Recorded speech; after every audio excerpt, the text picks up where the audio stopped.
Testing 1, 2. All right. Thank you. We're going to get started. If everybody could take a seat.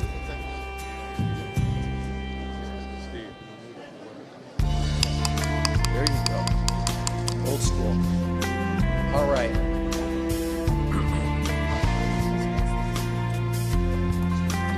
All right. Thank you, everybody. If you could grab a seat, people will be coming in, and we'd hope that people would take a seat. If you need to have a little conversation with a friend or somebody, we'd like you to do it out in the lobby. Without carpet in here, the sound just goes everywhere. So we want people to be able to hear the proceedings. So I'm going to start this evening with a roll call. Even though we had a roll call, invocation, and flag salute this morning, it's been about a 2-hour break, so it's just a formality. But I would like our clerk to start us with a roll call. Councilmember Baines. Here. Councilmember Brand. Here. Councilmember Capriolio. Here. Councilmember Olivier. Here. Councilmember Quintero. Here. Councilmember Zhang. Council President Brandow. Here. And also, as anybody can tell, we're joined on the dais by our mayor, Ashley Swearingen, tonight. And we have our city manager, Bruce Rudd, and assistant city manager, Renee. We also have our clerk, Yvonne, and Doug Sloan and Talia from the attorney's office for the city of Fresno. So they can help us get through different questions and legal questions or general plan questions. Tonight's meeting, as I think everybody knows, is a special meeting. Very rare to meet apart away from City Hall, but we expected a little bit bigger crowd than City Hall chambers can hold tonight. So we moved the location over here. We held probably 1/3 of our meeting today over at City Hall on Thursdays like we normally do, but tonight was a special meeting about the general plan. It's a 5 p.m. Hearing concerning the general plan items. First, we're going to hear a little bit from the staff and the administration. Then we're going to take public comment, and that's the main focus of tonight's meeting is public comment. Each speaker will have 3 minutes, and and the way we're going to do it, as you see, there's 3 microphones at each of the 3 aisles. You can approach any one of the microphones. We're going to just go in order, 1, 2, 3, across, like that. Normally at City Hall, we have little cards to turn in, and we go in order. We're not doing that tonight. So if you're accustomed to doing it that way, that's not going to happen tonight. We're going to get in lines behind the microphones, and we're just going to work our way across the room. And so we're going to give everybody 3 minutes. Try and don't hesitate. Once you get up and it's your turn to speak, just get right into your 3 minutes. Our assistant city clerk right here in front will have a timer, a 3-minute timer.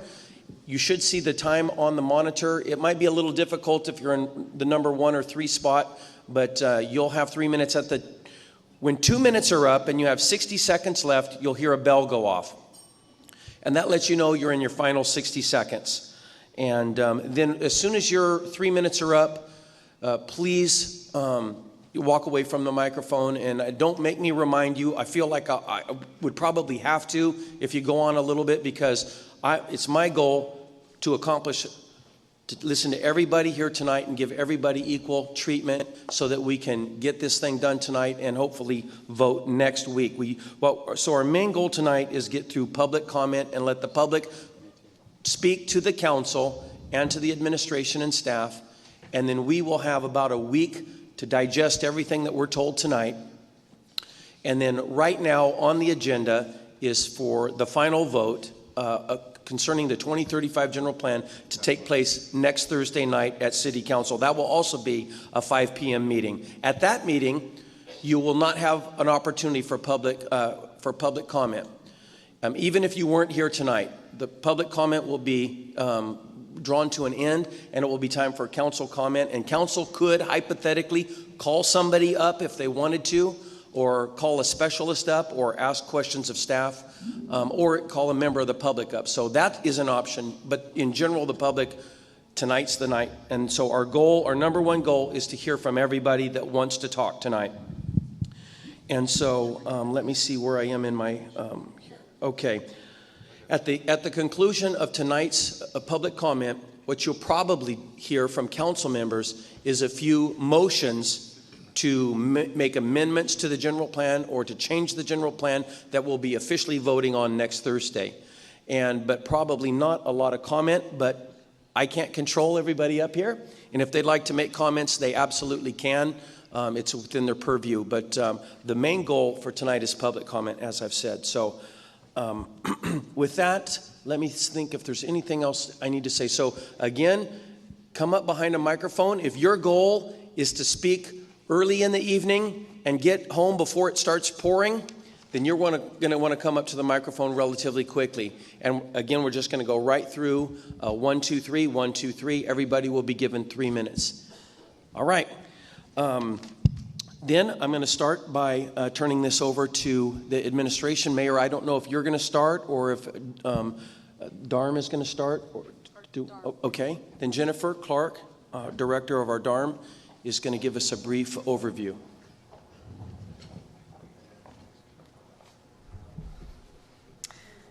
Good evening. Last week, the mayor presented the general plan overview, including the goals of the plan, the history, and the timeline to date.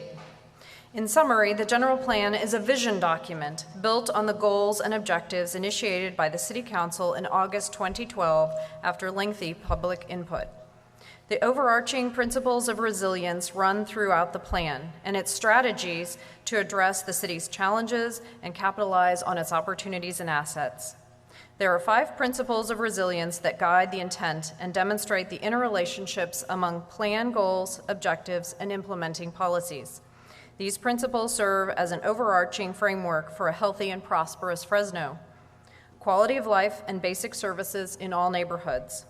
A prosperous city centered on a vibrant downtown. Ample industrial and employment land ready for job creation. Care for the built and natural environment. And fiscally responsible and sustainable land use policies and practices. So tonight, during this evening's presentations, we will review the documents that the Council has received, the evaluation of the plan by First Carbon Solutions, an overview of some changes made to the draft based on public comment, and additional input from the Planning Commission hearing. Lastly, we will review the staff recommended actions. Since July, the Council has received a series of documents including the draft plan and draft master environmental report. The Council also received a copy of the final plan document, the red line identifying all of the changes. In addition, there are several documents intended to identify the substantive changes, including the errata sheet for the red line version and a frequently asked questions. Additional documents included all of the general plan comment letters and the City Council Resolution 2012-150 initiating the general plan update. The Council received a copy of the final Master Environmental Impact Report, which includes comment letters and response to comments. The Council additionally received the Planning Commission report and resolutions. And lastly, the Council received 4 resolutions, which will be described in the staff recommendation at the end. And now I will turn over the presentation to Mike Houlihan of First Carbon Solutions.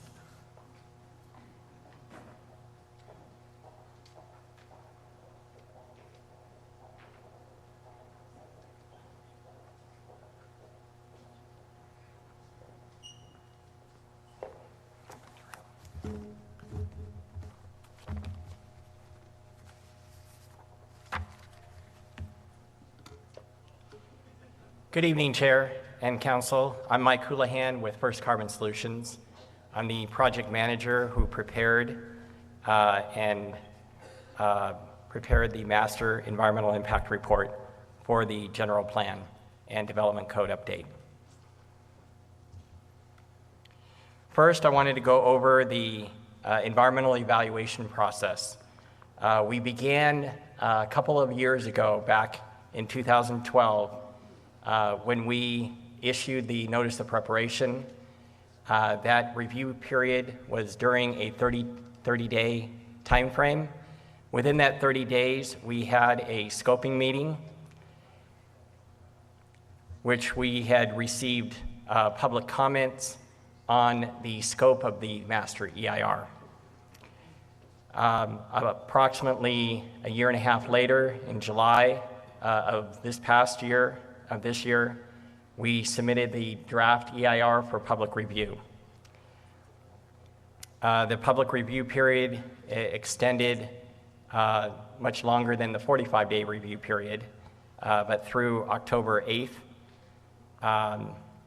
And earlier this week, we had a Planning Commission hearing, and today is the first City Council hearing. To go over the proposed project, we have a planning area where we had evaluated a future development within a geographic boundary that extends more than just the city. And we have a general plan update and a development code update. Tonight, we will be, the council will be looking at the general plan update, and later on, in a few months from now, we'll be looking at the development code update. First, the City of Fresno planning area. We have areas that are within the city limits, areas that are outside the city limits, but within the existing sphere of influence. And then we have a third area that is in the north area, which is the white area on the exhibit. And that area is not planned to be annexed. It is included as part of the planning area because it has a relationship with that northern area, and therefore the city staff had determined that would be part of the planning for the general plan update. The project, the general plan and development code update, there's a comprehensive update of the approved 2025 general plan. There is a comprehensive update of the development code, and the development code is anticipated to be a streamlined, or provide streamlined entitlement process. The project description, what we were looking at was, as our base evaluation, we looked at what is on the ground currently, and then what is the future build-out development within the planning area. So the difference is the incremental increase in development, which is anticipated from approximately 2012 all the way to 2056 would be the build-out of what is being proposed. The Master EIR document. The Master EIR is one of the types of EIRs allowed in CEQA, and currently the 2025 general plan was evaluated with a Master EIR. The Master EIR allows streamlining and later environmental review of projects. However, if there is a future project where a certain environmental issue was not adequately addressed or addressed within the Master EIR, then subsequent environmental evaluation would have to be prepared for that specific project.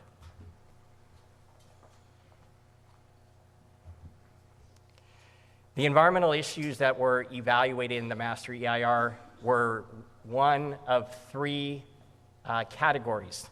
The first category were issues that we found and staff found to be issues that were significant and unavoidable. The second were issues found to be less than significant, but only with mitigation. And then the third were issues that were found to have either a no impact or a less than significant impact. And again, the level of impact was based on certain thresholds that have been identified within the Master EIR. First, the issues found to be significant and unavoidable. And I'll go through the primary issues, the primary issue area. There were sub-issues within each of those. There were aesthetics, agricultural resources, air quality, cultural resources, greenhouse gases, and noise, transportation and traffic, utility and service systems. The transportation and traffic relate to areas that are under other jurisdictions' control. including the County of Fresno, City of Clovis, and Caltrans. The issues found to be less than significant, but only with mitigation. And again, this is only with mitigation and after implementing all of the policies that are within the proposed general plan. They include biological resources, cultural resources, hazards, hydrology, public services, utilities, and service systems.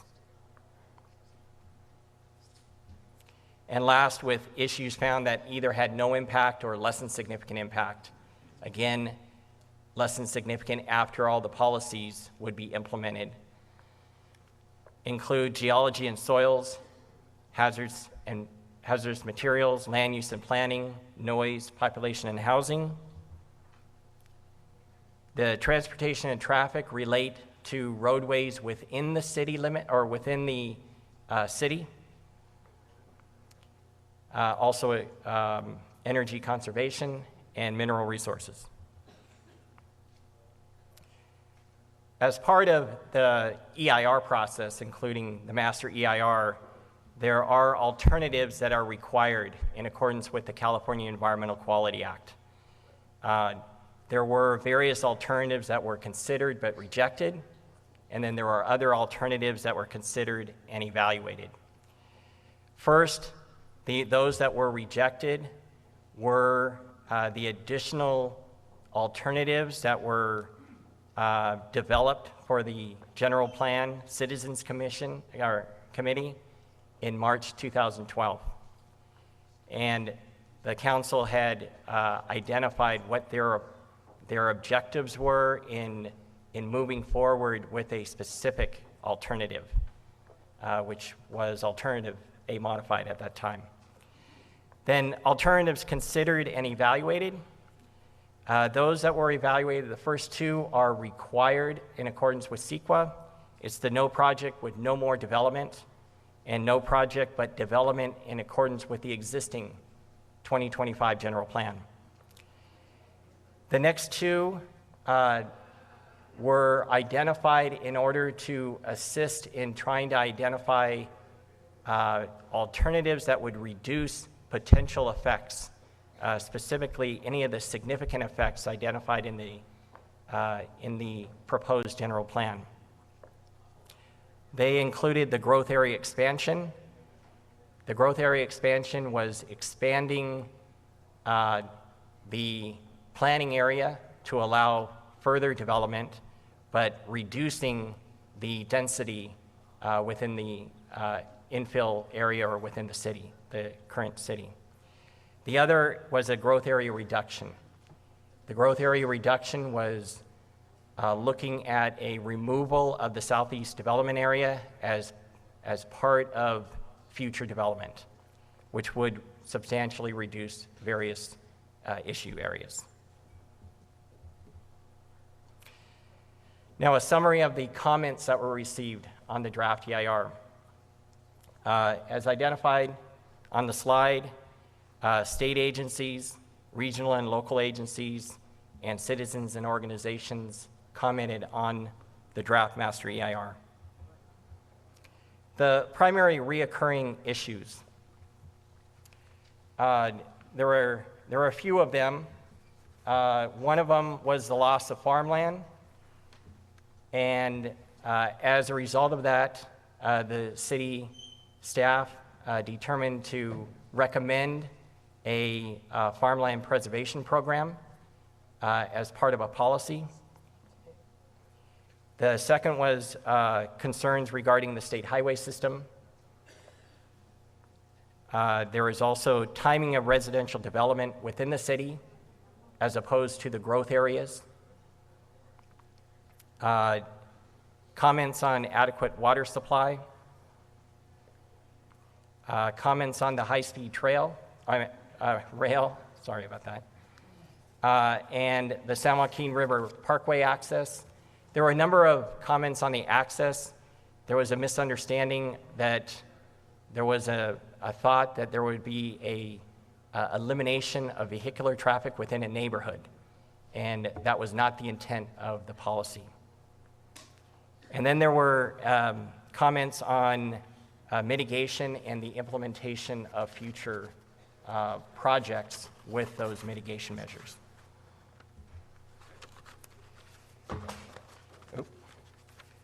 The final master EIR is composed of two different documents. The first document was the July 2014 document called the Draft Master EIR, and the second was the Response to Comments document. The Response to Comments document, as I identified, was responding to the various comments on the Draft Master EIR. And then, in addition, there was an environmental evaluation of requested land use changes that city staff had accumulated over a number of months.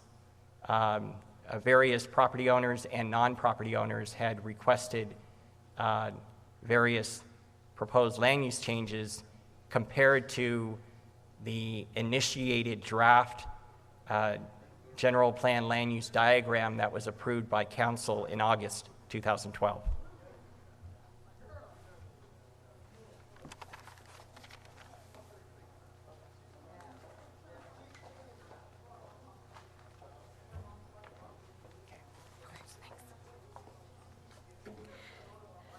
After the general plan draft was published in early July, there was a lot of public comment, a lot of input by the community, and there have been changes made to the general plan because of the input. So we wanted to briefly go through a few of them.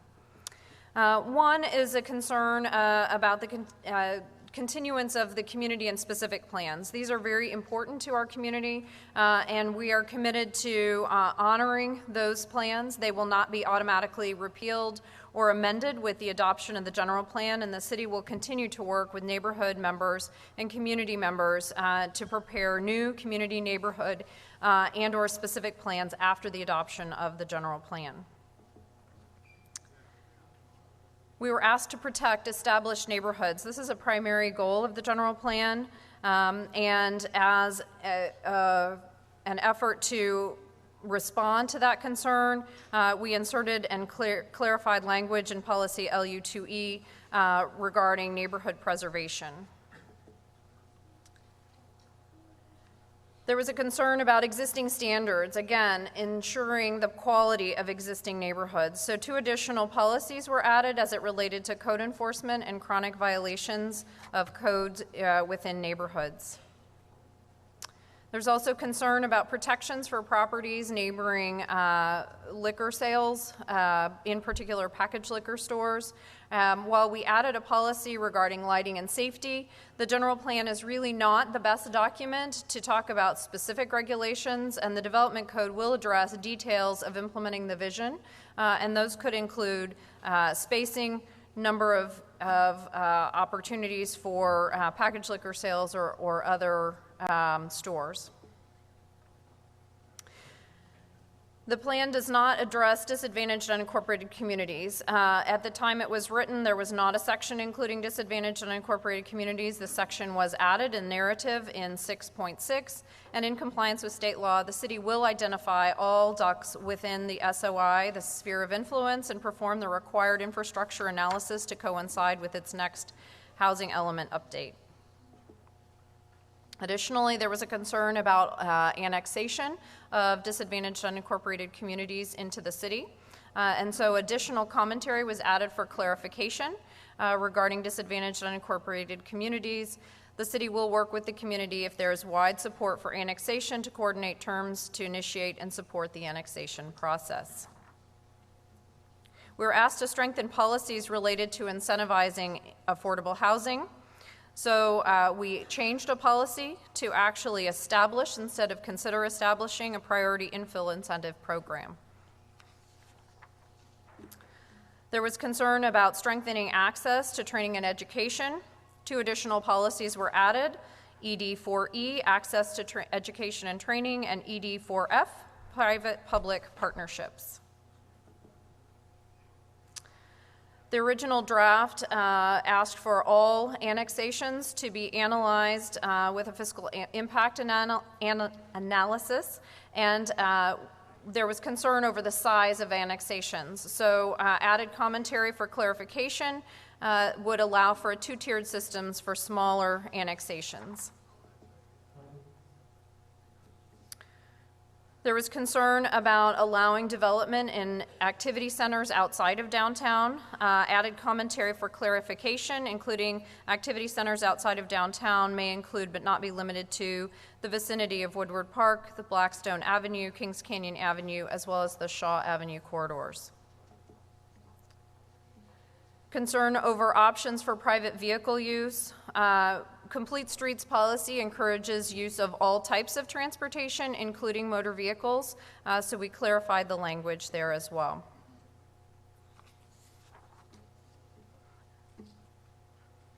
There was concern over noise level standards that would not allow for additional infill development.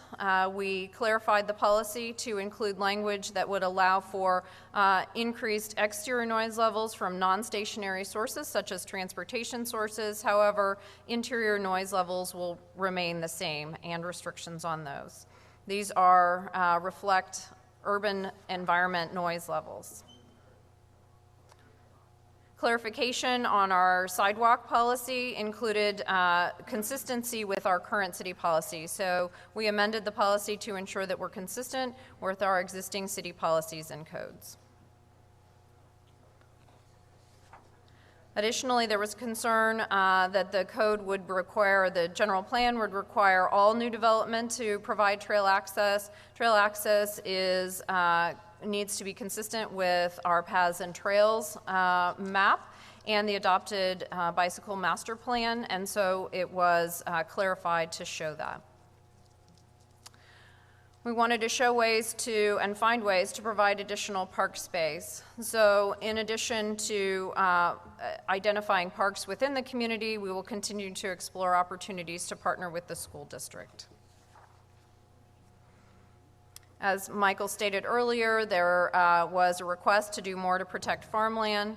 Farmland preservation program was added, and this is applied to properties that are not within the existing city limits.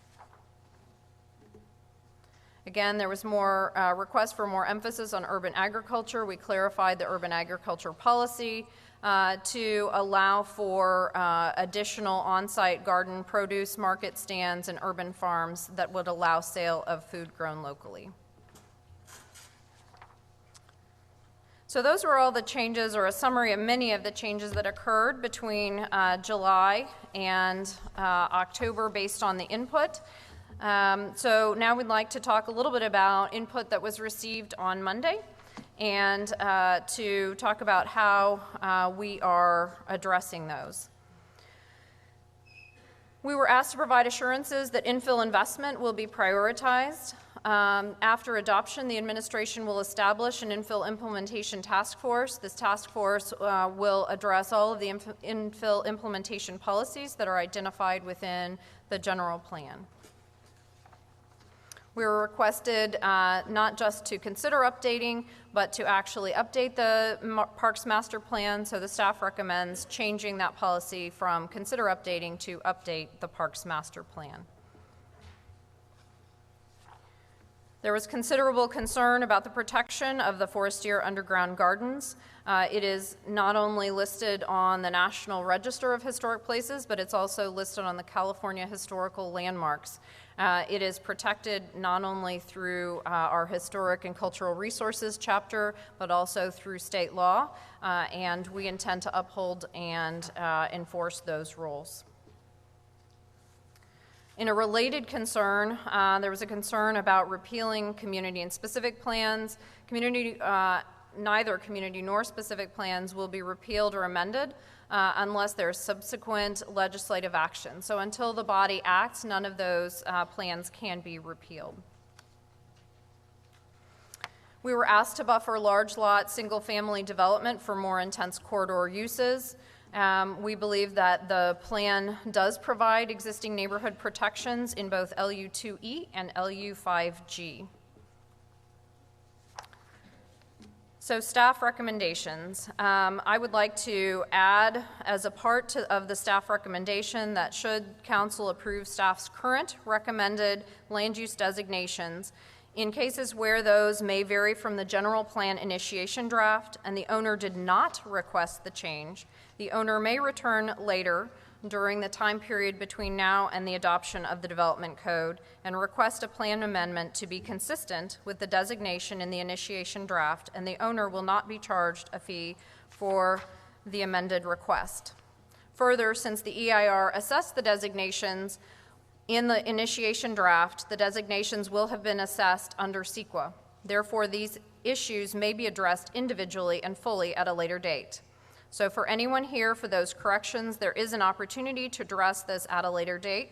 Corrections will be accepted up until the approval of the development code.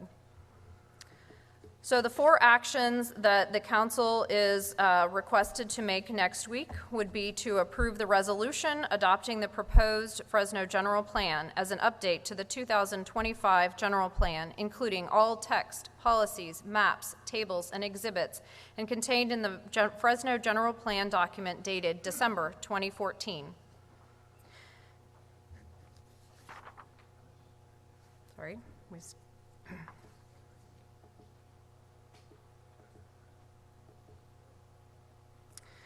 Approve resolution certifying final environmental impact report number State Clearinghouse 2012111015, preparing for the general plan update and the development code update, and adopting findings of fact as required by Public Resources Code section 21081A and CEQA guidelines section 15091, and approving a mitigation monitoring policy program as required by Public Resources Code section 21081.6 and CEQA guidelines section 15097, and adopting the statement of overriding considerations as required by Public Resources Code section 21081B and CEQA guidelines section 15093.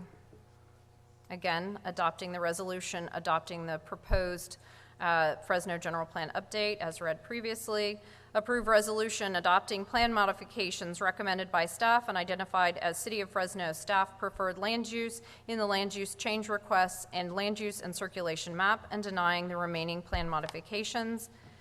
And finally, approve resolution authorizing the Development and Resources Management Director or her designee to update the text, policies, maps, tables, and exhibits contained in the Fresno General Plan document to reflect the final action taken by Council to the extent that such updates are necessary to maintain consistency. And that concludes staff's presentation. We would be happy to answer any questions at this time. Thank you, Jennifer. Actually, Jennifer, I'm going to ask, you have a microphone over there at your chair too as well, right? Because 2 things that you talked about, I know a lot of people in the room are interested in, and it would help my job to make everything run smoothly. I'm going to reiterate a couple things that Jennifer said and have her restate them, because I happen to know that a lot of people in the room are here for a couple main reasons that there's already been solutions provided for. And so one of those things are about specific plans. The City of Fresno's got some areas of town that have their tiny own little plan, and many of the people in those areas want to hold on to that plan, and they feel as if that plan is being repealed or replaced with the general plan. And I know this because, probably like the rest of my council members, we've got a lot of emails about several of these specific plans in the last couple of weeks. So Jennifer, you just said that, I think you said specific plans are not being repealed or replaced. Is that correct? With the adoption of the general plan, we will not be repealing or amending specific plans until subsequent future legislative action. So this body would actually have to act on that at a later date. You cannot act on that with the adoption of this general plan. And that's really the way it's always been. It would have been a legislative move of the body to make any of those changes. So by passing the general plan, but by passing general plan, if you're here tonight because you want to protect the Forestier Gardens and the Highway City General Plan, specific plan, if we pass the general plan next Thursday night, your specific plan will still be in play, as it always has been. And it would take this body to make a legislative move to change that. It's not going to happen if the general plan is voted yes next week. Is that correct? Correct. Cool. Then there's another group of people, and again, I'm trying to shorten everybody's time frame tonight, and some of you might hear it and say, well, Council President, are you saying I can go home now? Yes, you really could, if this is the reason you were here. Then there's a group of people, usually developers, but it might be a single family residence or small business also, who you previously had a certain zoning for your business, and you wanted to develop it for a certain purpose. And you even might have purchased it for that purpose because it was zoned for that purpose. And now you've seen the map and you see that your zoning ordinance has been changed. And if you were listening to Jennifer closely, and sometimes when there's a big presentation, little important bits get lost. But if you're listening to Jennifer closely, Jennifer, go over this part again, that if somebody could come in, they're not going to be charged a fee. I've had several different people say to me, Councilman, it's not fair. I purchased this. I was going to develop a certain type of store here. Now it's not in compliant with the new plan. And to change all of that, I'm going to be charged a fee. Jennifer, can you go over that part again, please? Sure. So the general plan does not change zoning. The general plan only changes land use designations, for example, residential, commercial, industrial. When the general plan initiation draft was published in August of 2012, there were a series of colors on the map. If any of those colors have changed over the last 2 years as a result of public input or additional analysis, the original color that was shown on the map, if an owner would like to retain that color over the next 3 to 6 months before we adopt the development code, that owner could come in without a fee and request an amendment back to the originally initiated land use. And we're waiving, they would not be charged that fee, is that correct? Correct. Okay, cool. So I know that because my office, like these others, we've heard about these types of problems where the plan is changing the designation for their property, and that makes them nervous.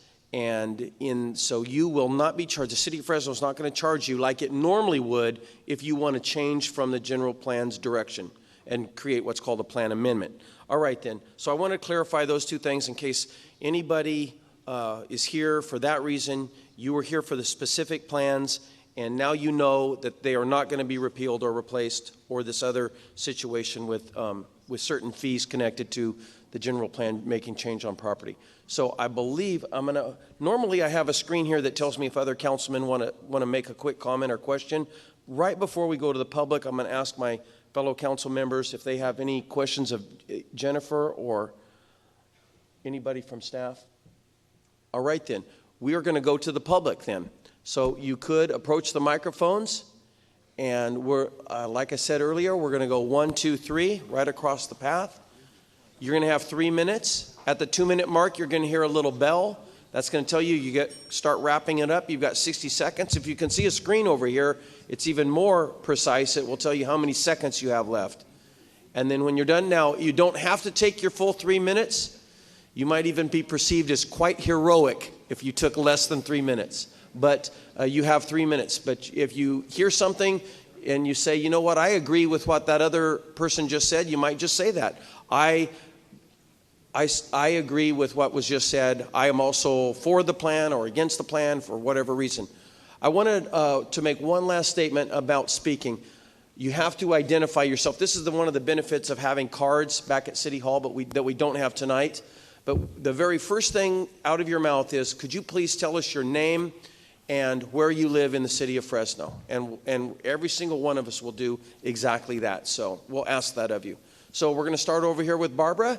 We see Barbara all the time at City Hall, and so thanks for coming out tonight, Barbara. You're our first one. Thank you very much, Mr. President.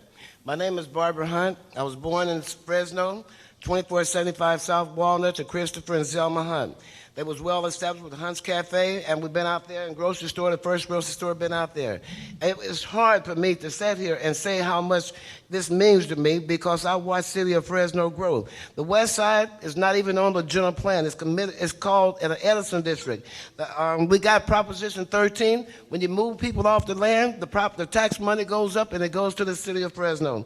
My question is, the developers up there, the human resource development, that is not our department. If this was going to the City of Fresno, Mayor Ashley and the rest of them, I would be very happy with this. But when she had to borrow money for something, that hurt me. I want that money to come back to the City of Fresno.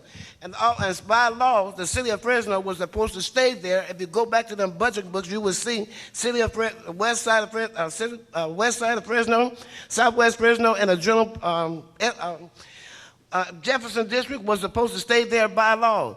All that was torn up. It tore up our community and everything. Well, and all the money, the CBG money, the Southwest Fresno urban development, urban renewal area, all that money that you guys spent and sent across town, that money was supposed to stay in our district. We not the housing elements for the low and moderate housing. It was supposed to stay there. For our kids can have, parents can have low and moderate housing. The kids can have parks and recreation. They can have something to do out there. People kill up each other. Nothing for them to do. Southwest Fresno.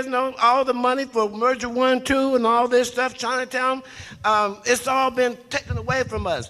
We don't have anything over there.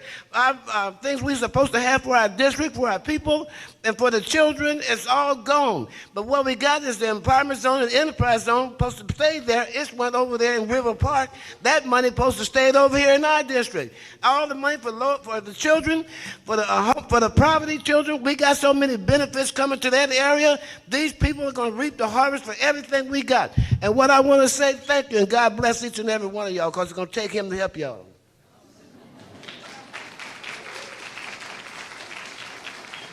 Sir.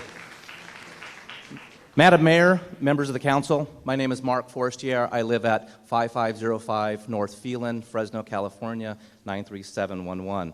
For the record, I'd like to submit a copy of the letter that I submitted to the Planning Commission on Monday, listing my concerns and objections about the repeal of the Highway City documents, the specific plan, excuse me. And I appreciate staff's attempt to try to alleviate some concerns, but I need to address this issue more specifically, and I think the people of Fresno expect that.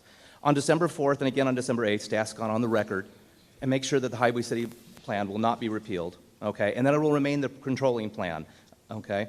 Staff also stated the Gardens has protection from both the state and federal government, especially as it relates to historical agencies. However, they didn't emphasize the fact that it's the state and federal historic agencies who rely upon the local ordinances, the local protections as their directions. I learned a lot about this because for the last 2 years, I've been meeting with the high-speed rail, I've been meeting with the City of Fresno, I've been meeting with all the various agencies and stuff over the project in Highway City, and so I understand that you need to have the words in there, and I appreciate staff's saying we're not going to repeal those words. I get it. However, you know what? The citizens of Fresno shouldn't have to have this anxiety every time a plan goes down the road.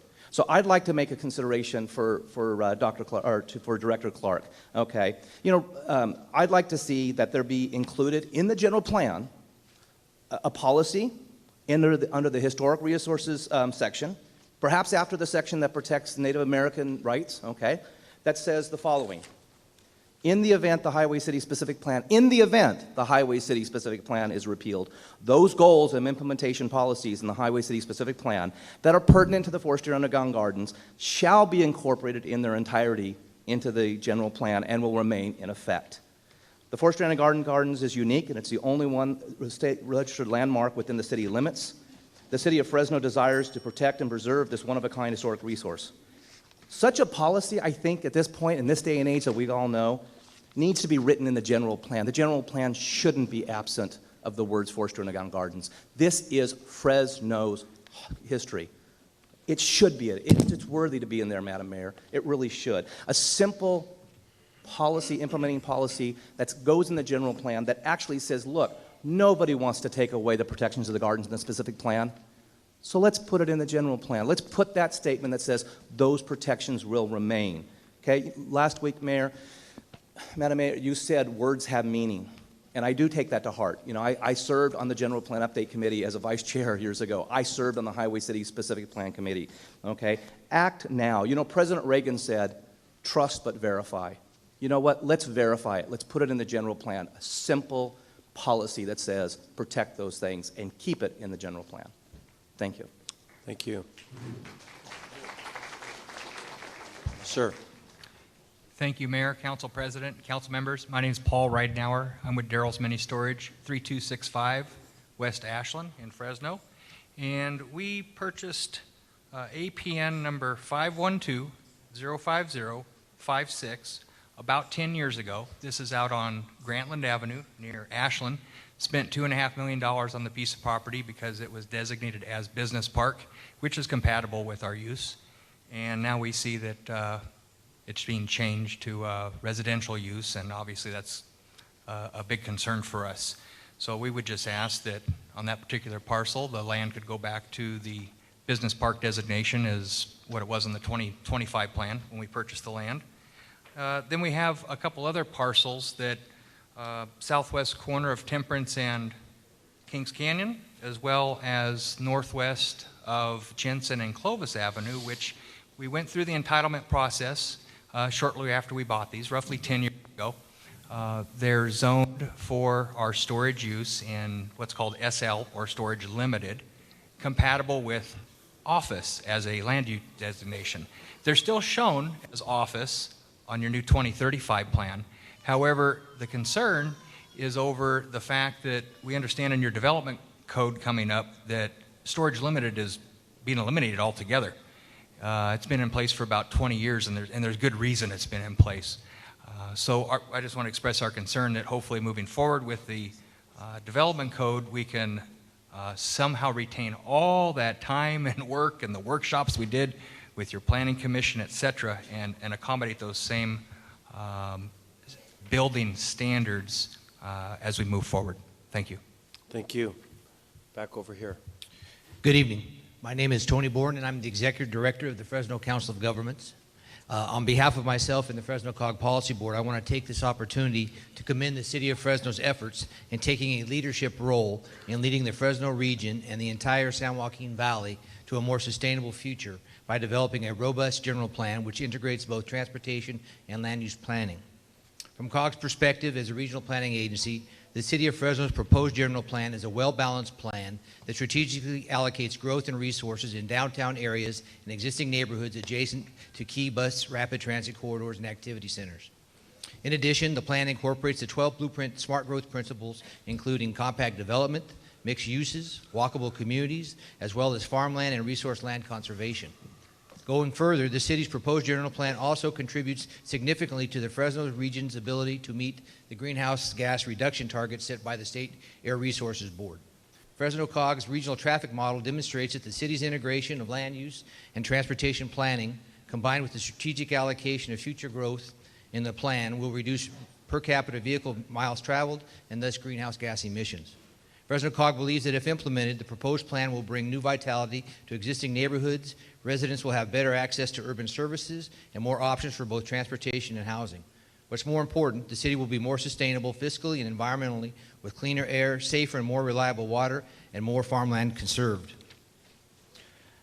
Lastly, the general plan's concept of complete neighborhoods, if successfully implemented, will have an important impact on the public health, social equity, and quality of life for Fresno residents. Such healthy communities are designed to be centered around schools, parks, public and commercial services. And most importantly, people living in these neighborhoods will have access to all of their daily needs within walking distance. Thank you, and kudos to the City of Fresno for setting the example for developing a sustainable general plan for the San Joaquin Valley. Thank you, Tony. Yes, Council President Brandau and members of the council and Honorable Mayor Swearington.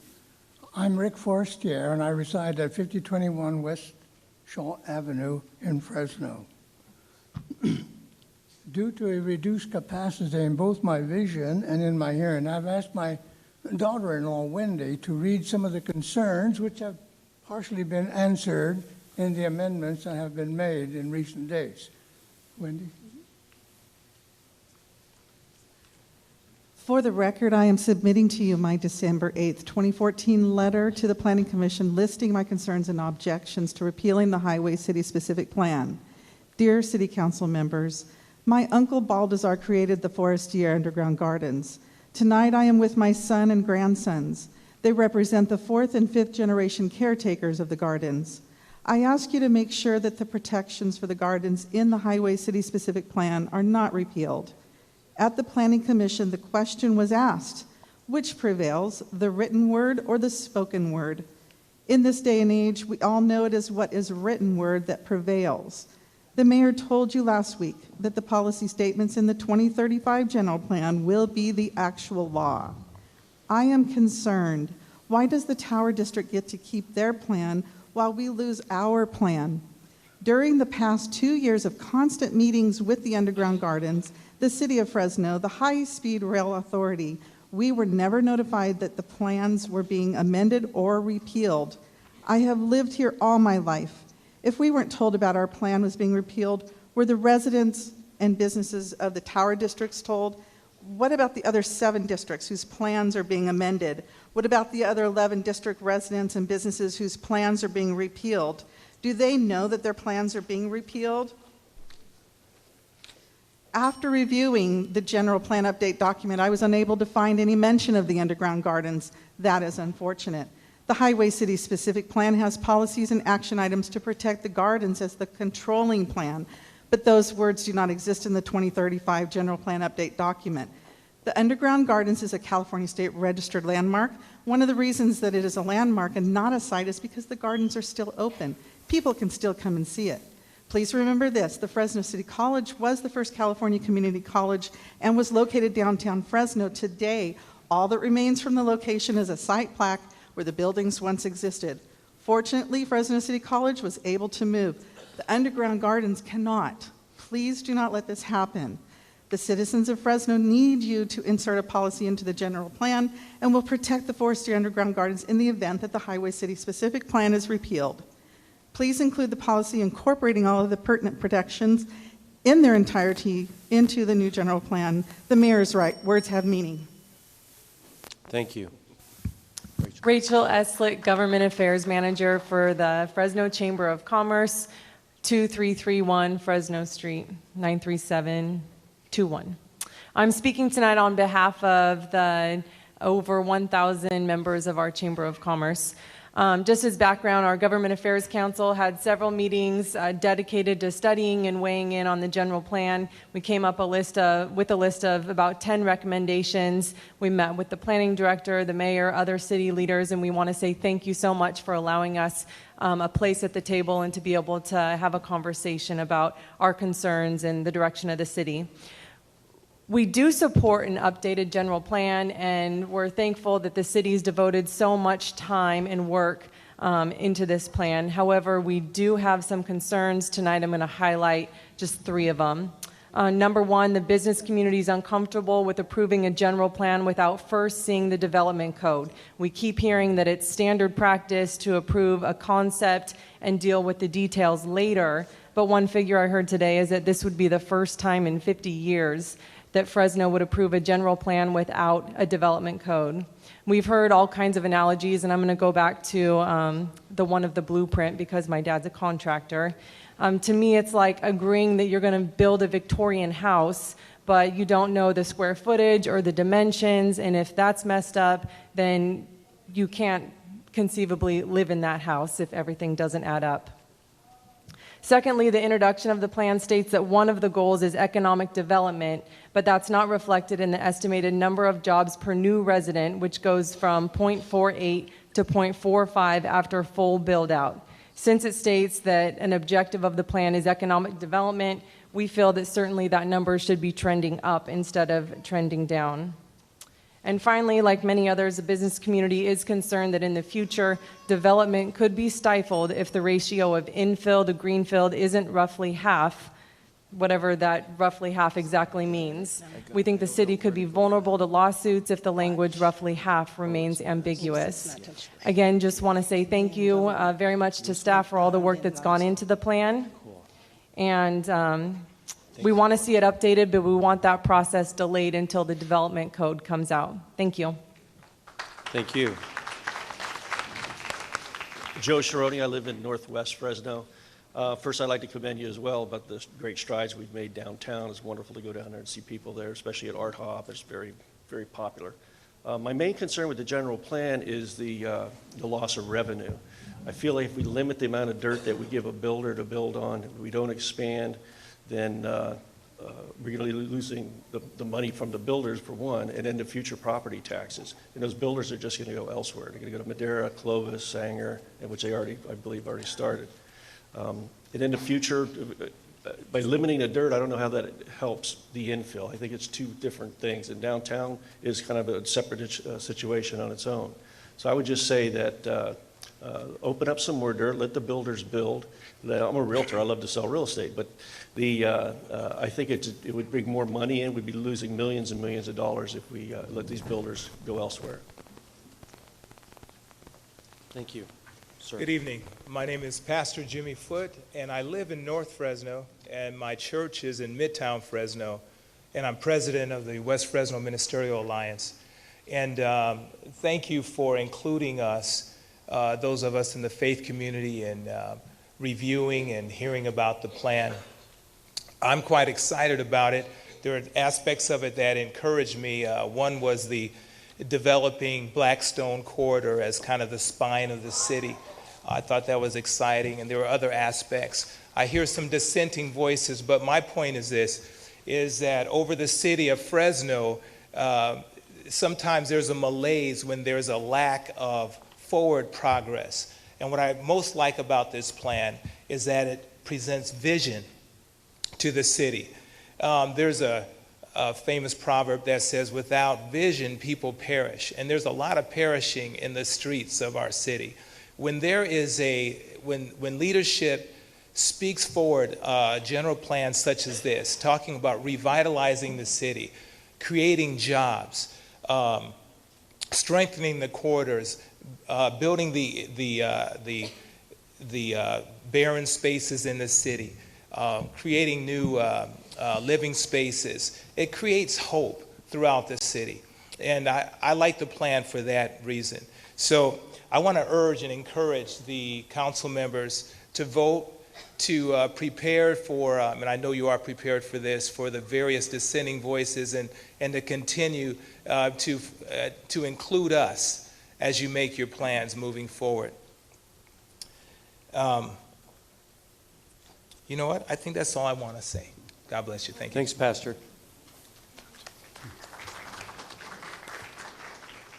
Good evening, Mayor and members of the council. My name is Bill Robinson.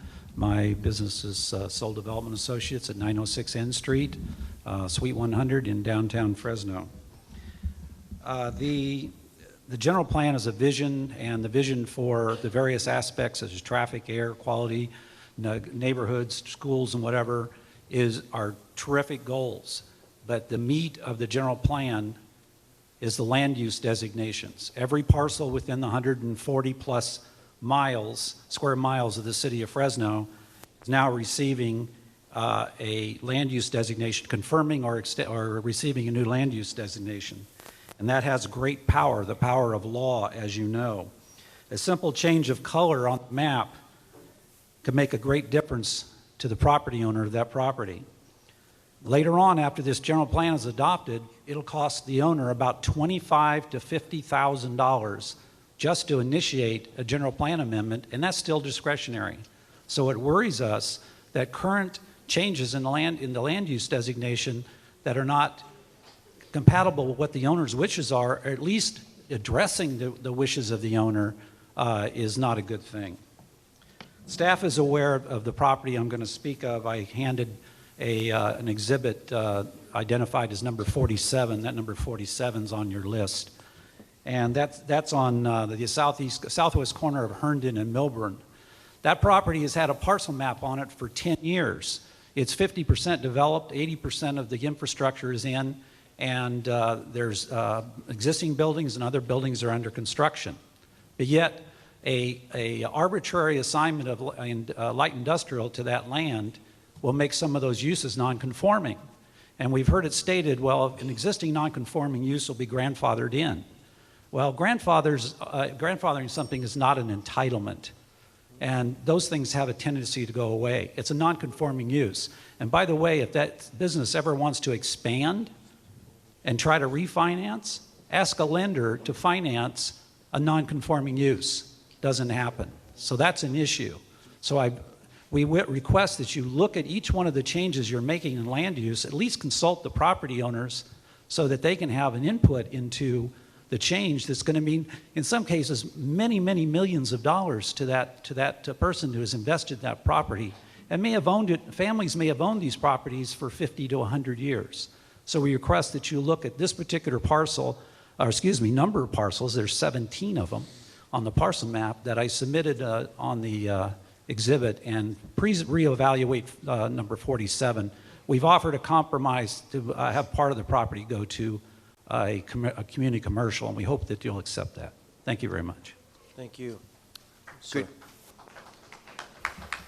Good evening, Madam Mayor and council members. My name is Brady McGinnis. I live at 9665 North Bunker Hill.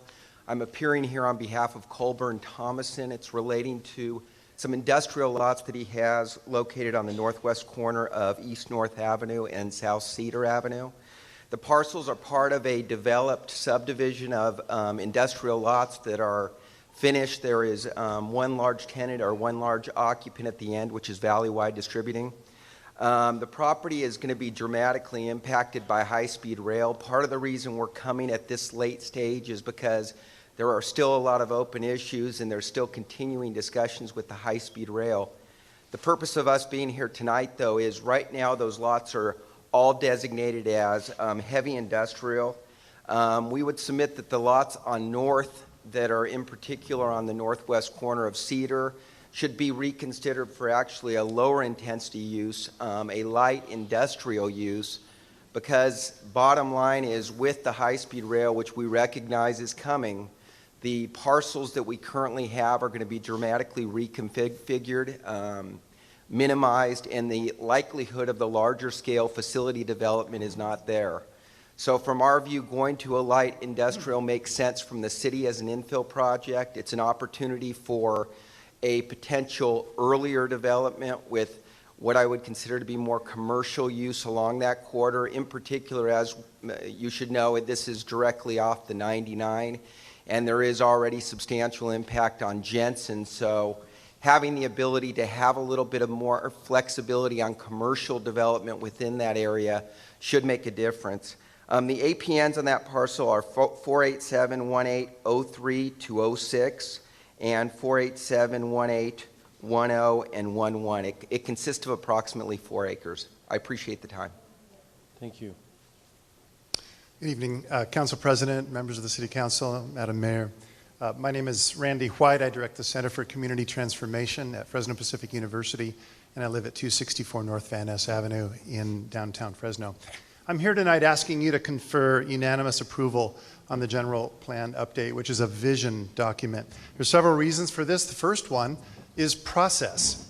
I feel like this process has had more public input than any other plan has ever attempted. These are complex documents, and I know the tendency is to want to review them forever, but the writing of this one and the review has taken about 3 years. Some will tell you that the final has only been out for a couple of weeks, but in fact the substance has been out for months and the comment period already extended. It's important for us to remember this is a vision document. In the implementation phase, people still have a chance to deal with specific problems raised by the plan. Council can approve or deny on a case-by-case basis. And I think we're just ready to move ahead as an entire city for a city vision for the coming decades that actually has the potential to help the entire city thrive. And I've noticed in leadership, if vision is delayed, it can die by 1,000 cuts. Let's not do this to ourselves again. The second reason I support the general plan update is because of the vision it contains. I really like the fact that it updates the development code for the first time since the 1960s, and that the code will be shaped in response to the vision of the general plan. I like that it has a balanced approach to housing, ensuring that we don't endlessly expand our borders and pave over farmland, and ensuring that we pay attention to our older neighborhoods. And finally, I like the New City Beautiful ethos that links historic preservation, public art, and planning principles like green buildings and technology. Finally, I really like that this plan sees the relationship between commerce, housing, transportation, and the kind of clean air community we'd like to live in. I feel like this plan sees those things as interrelated, a more organic and holistic vision, and we desperately need that kind of forward thinking in our city. These are the ingredients of a great city. No document is perfect, but I feel that the administration has been responsive to public comment in shaping it, and that's why last week I gathered nearly 60 clergy and faith leaders from throughout the community to hear the administration present the plan and get their questions answered, and there was a lot of agreement that the plan needs to move ahead, and so along with them, I ask you to approve it in its entirety next week. Thank you very much. Thank you, Randy. Hi, I'm Suzanne Burtz-Rosa, and I live at 830 East Fairmont. I have a business downtown at 1401 Fulton Street, and I urge you to approve the general plan update. It's a great vision for our future. It responds to public input like nothing I've seen before, and it provides incentives for improving our neighborhoods and for private investment.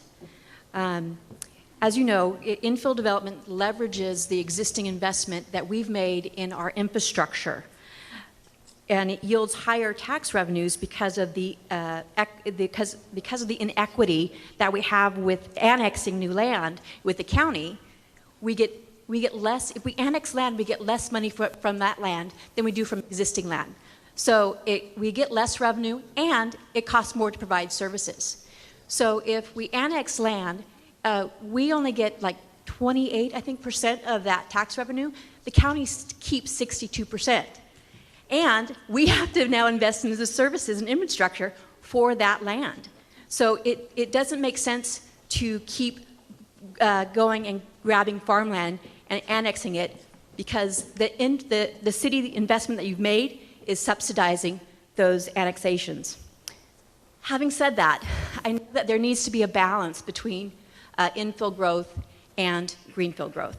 And I think that this plan does that.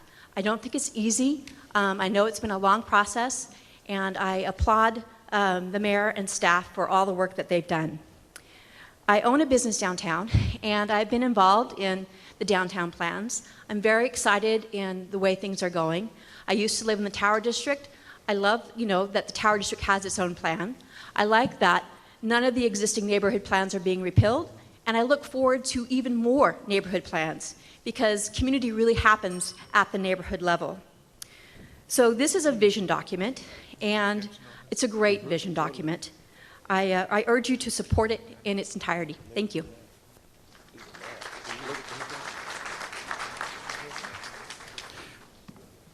Mayor, President, my name is Jose Leon Barraza. I'm the CEO of the Southeast Fresno Community Economic Development Association. I would like to, for the record, indicate that our board of directors and our membership supports that you approve the general plan. There are many items that we like about the general plan. One is that it continues to address the issue of poverty. As you know, we continue to rank #1 in poverty in the state and #2 in the nation.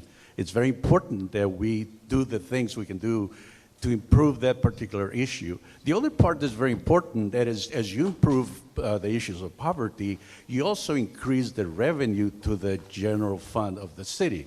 So it's very important that we pay a little bit more attention. The plan recognizes the need to train the workforce, and that's very important. We need a vocational training facility in Southeast Fresno. There are waiting lines at our vocational facility at Annadale. So why can't we make that a higher priority in terms of moving forward that project? There's also concerns about the discrepancies in the availability of park facilities. In the north, we have 4.6 acres per thousand. In South Fresno, we only have 1.02 acres per thousand. We need to work together to address those discrepancies. And I believe that it's possible to connect with corporate sponsors to address the needs for park facilities in our areas. We have to be a little bit more creative in how we are able to finance the needs of our community.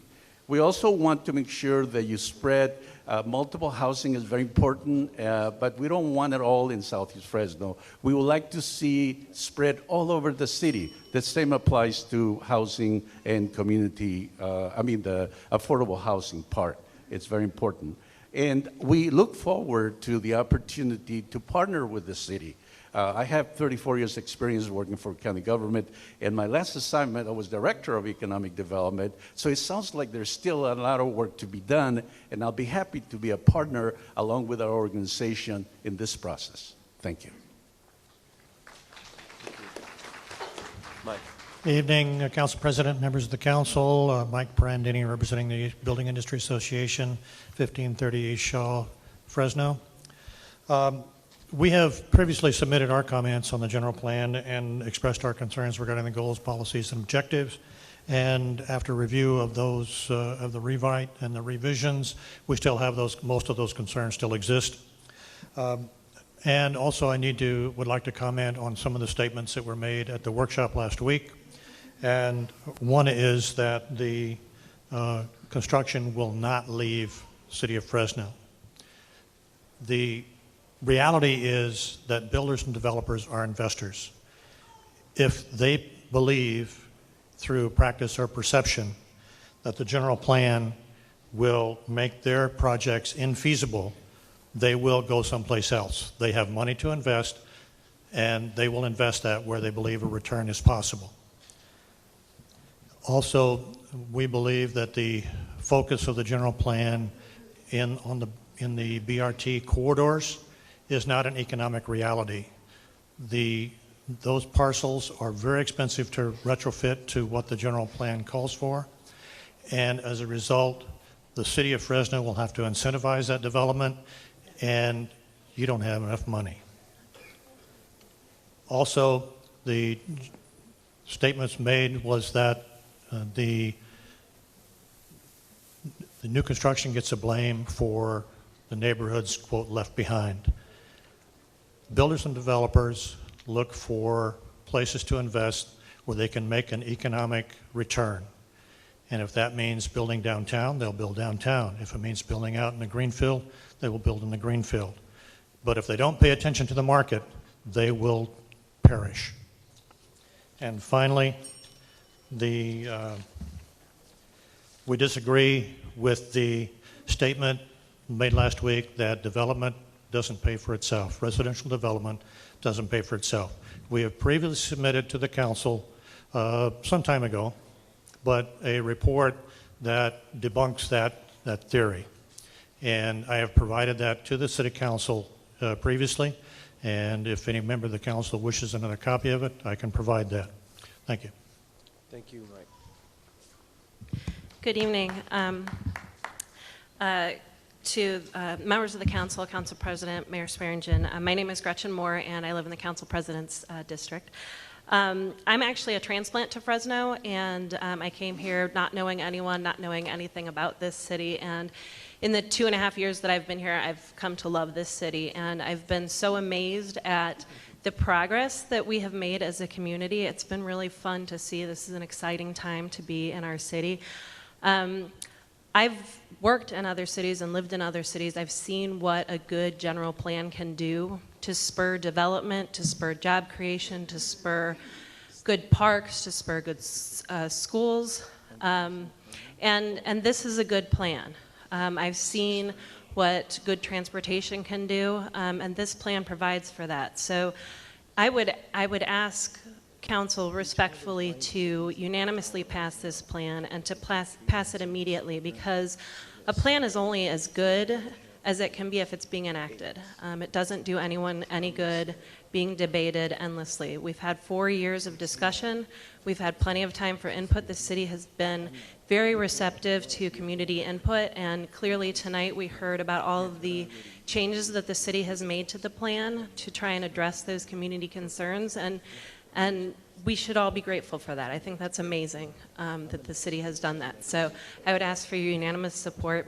Thank you very much. Thank you, Gretchen. My name is Diane Merrill, and on behalf of the League of Women Voters of Fresno, I urge you to move Fresno to a multifaceted transportation system. As things stand now, city residents are forced to use automobiles for mobility. The most expensive, polluting, dangerous, isolating, land-grabbing, fattening, and heart attack-producing mode of transportation human beings have invented. We're so used to it, and we've built our lives around it, we don't see it for what it is. Those of us who would take a bus are pretty much out of luck. The bus system is inefficient and badly limited. The League of Women Voters urges the council to follow this course. Strictly adhere to the general plan update's vision of complete streets for drivers, pedestrians, cyclists, and bus riders. Create a bus system that makes a priority of improving transit service to those who need it most. This goal is listed last in the first set of transit objectives in the general plan update. Please put it first and make service more frequent and extend it to weekends and nights. Improve safety on buses and at bus stops. Equip stops with shelters, especially along the routes most often used by lower income residents. To attract choice riders, meaningfully connect regular fax routes with the bus rapid transit and high-speed rail facilities. Provide services that all residents can use regardless of age or disability.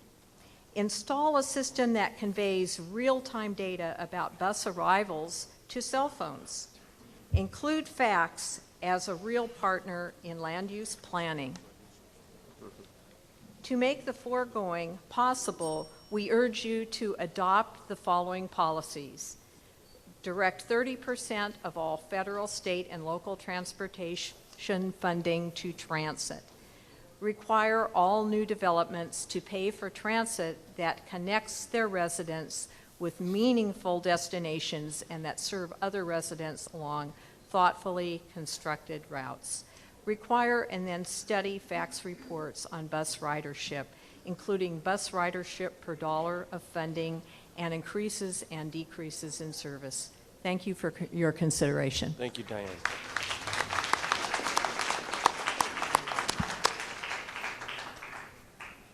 Good evening. My name is Marisa Sagala. I'm representing Fancher Creek Properties located at 265 East River Park Circle Suite 105. Good evening, Madam Mayor, honorable council members. We would like to thank the staff for their assistance in this update process. In recent discussions with staff and in our review of the updated general plan, we would respectfully request consideration of the following 3 items. The northeast corner of Fowler and Fancher Creek Drive should be shown as C for commercial. In 2012, Fancher Creek Properties requested that the land use change to commercial for the northeast corner of Fowler and Fancher Creek Drive. Exhibit B, the land use and circulation plan, indeed show this change. Unfortunately, the request was not noted in Exhibit A. It continues to show that the staff recommend the use to remain as residential medium. Staff has told us that this is an error, and we request that Exhibit A and B match to show the land use change C for commercial. Second, Fancher Creek Parkway and Trail. In 2012, Fancher Creek Properties also requested that the parkway and trail throughout Fancher Creek community from Clovis to Temperance Avenue be designated as P Park. Unfortunately, the request was not noted as a requested land use change in Exhibit A, nor incorporated into the new land use and circulation plan, Exhibit B. Staff has also told us that this land use could be added. We respectfully request that the parkway and trail be designated as P Park in both Exhibit A and B. Lastly, number 3, a water recharge basin shown on our property adjacent to Clovis Avenue. In 2012, we requested that the planned water recharge basin for Fancher Creek Town Center be shown as water recharge basin on the land use plan. Unfortunately, the request was not noted as requested in the land use in Exhibit A nor Exhibit B. Therefore, we request that the water recharge basin at Fancher Creek Town Center be shown as water recharge basin in both Exhibit A and B. Again, I would like to thank staff for all their assistance during this process, and I thank you, council members and mayor. Thank you. Sir. Good evening. My name is Aaron Blair, Downtown Fresno Partnership, and much like Gretchen, I'm a recent transplant to the Fresno area. And upon taking, my position here to oversee the Downtown Fresno Partnership, one of the things that I found very interesting was the general plan moving forward and a focus on the urban core, which is, to me, is one of the most important things that a city can do. And I've experienced it in multiple jobs that I've been in, whether it be in Cincinnati, whether it be down in Naples, Florida, and recently in Georgia. And one of the things that I've noticed throughout when cities start talking about smart growth principles and start talking about restoring the urban core is this fear that we're not going to be able to continue to grow in the suburbs. It's going to hurt development. It's going to stop development. No one's going to want to build in your city because you have all these strong rules and regulations. Well, I can tell you, after spending 12 years in South Florida, where we put in place one of the strongest architectural codes and growth management policies, probably in the United States, yeah, we did get kickback. We had Walmart coming in saying, we're not going to come there, we're not going to come there. But the reality is they want to be there. If they want to be there, they're going to meet the restrictions, the requirements, and the principles that are set in place. So I tell you to stand firm and believe in what you're putting forward, because it's really a good plan. It's good and healthy for the city. It's healthy for our urban core, and our urban core is what sets us apart from other cities. When you go out to go somewhere else, you're not going out to go see what's cool and hip out in the suburbs, right? All suburbs are mainly the same no matter where you go. You're going into the urban core to see what sets that city apart, what makes that city beat, what's the heart of that community. So I tell you this, I support the general plan, our organization supports the general plan, and I just want to thank you for supporting the general plan. Thank you.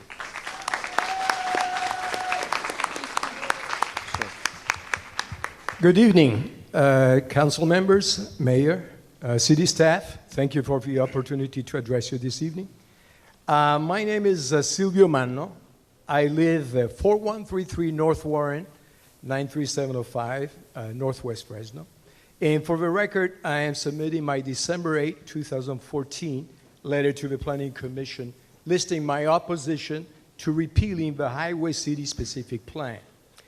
I was born in Italy, and as fate would have it, I was born about 50 miles away from where Baldassare Forestieri was born, this genius that has given us one of the most outstanding creation probably around the world. So I am probably a little bit biased, and I have been involved for the last 40 years since I have moved to Fresno in the preservation of this wonderful historical site. But even though I haven't lost my accent in 40 years, I haven't lost my conviction in the belief that a man's word is his bond. I still live by that conviction. However, I recognize that in today's complex society, that is not always viable. That's why binding legal contracts were created. And that's why it is crucial that a binding policy be inserted into the new general plan. One of the things that has surfaced during the last couple of meetings the other night at the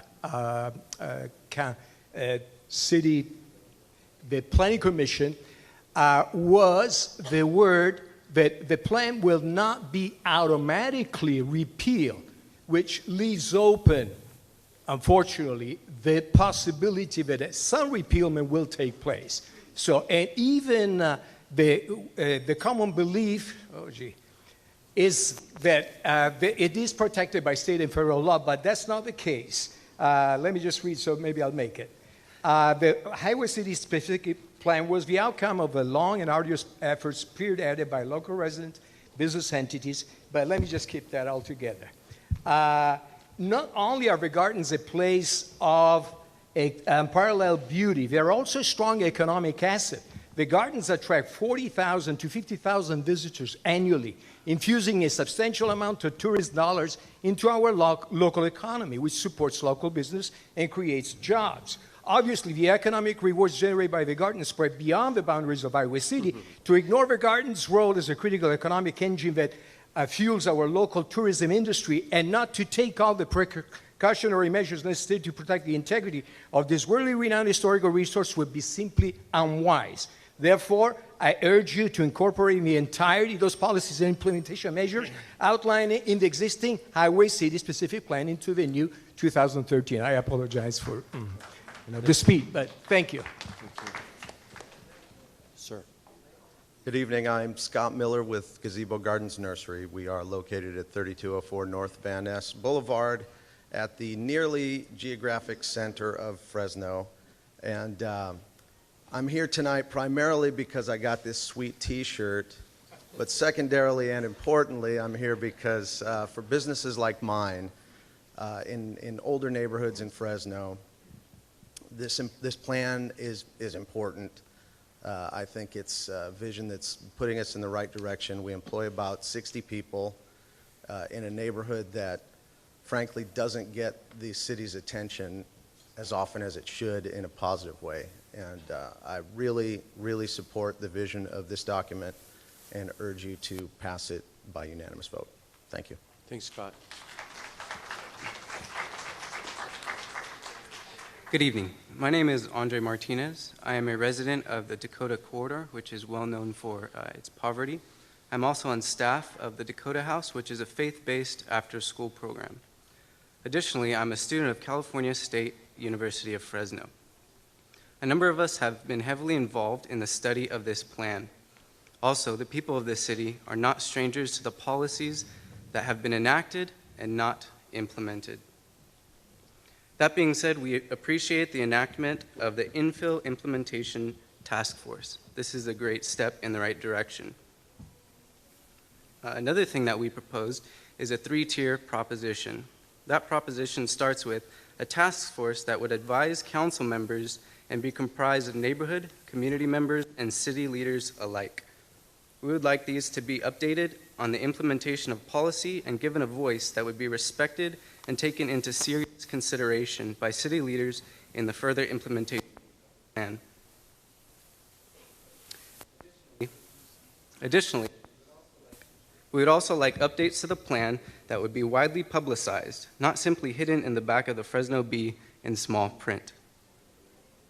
Finally, we would like public meetings such as this that would give opportunities for the public to vocalize concerns about the implementation of the general plan.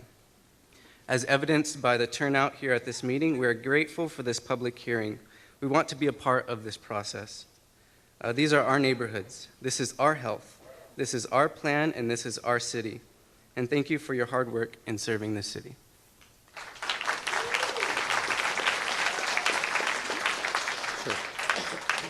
Good evening, Mayor Swearingen, council members, and city workers. My name is Robert DeVoe Peterson. I live in Fresno and live in Clovis, but work in the city of Fresno. I'm here to talk about the Forestier Underground Gardens, and I was relieved by some of the things you said about things not being, local plans not being repealed. I'm impressed by the fact that the general plan is a vision statement, and so I tossed my speech. I'm going to kind of talk about something a little different, and that is, having worked at the gardens, volunteered during the summers, because I am a college instructor, I'm marveled by the map they have, if you can envision this, of the United States, with the many pins that are put, and many of the states within the U.S. They're filled, and they get taken down every year and filled again. Now imagine a map of the world, and there are many, many pins in many countries around the world, and the vision of all of those visitors coming from around the world to visit this tourist attraction, a state landmark, Forestier Underground Gardens. I would hope that when you think about the general plan, you would protect that vision of the Forestier Underground Gardens and all the tourists they attract to Fresno. Thank you very much. Good evening. My name is Sue Williams. I live at 5437 East Montecito, and I'm here tonight representing the Sunnyside Property Owners Association. First off, I'd like to thank Arnaldo Rodriguez, who's feeling a little bit under the weather tonight. It is obvious that he cares deeply about Fresno, and we appreciate that he took the time to answer all of our questions. The general plan is an ambitious undertaking with worthy goals, complete with language meant to assuage the fears that growing in brings. It advocates for clean air, mass transit, and preserving farmland. It also proposes land use changes to 9,500 parcels within the current sphere of influence. There is a delicate balance to increasing densities and creating economic opportunities while preserving and protecting established neighborhoods. The plan admits to huge disparities in crime, open space, and levels of income in neighborhoods north and south of Herndon, and assigns several new land designations to encourage mass transit and accommodate the expected increase in population. We are encouraged that the plan addresses the opportunity to improve established neighborhoods through careful planning. We are concerned, however, that some of the proposed land uses seem to contradict the mayor's mantra, which is to promote, preserve, and protect Fresno.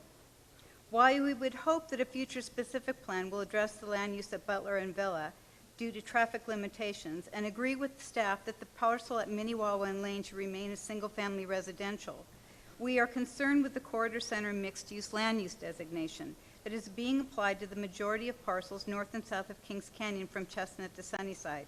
It is both more intense and in terms of density, and seems to allow more commercial uses than either the Main Street designation to the east or the mixed neighborhood use applied to other parcels throughout the plan area. Is it the most appropriate land use given its proximity to the adjacent low-density residential neighborhood? Is it compatible with existing land uses? Does the need to increase ridership on public transit trump preserving the character and integrity of neighborhoods? Does it really need to be all at intersections? Does it really need to be at all intersections and on all parcels? And is it appropriate adjacent to scenic drives or historic neighborhoods? We would ask that the city reevaluate the Corridor Center mixed-use applications for the parcels at Kings Canyon and Minnewawa, either in this general plan or future specific plan, fund a secure park for the 10 acres to the southwest, and keep the land uses office for the 3 acres on the southeast. And in the future, reach out to us and ask us what we think would be good for our neighborhood. Sharing information after the fact while looking good on paper is not the same thing. Invite us to sit in and comment in the development code update and to participate in the new specific plan for the area. We care deeply about Sunnyside and would like to work with the city to develop appropriate land uses and protections, which will enhance our neighborhood and foster sustainability while fulfilling the objectives of the 2035 general plan. Good evening. My name is Angela Whitney. I'm a longtime resident of District 7, temporarily living in District 3 on 1546 L Street in an urban project by Fresno Institute for Urban Leadership called the Pink House. I'm also a Fresno State Humanics Scholar. I came here in support of the general plan. A few weeks ago, I was canvassing in District 7 for my work with No More Slumlords, and I found residents in that area who were living in illegal and unsafe conditions. For example, a single mother of 2 who lived in a 1-bedroom apartment, but her and her children could not go back into the back bedroom because bed bug infestation was so bad that her 6-month-old child was covered in bites. So they had a mattress in their living room, and they were living like this. And they were afraid to report this to code enforcement because fears of retaliatory evictions, which is also illegal. But there are many residents in every district that are living in these conditions. We believe that by passing the general plan, it will give us the space to begin this work. This vision that you're setting forth is an inheritance to the young people of Fresno.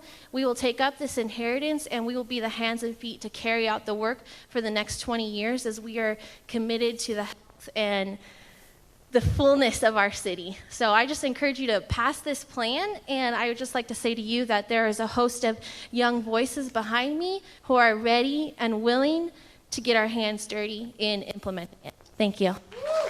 Thank you, Angela.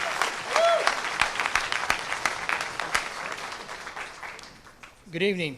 Thank you for letting us speak tonight. My name is Mark Ratchford. I live in the Sunnyside area. Myself, I'm pretty concerned about some of the changes that are implemented in this new plan. If you want people to make changes and you want to make an area grow, you need to do that with tax breaks. Promote business to be able to affordably locate. There's lots of downtown buildings that are vacant because there's no reason for anybody to be down there. And if you could make it less expensive, it would be great. Also, when you stack 3-story apartments in the areas that you're talking about in Sunnyside, you're going to create a crime problem. The reason I know that is because I live in the area and I frequent a restaurant, it's called O'Sullivan's. And behind O'Sullivan's used to be a place called Sunnyside Bowl. And that is now a welfare office, and that whole neighborhood in there has changed. There's questionable activity going on in there all the time. Police is in there all the time. And that's what will happen if you do what you're planning to do there along Kings Canyon by Sunnyside High School. And that's another thing. That is a high school. There's children, kids there. There's also Baird, the school there, elementary school.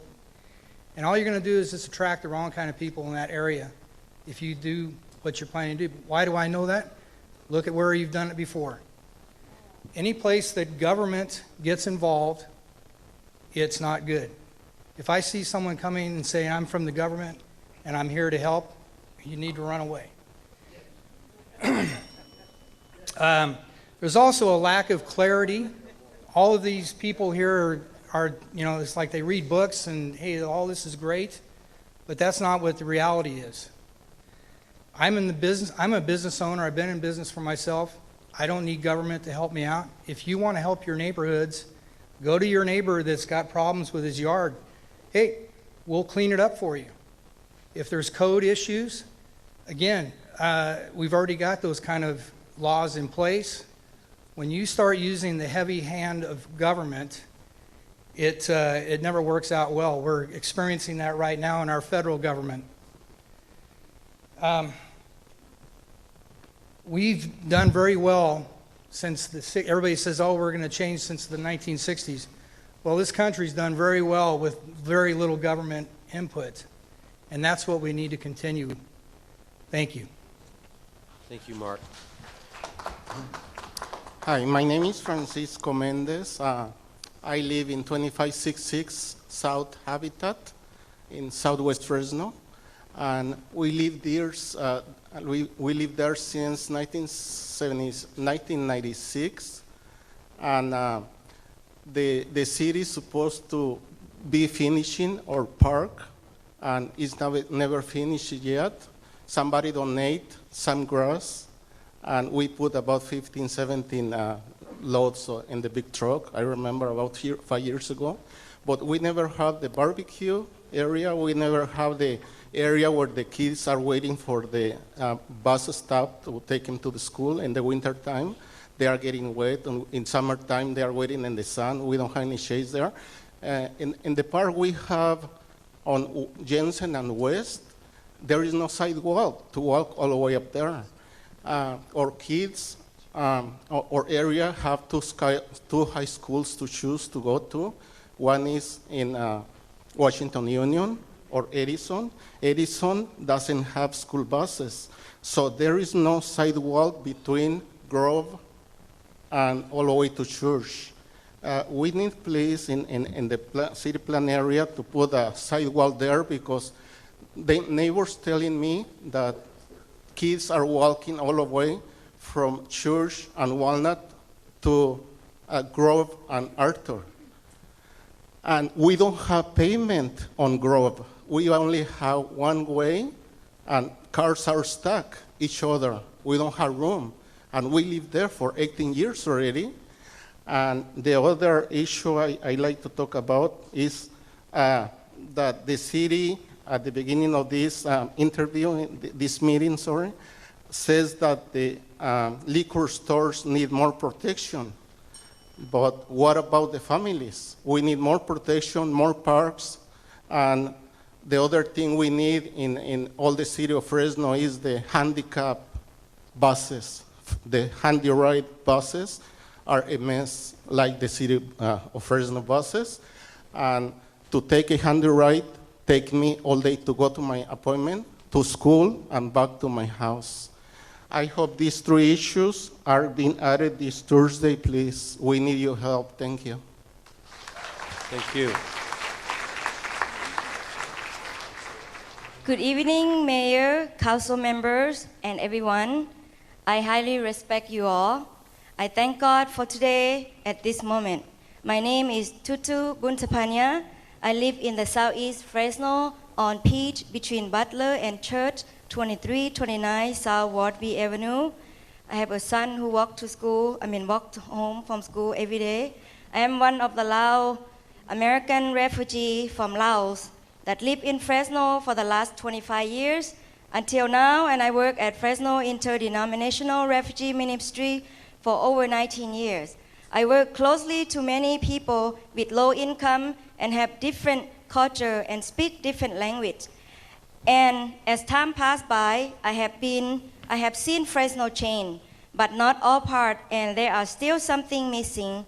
And many of our refugee community in Fresno are not able to express about things that need to be changed because we are afraid of the people that have different culture than us. We are still learn to adjust and love our city, and we are also good people like other humans.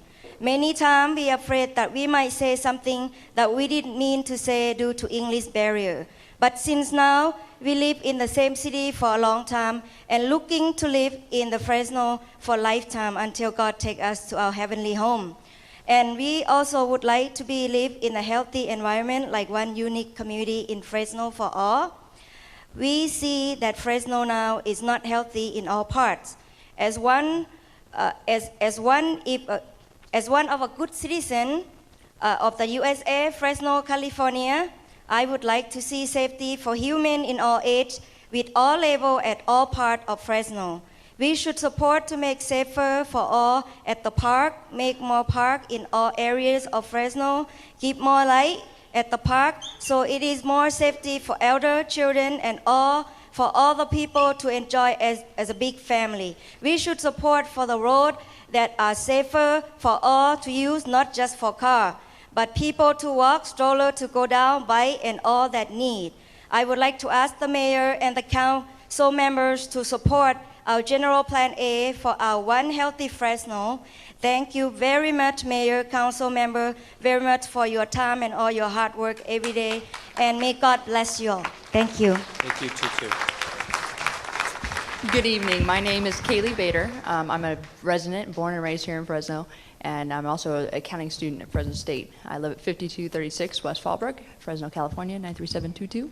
And I was asked by a colleague to come and speak to you today about a problem that I'm not sure you realize that we have in the business community, and that's retaining talent.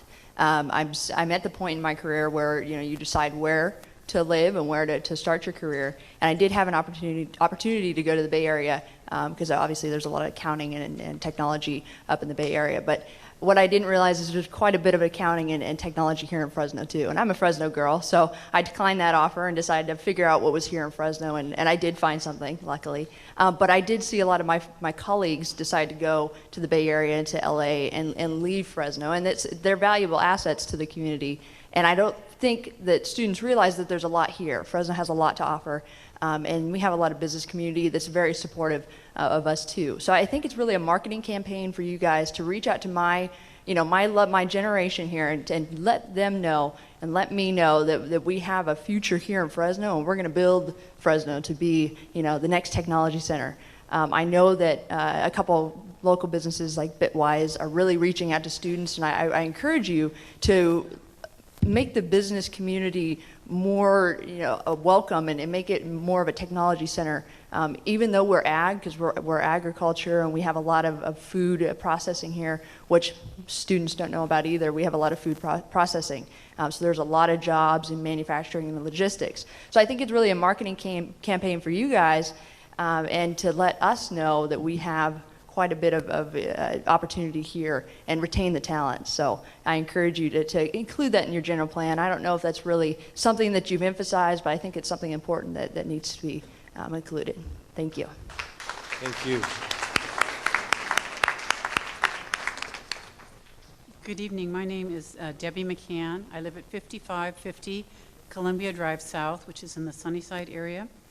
And I have just a short statement that has reference to the first of all, I'll start over.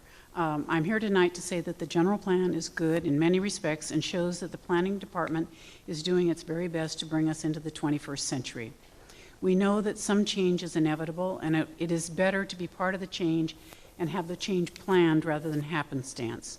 For this reason, we want it to be included in the next phase, which is the specific plan. And I'm not sure how we're going to go about that, but we want to be part of the solution so that existing development when it has to interface with infill projects, that there are planning tools in place to enhance the quality of both the old and the new. I don't know what the mechanism is for putting Sunnyside property owners at this table since we are part of the county, but I'm here to voice that request. Thank you. My name is Arthur Moy, 2054 East Granada Avenue, 93720. And I'm here as an independent citizen, and I'm also here representing the Foundation for Fresno's Future. It's a group whose task is very much to promote a more vibrant future Fresno. And I think everybody is very familiar and was involved in the November elections.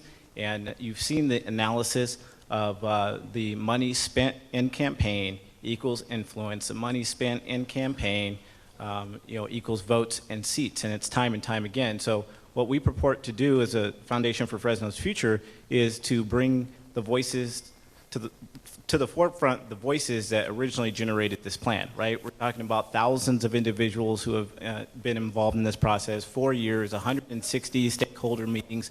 So there has been a lot of public input, and we want that to be the voice. That's why we have our campaign, My Plan, My City, and we are very in support of the plan as it stands. And we have a very good cross-section of the community that have signed on to our letter of support, and I'll read that quickly and submit that. So, dear council members, the purpose of this letter is to acknowledge our support of the 2035 Fresno General Plan. We believe that every city should have a plan, and that plan should be consistent with the aspirations and visions of its citizens. Fresno has come a long way in the last decade, but for us to truly feel comfortable calling Fresno a vibrant place to live, there is still so much to do. Among the many issues facing our city, the most vital are the deteriorating neighborhoods, vast poverty, uncertain water supply, lack of jobs, concerns over safety, and the general aesthetics of the city. Although some may disagree on how to move forward to achieve the vision of a more vibrant future, there are several key points on which most do agree. And that's that we all want clean air to breathe, clean water to drink, clean, safe places to live and play, well-paying jobs, quality education, and we want to have pride in our city. We believe that the 2035 Fresno General Plan not only represents a vision of a more vibrant Fresno, but also creates the path to achieve that dream. Most importantly, we believe that the thousands of citizens who took the time to become involved in the development of this plan is a true testament to how much it means to the everyday Fresnan. We ask, as a representative of our respective districts, that you vote to pass the 2035 General Plan. Thank you.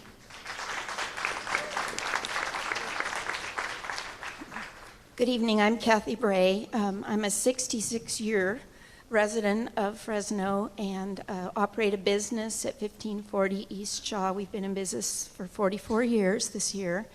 And I'm also a past president of the Chamber of Commerce, and I'm a member of the Business Council Board. But I'm not here to represent them. They didn't ask me to, and I'm not doing it. I'm really here on behalf of my grandchildren, my 4 grandsons, and without seeming presumptuous, their generation. We've owned this business, and what we've done is try to get people into good jobs. And there's an interesting dichotomy right now, even though the unemployment's gone down a little.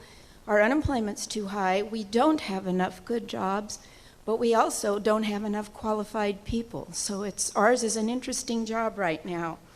I was a member of the 2020 General Plan Committee, the SEGA Committee, and I represented the Chamber along with the BIA. I didn't represent them. They were on the Plan for Landscape of Choice with the BIA, the Business Council, the American Farmland Trust, and also the Farm Bureau. And that landscape of choice was adopted by the city of Fresno as a guiding document. I remember when this general plan, the new one, presents a vision that's been around a long time, but I actually remember when it wasn't so much of a vision. I can tell you, in the 50s, not everything was as it should be in the 50s, but in the 50s, we had a vibrant downtown, and we had strong neighborhoods. So I remember what that was like. And unbridled growth has left our neighborhoods and our downtown behind. Remember when everything south of McKinley was in trouble, and then it moved to Shaw, and now it's at Herndon?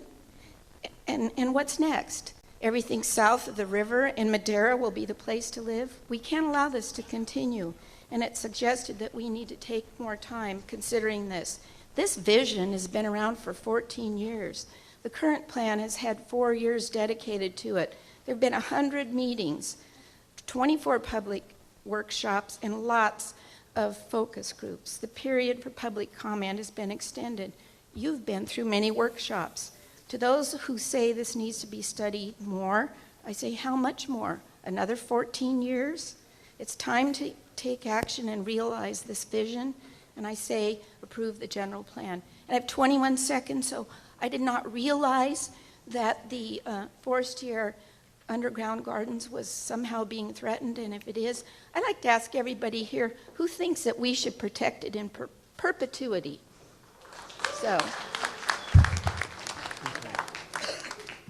Yeah, I'm going to make a quick comment so everybody's prepared. In about 4 or 5 minutes, we're going to be at the 2-hour mark, and my fellow councilmen and I are going to take about a 10-minute break. We wanted to prep you ahead of time, so we're going to go with these last 2 speakers, and then we'll start back at number 1 when we get back from that break.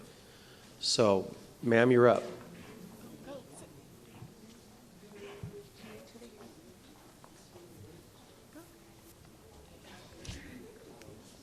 Hi, my name is Cindy Chacon, and I'm here today supported by my classmates from Fresno State. And I would like to tell you a story. On June 18th, John Ortega walked to the store a block away from his home. The street was poorly lit because some of the street lights were not working. John also had a health condition. He suffered from seizures, and so he made the decision, he chose not to drive because he didn't want to hurt anybody if he happened to have a seizure while driving. He was hit by a 2001-2003 BMW with 2 people in the car. Some witnesses heard the impact but couldn't see what was hit as it was dark. They thought the car hit a dog in the road. They saw the male driver get out of the car while the female remained in the passenger seat. The driver ran back into the car and sped off. Every bone in his face was crushed. His brain was pushed 14 millimeters to the left. His lung was collapsed. He was taken to the hospital. The surgeons worked on him around 5 hours. He remained in critical condition and on life support. My sister had to make the decision to take him off life support, and John died on June 25th. His death remains unsolved. The streetlights in South Fresno are dim and poorly lit. There isn't enough to see faces and license plates. Lighting is a factor in that area, and it's something that needs to be fixed. From January 13th till December 14th, there has been 1,432 hit and runs in Fresno County, 275 injuries, and 9 killed. We need a general plan with clear and concrete language that outlines priority in reinvesting in Southwest Fresno with proper maintenance, infrastructure, and well-lit areas after dark hours to promote safe neighborhoods and prevent further tragedies like John Ortega. Let's improve the quality of life of all residents of Fresno to be one healthy Fresno. Thank you.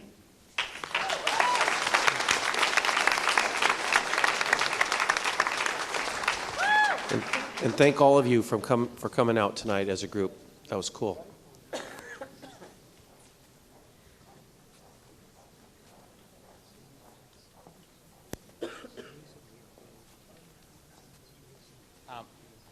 My name is Juan Alejandro, and we are a group of Fresno State students. The general plan should prioritize investing in more public transportation that provides everyone the ability to reach their destination. Areas with a higher concentration of poverty house people who lack a reliable source of transportation, and Fresno should do something to further the opportunities that for low-income neighborhoods. For example, why was the bus rapid transit project something that was put on hold? I'm a Fresno State engineering student, a civil engineer, and I attended a local presentation that provided a few reasons why the project was something Fresno should look into. It was intended to provide mobility choices and access for residents to reduce reliance on cars. The BRT would reduce wait times, customer boarding times, and schedules would be more reliable, as well as the cost per passenger had been shown to be lower, while it improves safety and other amenities. Policy changes must be made to improve the public transportation that is in place now to allow for further expansion of lower income neighborhoods. Hello, my name is Cynthia, and I'm a Fresno State student. I live in District 6. My address is 6522 North Orchard Street. I believe bus transportation needs to be expanded for Fresno's low-income residents who do not own a vehicle. Fresno's residents need a solution to overcrowded bus stops during peak hours. Speaking from personal experience, I know that there are college students that depend on public transportation and can attest to overcrowded bus stops at Van Ness and McKinley Avenue. As a Fresno State student, I was glad to hear that a few months ago, Fresno State received 2 grants to fund bicycle lanes on the north and south side of Fresno Avenue. Fresno State has set an example in promoting alternative means of transportation for students. That being said, the general plan should maintain Fresno's bike lanes and also promote alternative means of transportation to residents. Thank you. Fresno is the 5th largest city with public transportation. A study found that 93% of Fresno residents live a quarter miles from a bus stop, and the average wait was only 10 minutes. But personal experience, I have never waited 10 minutes for a bus stop. It's always been an average of 35 to 45 minutes, and always waiting with 25 packed people for a bus stop. Well, the only thing I have to say is that since you're making the decision of public transportation, I encourage you to take the bus one of these days. You know, just to feel our experience as a student, as a resident, to get your groceries, doctor appointments, education. You know what I'm saying? All right.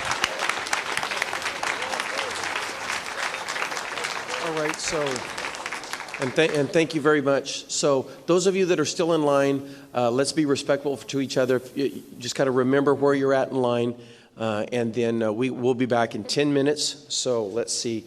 That will be at 25 after 7. We'll start up again with number 1 speaker over here.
after 7, and I'm Sal Quintero. I received a message saying for the 21st I asked for a reservation for 17 people at 11, and I was told that you wouldn't have anything available until 2 o'clock.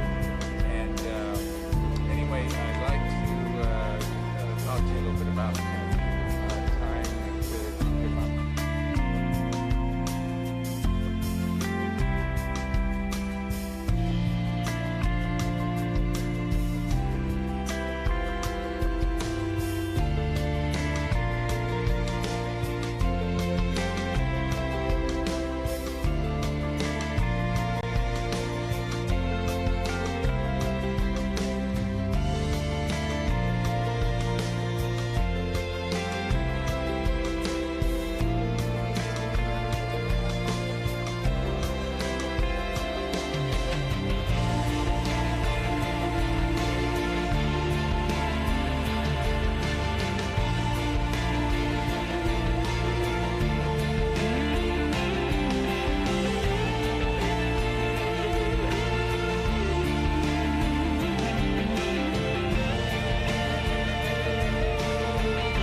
1, 2.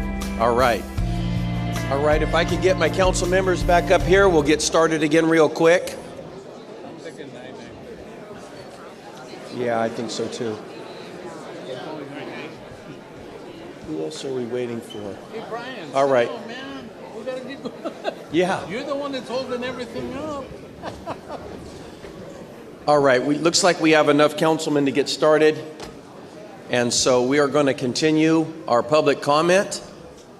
So if everybody inside this room could at least take their seat and get ready or get in line also, back in line where you were, or jump in line. I know there's some people still outside eating, and that's cool, but inside here we'll try and be a little bit quieter for everybody who still wants to speak. We're going to go somewhere live and put like yard.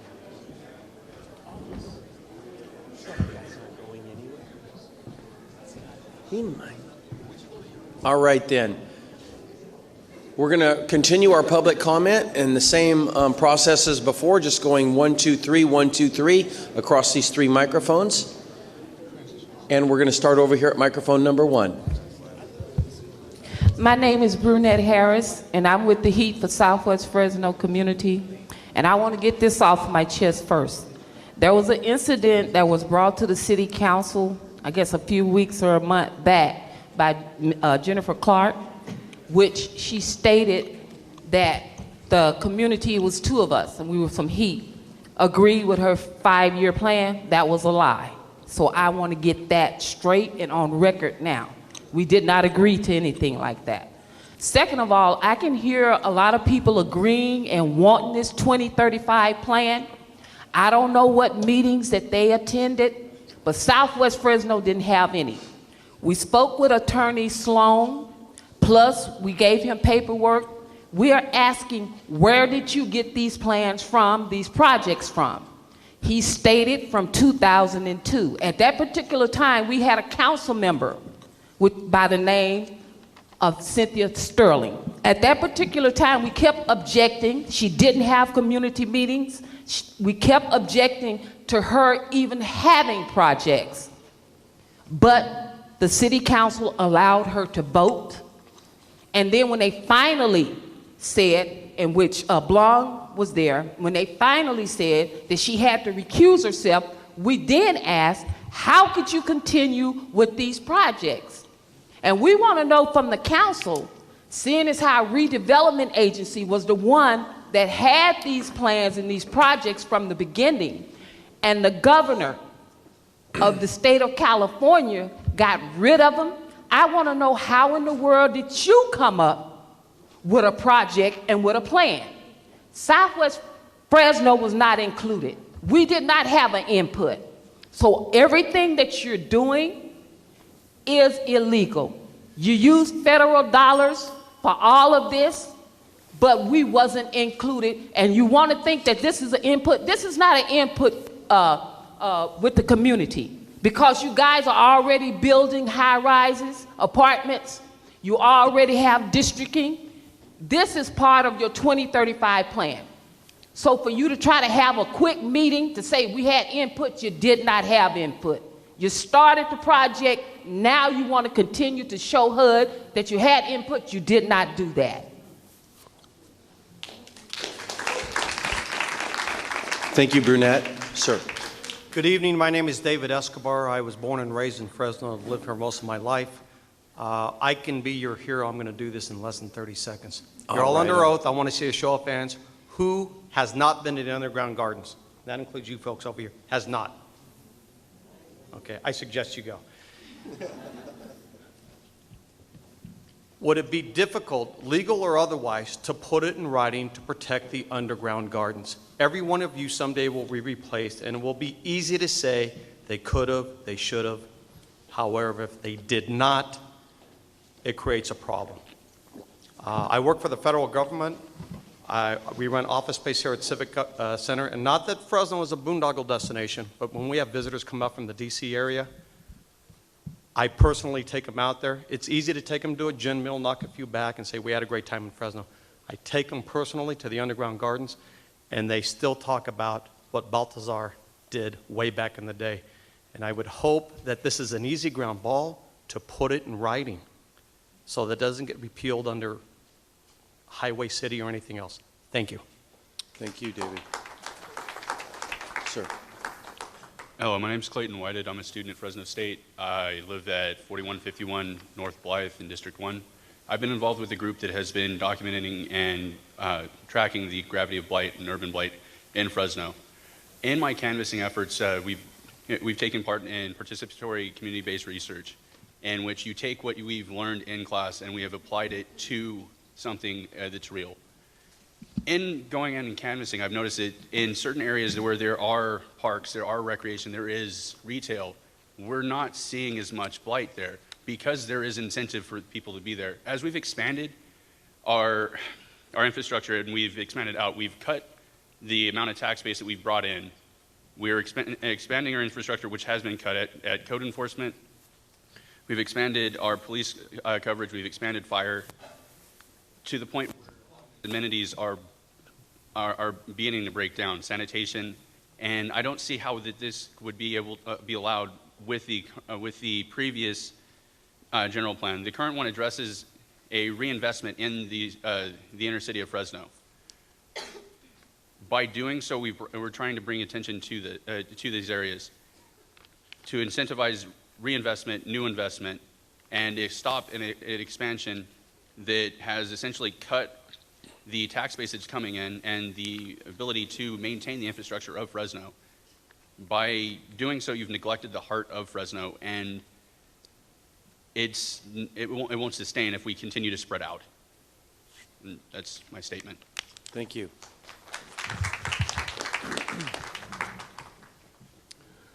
Good evening, Council President, Council members, and Madam Mayor. My name is Bob Mitchell. I'm a resident of West Fresno, and I do have a lot of concerns about the general plan. I've been one who's been involved as a member of the Golden West Side Planning Committee for a number of years, probably going back to 2009. Our committee has met extensively with your former interim director, Mr. Keith Berthold, talking about those things relative to our community and the city at large. Having attended I don't know how many meetings, having voiced our concerns, and seeing the map which I saw recently that still does not reflect what we as a committee and residents of our community have a desire to see, it's really perplexing, disappointing, and saddening. The areas that I'm going to address in specifics right now are properties on the north side of North Avenue, which are across from the Cargill plant, which has received permission to expand. That location is listed as low density. No one thinking would invest their money at that location in low density because of the truck traffic, the smell, et cetera, et cetera. The other part of the property is up around Kearney, Marks, Hughes, in that area. Certain parts of it is high density. That is not consistent with what is presently existing there. Many of you are presently remember the Running Horse catastrophe. Well, there was a part of that that did get developed, and it was probably one of the best developments that our community has seen since the 50s. Now you're going to put high density rather than continue that, which is what we have requested, so that there would be some consistency from Fresno Street on Kearney all the way down, because the homes out there would not, the high density would not support the community that is developed there. I've been to numerous meetings and heard everyone talk about how they want a form of lifestyle. Sunnyside has a lifestyle. Clovis has a lifestyle. North End has a lifestyle. We in West Fresno deserve a lifestyle. We attend the meetings, we listen, we have input. As a former member of your B&C program, Building the Neighborhood Capacity Programs, we wrote a letter to the city planning department. I spoke at a meeting that Ms. Smith was present at Edison, identifying the same issue. It's a repetitive situation we are in our community. We come before you, we tell you what we don't want, we tell you what we do want, but then what we get is what we don't want, such as the Brentag Corporation. So to say that you can't delay this process just a little while You talk about the great work that has gone into it, and I believe it has been great work. 2 weeks delay, because Ms. Clark stated tonight, once the maps are adopted in this program, that's it. So you put us behind the 8 ball again. So thank you. Thank you. Thank you, Bob.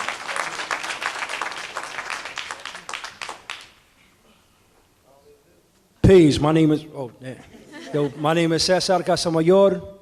I'm a youth organizer with Building Healthy Communities, and there's a lot of things that is wrong moving forward with the plan. I just want to say that we don't have enough time to go over all those big, thick books over thousands of pages for the community to go over, and y'all want to vote on it on the 18th. To me, that's ridiculous. How are we supposed to look over the community is supposed to look over those papers to make the best decision for our residents and our community? I think you guys are being very disrespectful to the community by trying to push this so fast. And the other thing that I would like to say is that whereas I would like to see more youth engagement and youth involvement in the planning, I know that community organizations are doing an excellent job in making so, but I think the responsibility also lands with you guys. There's a lot of things that I see in regards to parks being built, but they're built in places that are toxic. For example, Martin Riley Park. There's a highway right there. There was 2 young people that I personally know, that I'm not going to say their names right now, that were catching asthma attacks just kicking the soccer ball around and throwing the football around, because there's a highway right there. Same thing could be said in Romaines Park. The other thing is, which I like the young man to come here and voice their concerns as well.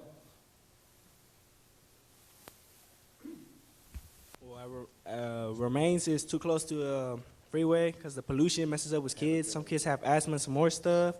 And there's no water fountains there to drink water. They took them out for no reason. That's like not right, because how are we supposed to drink water? Kids play sports, and in Fresno, you know, it gets super hot. You get exhausted, start sweating. There's no water to drink, and some kids can't afford to buy water, so what are they going to do? They can't do nothing. Then we met with Oliver Clinton the other day. He said he was supposed to get computers for Romaines because some kids got to do homework on computers, high school kids, and some more stuff. He never came through his part. How y'all doing today? I'm John Draper. I'm on the west side of Fresno. I'm here today to talk about Hyde Park. There's no playground. There's really nothing at Hyde Park. I mean, and just like Cesar was saying, the toxic waste dump, there's a toxic waste dump built under Hyde Park. So, I mean, in Edison is really not too far, which I go to. I mean, kids can catch asthma attacks just walking through school because it's really not that far. Then, you catch the asthma attack, then you got to go home, miss a couple days of school, fall behind on classwork. Then, you got to come back and try to do all that little difficult stuff or whatever. But that's what I'm here to talk about today, that I think we need more stuff at Hyde Park because there's really nothing there. I mean, it's just a lot of field. I mean, yeah, so that's what I was here to talk about. All right.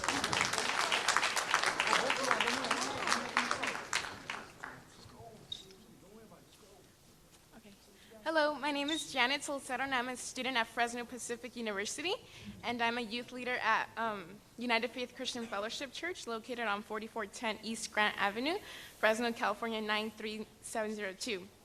Our church youth group is called SENT, Southeast Neighborhood Transformation Team, and we've been working on making our community a safer and healthier place to live in. We've done our research, and we have found that the more liquor stores there are in a community, the more violence increases.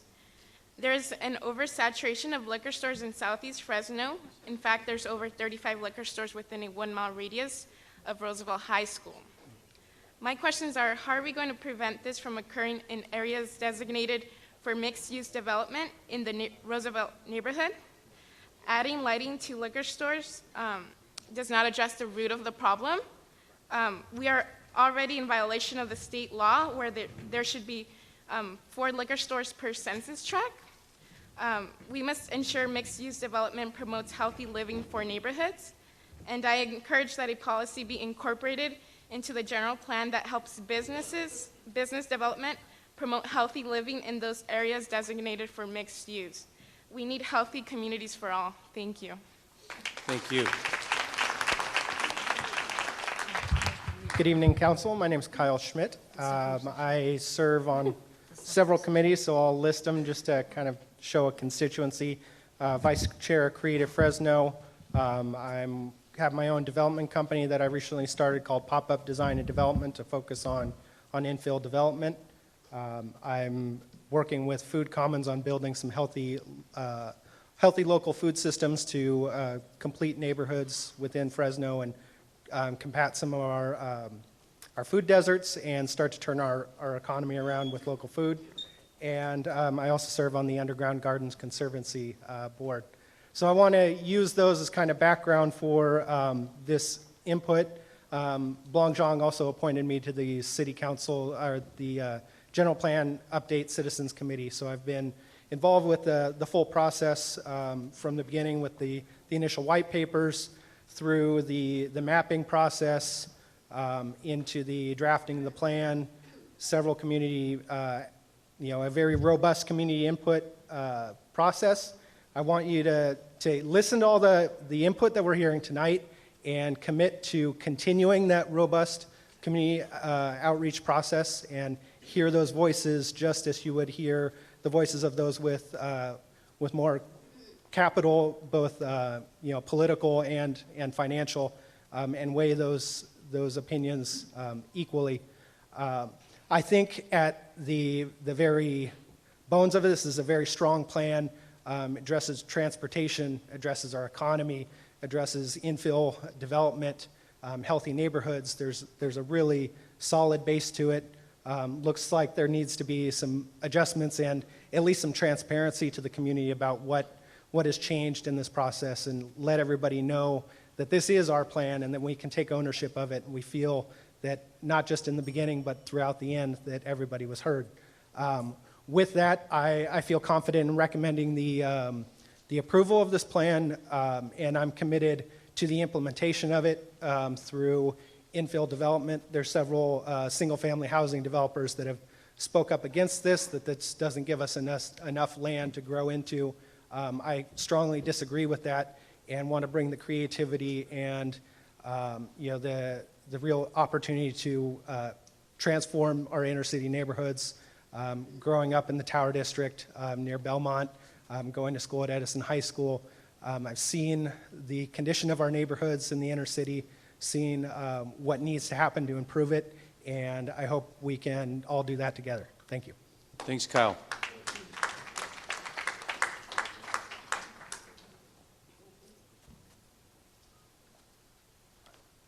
My name's Noah. My name is Christian. I live in U Street next to abandoned houses. I go to Tehipri Middle School. I would like to see more youth people involved and less abandoned houses. I would like to see more people involved in making decisions, like everyone. Thank you, guys. My name is Jerher. My address P.O. Box 12181. Mainly I talk about how Fresno will change the next coming years. My concern is can all the council members see Plan A? In Fresno City, I see so many places and areas that need to be changed. And mainly, I follow the Plan A for years. And I'm gonna say a lot of things, but I'm mainly gonna talk about housing. Housing is the main point for Fresno area because right now, the poor people are raising more higher, and somehow housing is not enough for the Fresno people. So I would like council member and Ashley, the mayor, see the housing. I would like to see the coming year the housing will provide more people. Thank you. Thank you. And before we come back over here to speaker number one, we have a very special guest I'd like to introduce to everybody tonight, and I keep thinking about it, but I want to bring my attention to Esmeralda Soria is our new councilwoman-elect. Councilman Blongzhang has been serving for 8 years, and he'll be leaving us in January, and Esmeralda will be taking his place as the council member from District 1. Esmeralda, it's been great to have you throughout the course of these general plan discussions and to see you tonight, and we all look forward to serving with you in January. All right, thank you. All right, yes, let's give her a hand. Hello, everyone. My name is Alexis DeBoer, and I am a nursing student at Fresno State.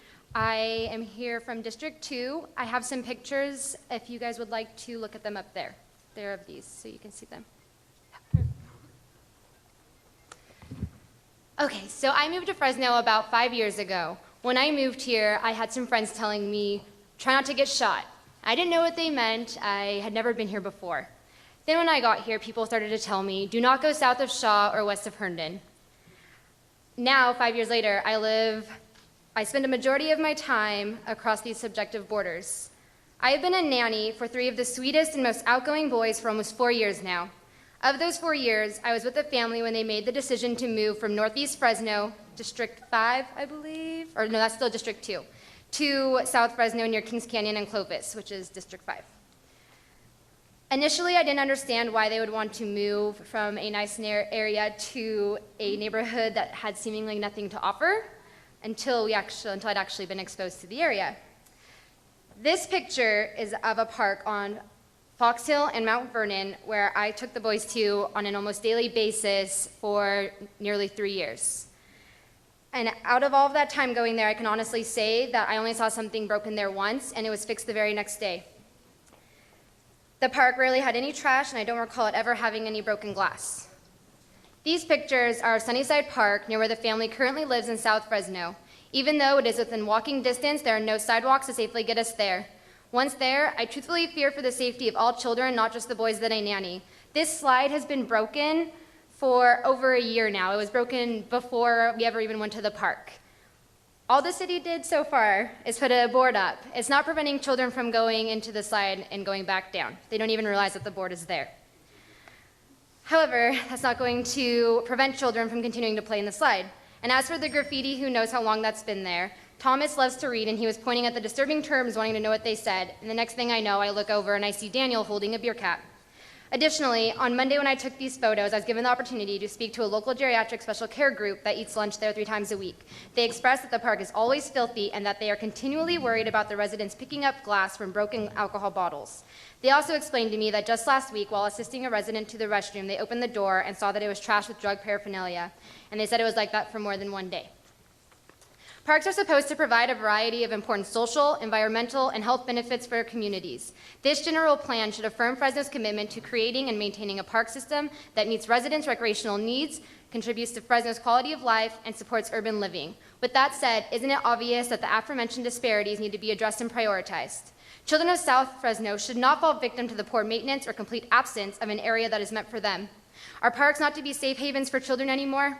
This is just one of the many areas that the general plan addresses. Let's take advantage of it and become one healthy Fresno. Thank you. Thank you.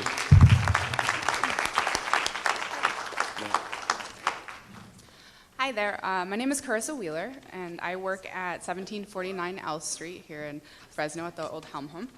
I'm here tonight on behalf of the Children's Movement of Fresno County. We've been involved in the general plan process since the beginning. Our interest lies in prioritizing our children.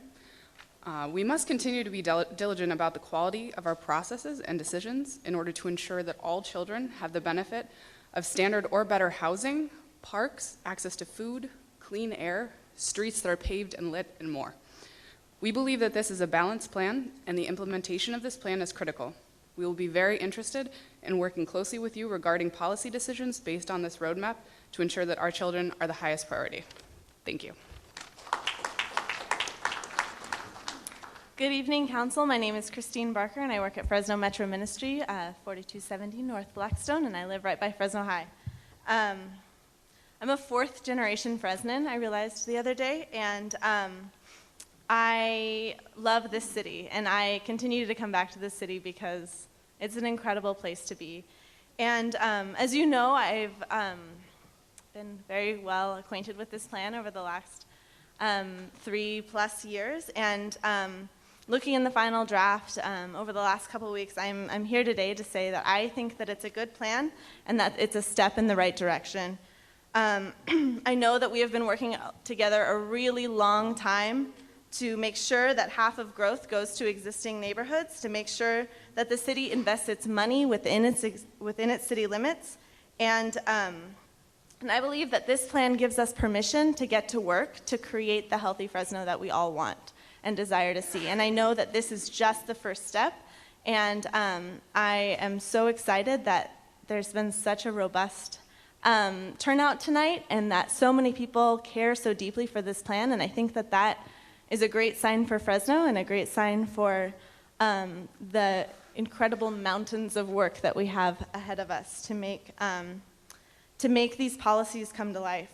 Some of these policies that I really, really like is novel idea of only annexing land that pays for all the costs, including citywide impacts.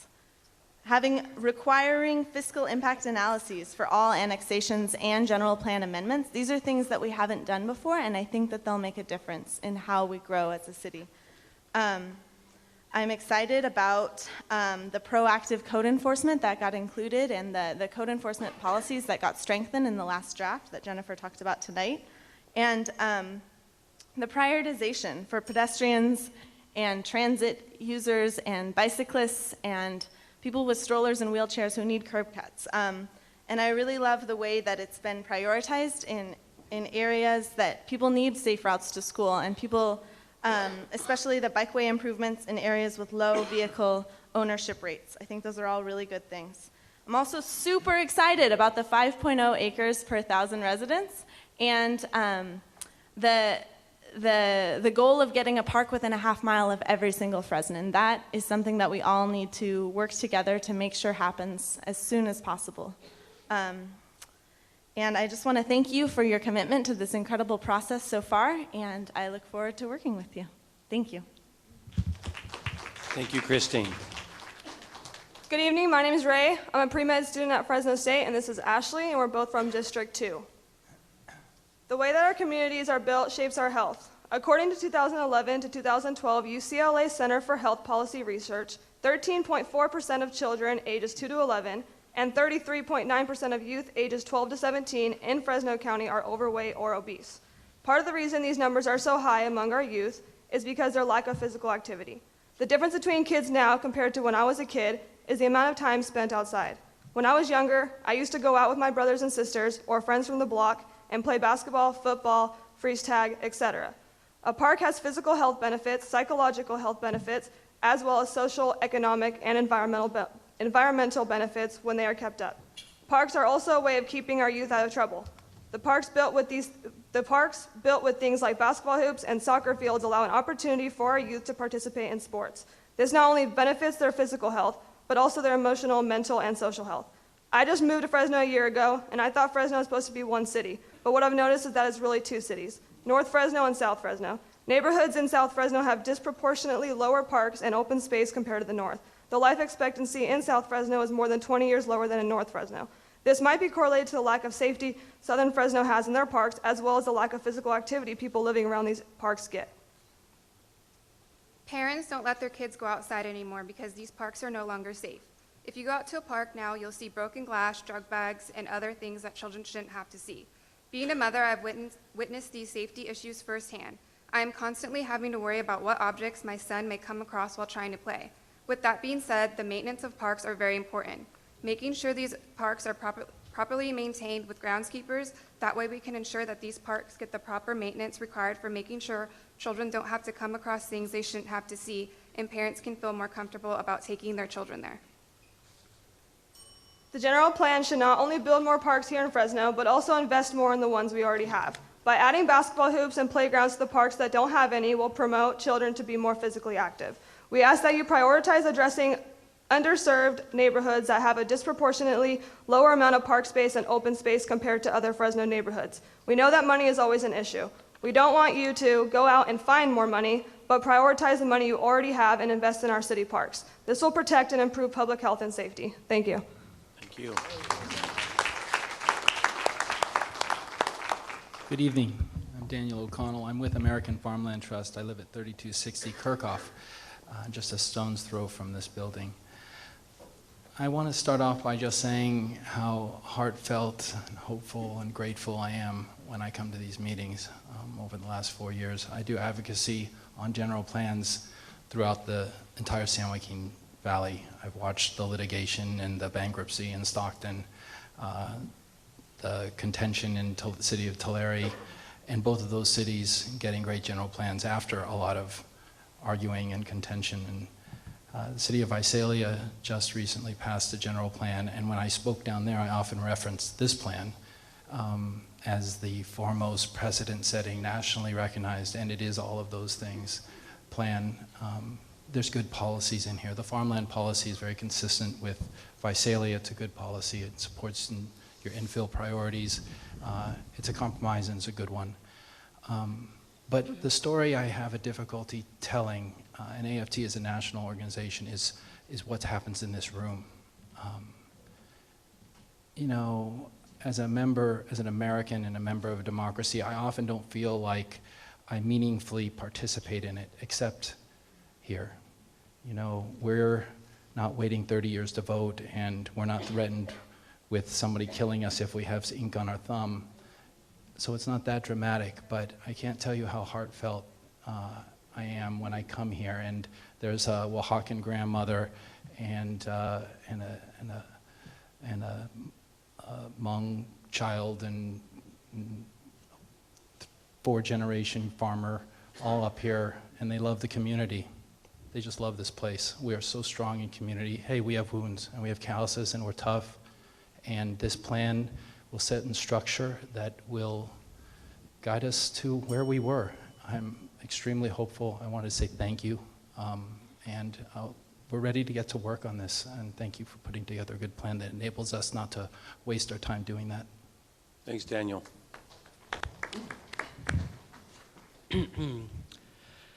Greetings to everyone here. My name is Miguel Bebanco. I am a longtime community advocate. I'm here with Building Healthy Communities and with their collaborative effort on working around this general plan and really advocating for my community here. I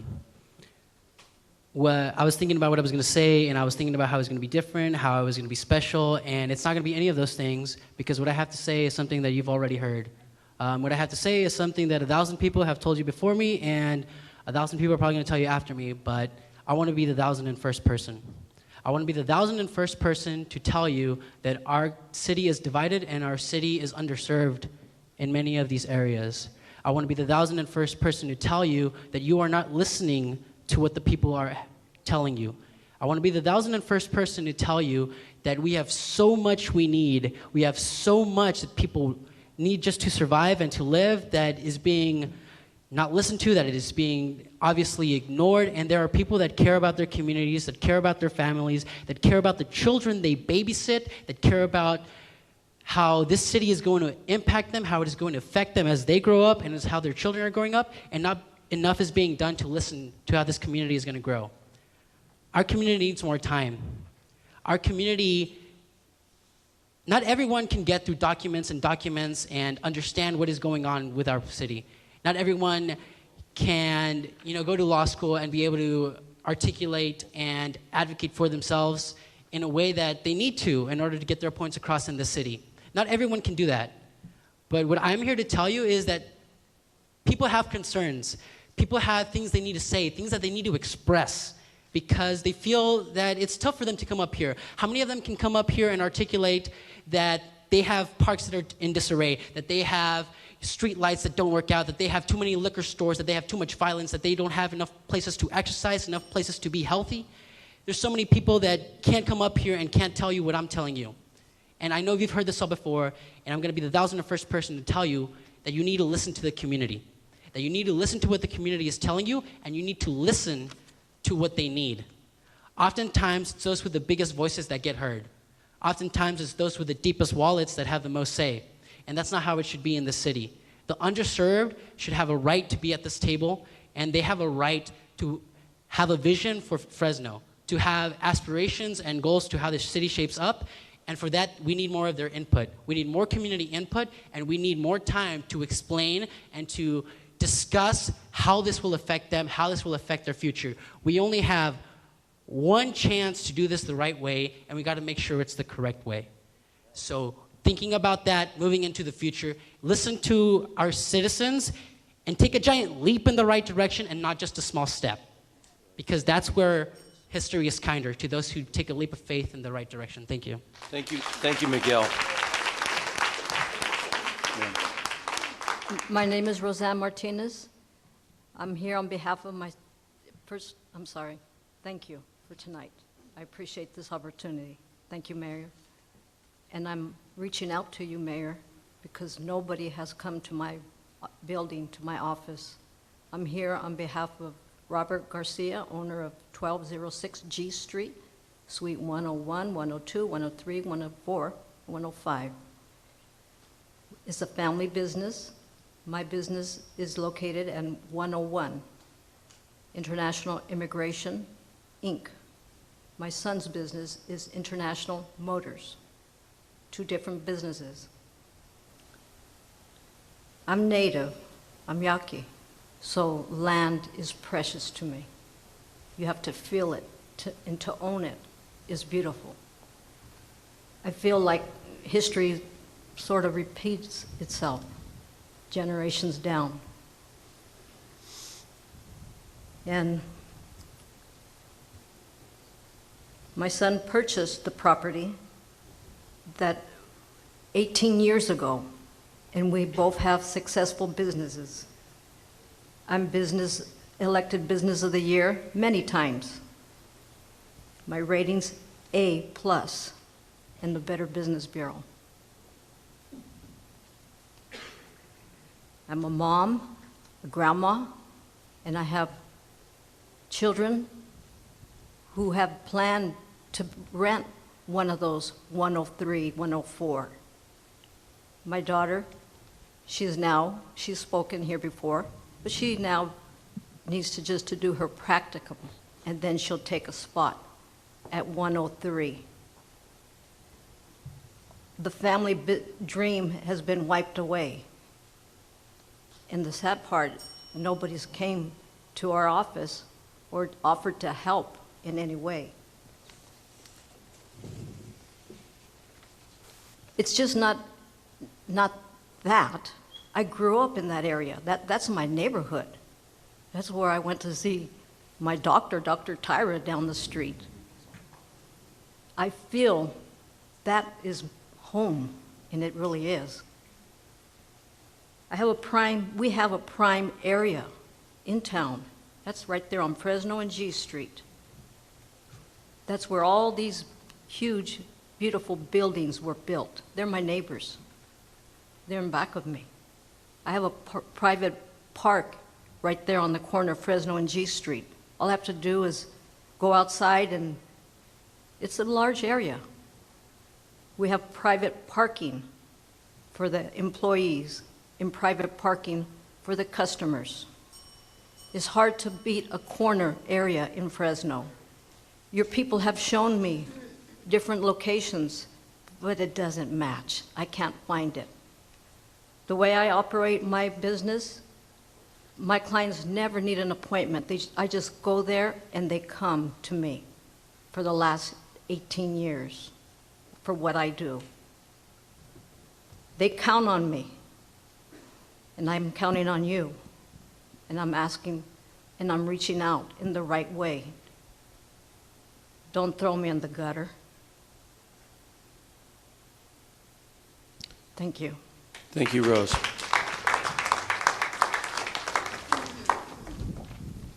Good evening, everyone. My name is Nick Napolitano. I'm from District 2.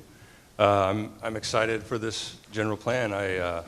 It's a lifelong Fresno. I've seen Fresno continually grow north, and I think it's time we do something else. We have a plan that will allow us to grow up instead of out, infill in the correct places, implement efficient transit, not just a good transit system, but an efficient one, a fully functioning transit system that everyone could use, whether a necessity or I'd love to use it if it was here. Excuse me. I hope you see what I see in this plan, and I ask you to support it and approve this plan, and give Fresno a chance to have what other great cities do. Thank you.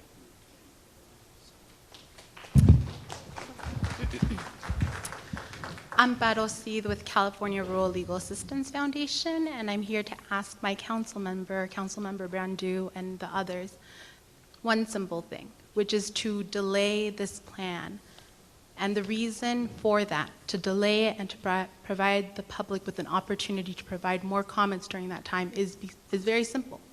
It's to maintain the integrity of the public process. This has been a long process, one that has been many years. And as a resident of Fresno, as someone who lives, works, and loves this city, I'm asking you to maintain the integrity of the public process. It is not okay to release updates, thousands of pages, right before the holidays, and to then ask for a vote from individuals. I'm asking for this community that's here today. They voiced their opinion, they've said their thoughts, and we're asking for a delay. We're not asking for years, we're not asking for months.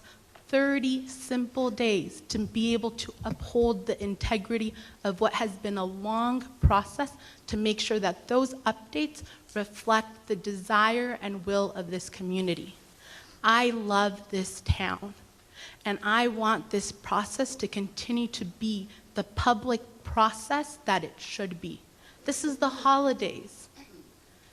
To release all of these updates and to ask the community to have read through these updates, to understand all of these updates, when it involves very complicated concepts, land use planning, while making sure that the public is involved is not a simple thing. So again, my request is very simple.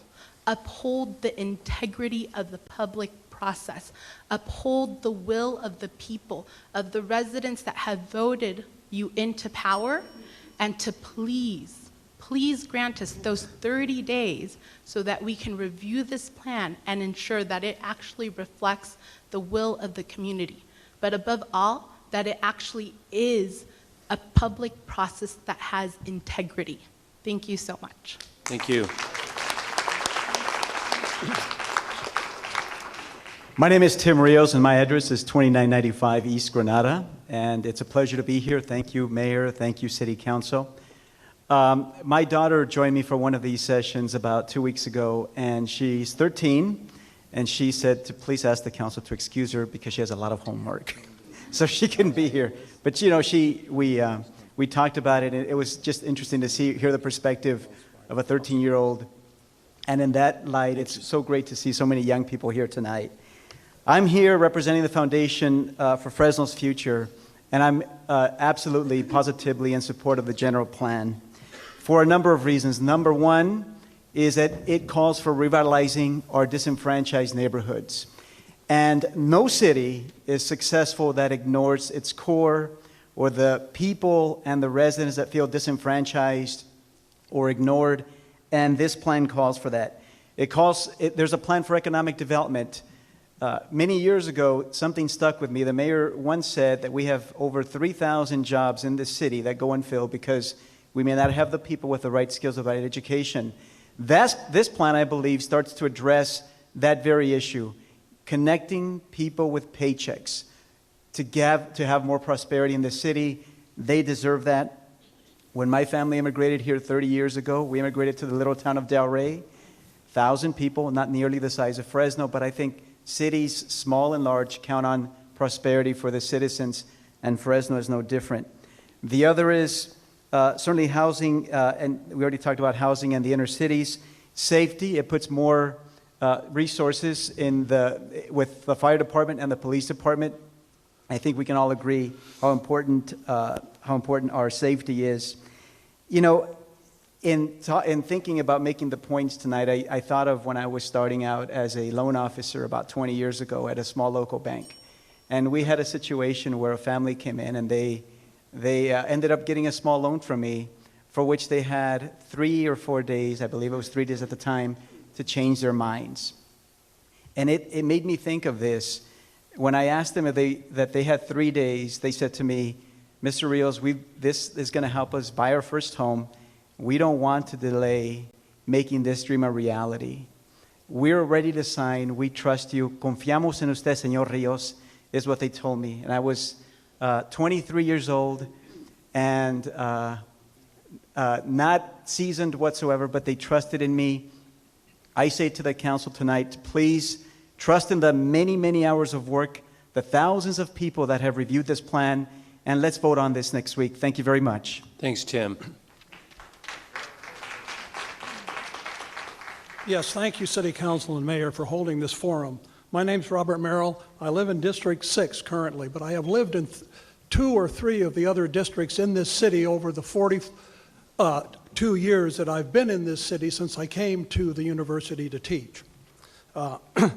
This plan is one of the best I have ever seen, but let me give the council and the audience assembled here a warning that Bill McCune expressed very nicely at a District 2 meeting, and that is that the history of violation by city councilmen at undoing general plans, undoing zoning to favor a particular developer or the money's interest in this town is why we have the sprawl and the decay in our inner city neighborhoods. Not only is this plan important to address that, and it really begins to work on improving the inner city. You've heard young people here tonight that are the future of this city speaking in favor of building up where they live in the inner city, and I started there when I moved to Fresno. Let me say, so I want to make sort of 3 points. I came here really wondering why the mayor is rushing at the last minute when this plan has been thoroughly discussed and public participation has been very good. I'd like to see that issue addressed. I have some guesses, but I don't want to speculate, especially at a public meeting. But I think the plan is a good one. If you must pass it, because in the rush, do so, because it's better than anything we've had, but hold to it. The second point I want to make, and this is one I made at the Planning Commission, but I want you to hear it, and that is that the development code and the zoning regulations are the heart. Without that new code and regulations that meet the general plan goals, this plan will also fail. And you've got to hold, you and future councilmen have to hold, and women have to hold to that code. Otherwise, we'll get the same urban sprawl.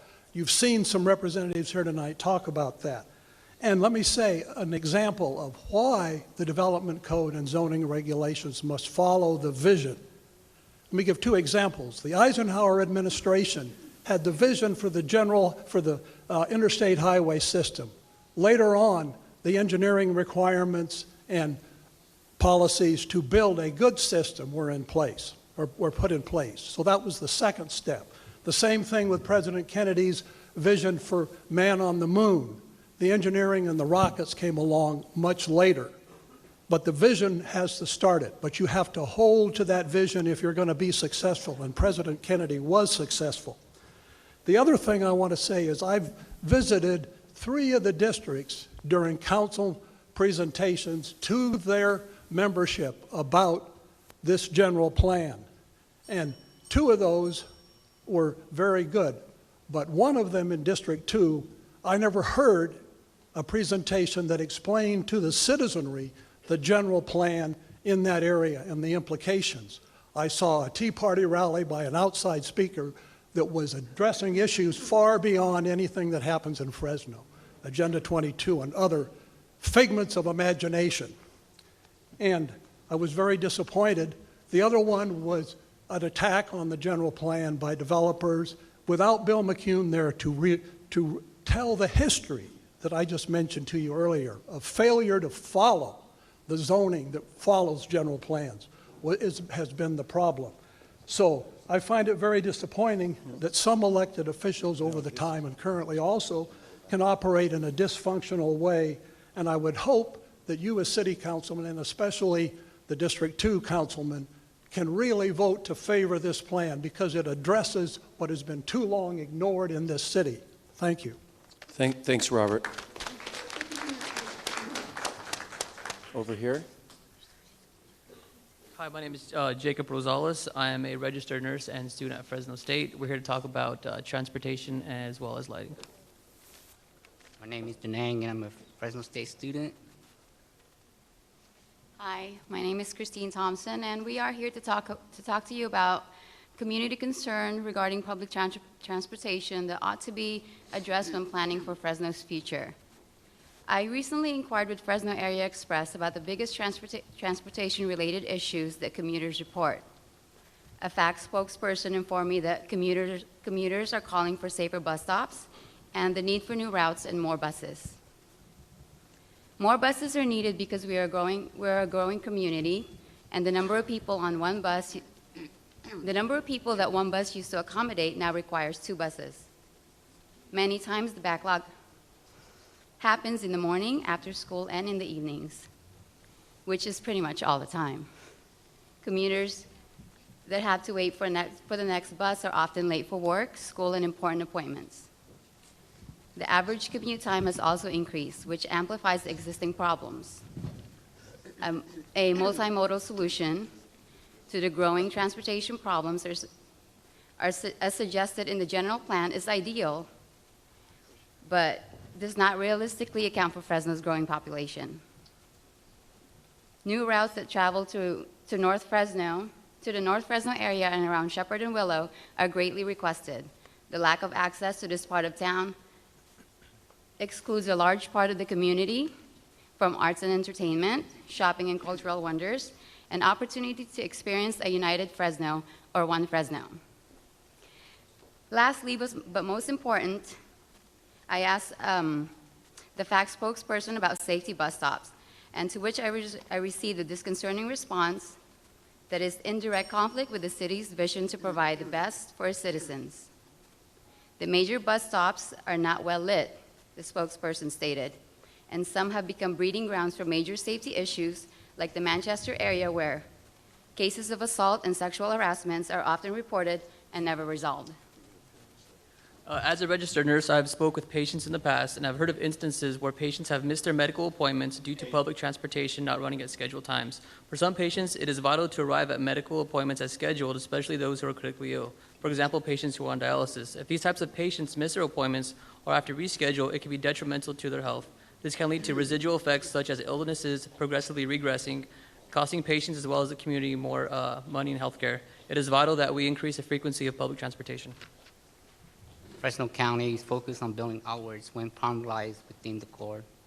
We're asking you, city leaders and city council members, to help the city and its future. You can improve ridership experience by making safety, reliability, and convenience your priority on and off the bus. We can assure you that with these 3 factors included in the general plan, ridership will increase significantly, and you will be supporting Fresno State students. Thank you. Thank you. Thank all of you. Appreciate it. Hello, my name is Lucio Avila, and I live in the 4th District. And basically, I just came down today to say that the process isn't right. It's just been 1 week since the release of the update, and honestly, that doesn't give enough time for residents to really understand it and talk to their neighbors about it.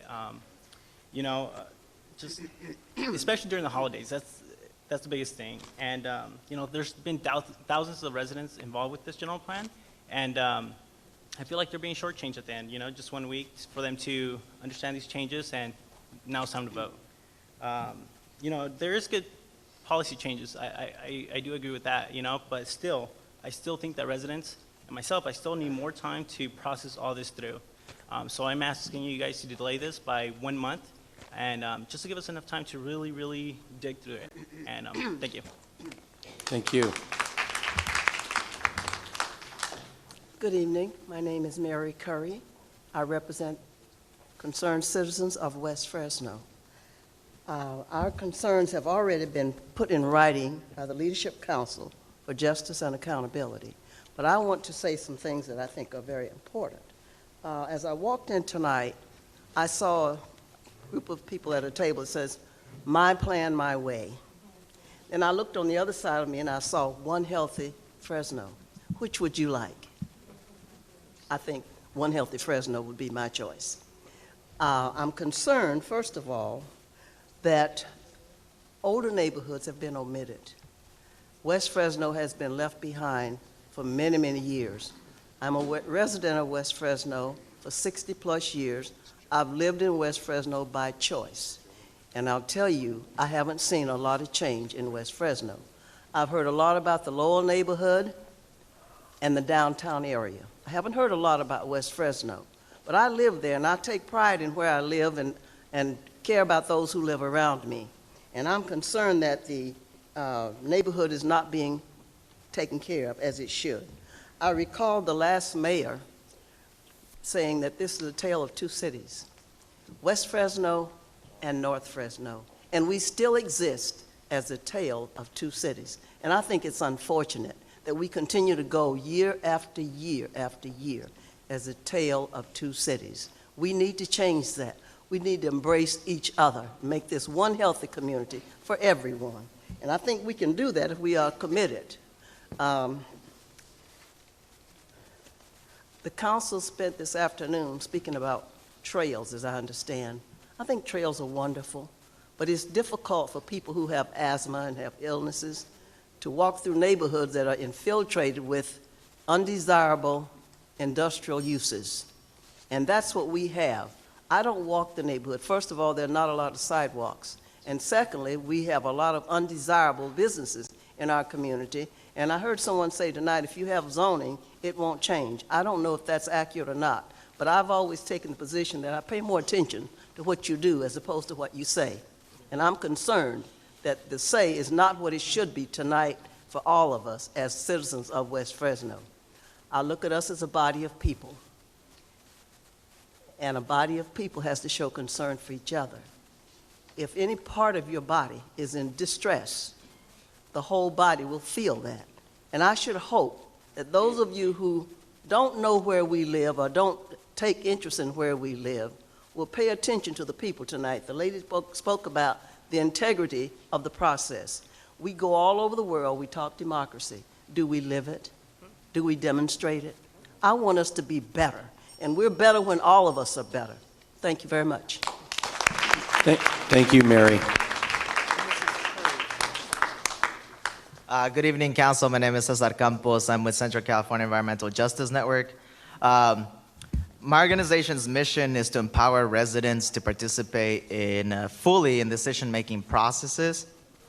And as you've heard tonight, there's a lot of people here that feel disenfranchised and feel like they haven't had enough opportunity to participate fully in this plan. I believe wholeheartedly that it is your job to make sure that no resident in Fresno feels that way. This general plan process is just the start of very many conversations that are going to come in the years to come. And we all know that the implementation phase is almost just, or actually more important than the planning phase. So I believe this process should be an example to what we can expect for next decisions and decisions to come in the years.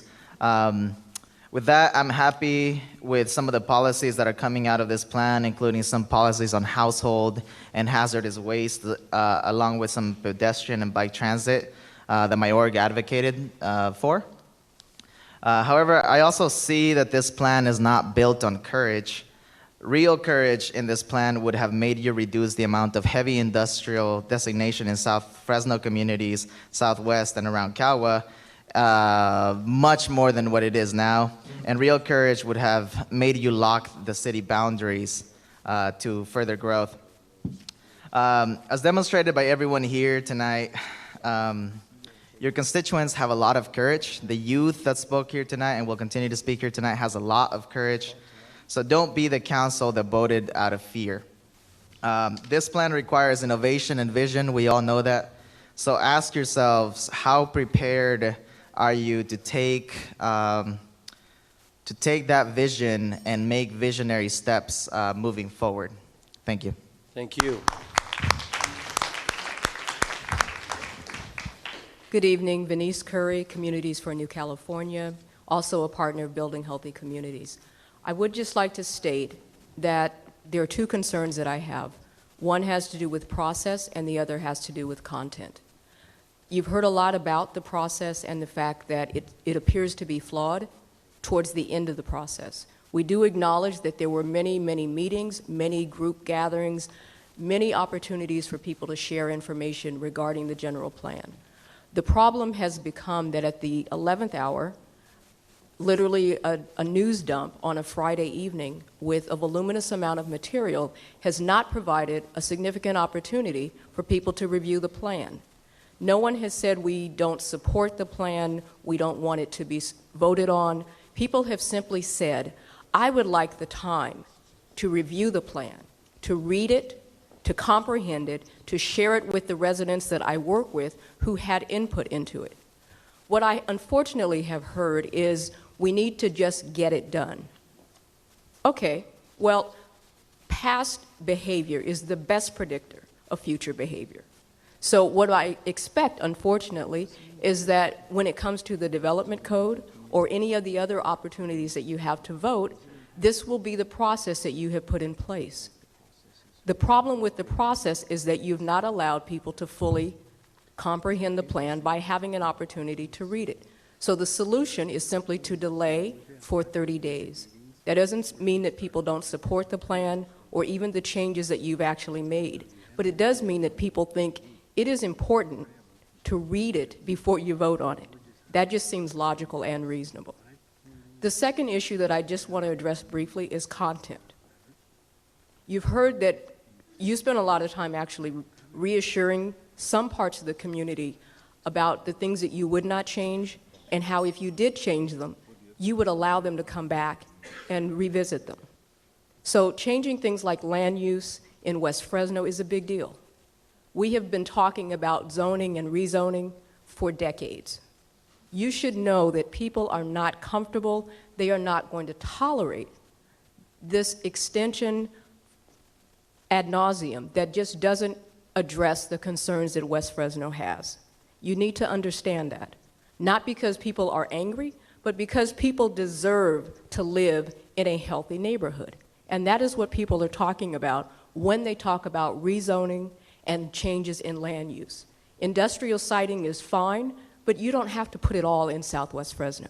And it is time that you are willing to address that issue in a serious way. We have provided information on cities that have done that successfully, and we encourage you to take a look at that and take the first step.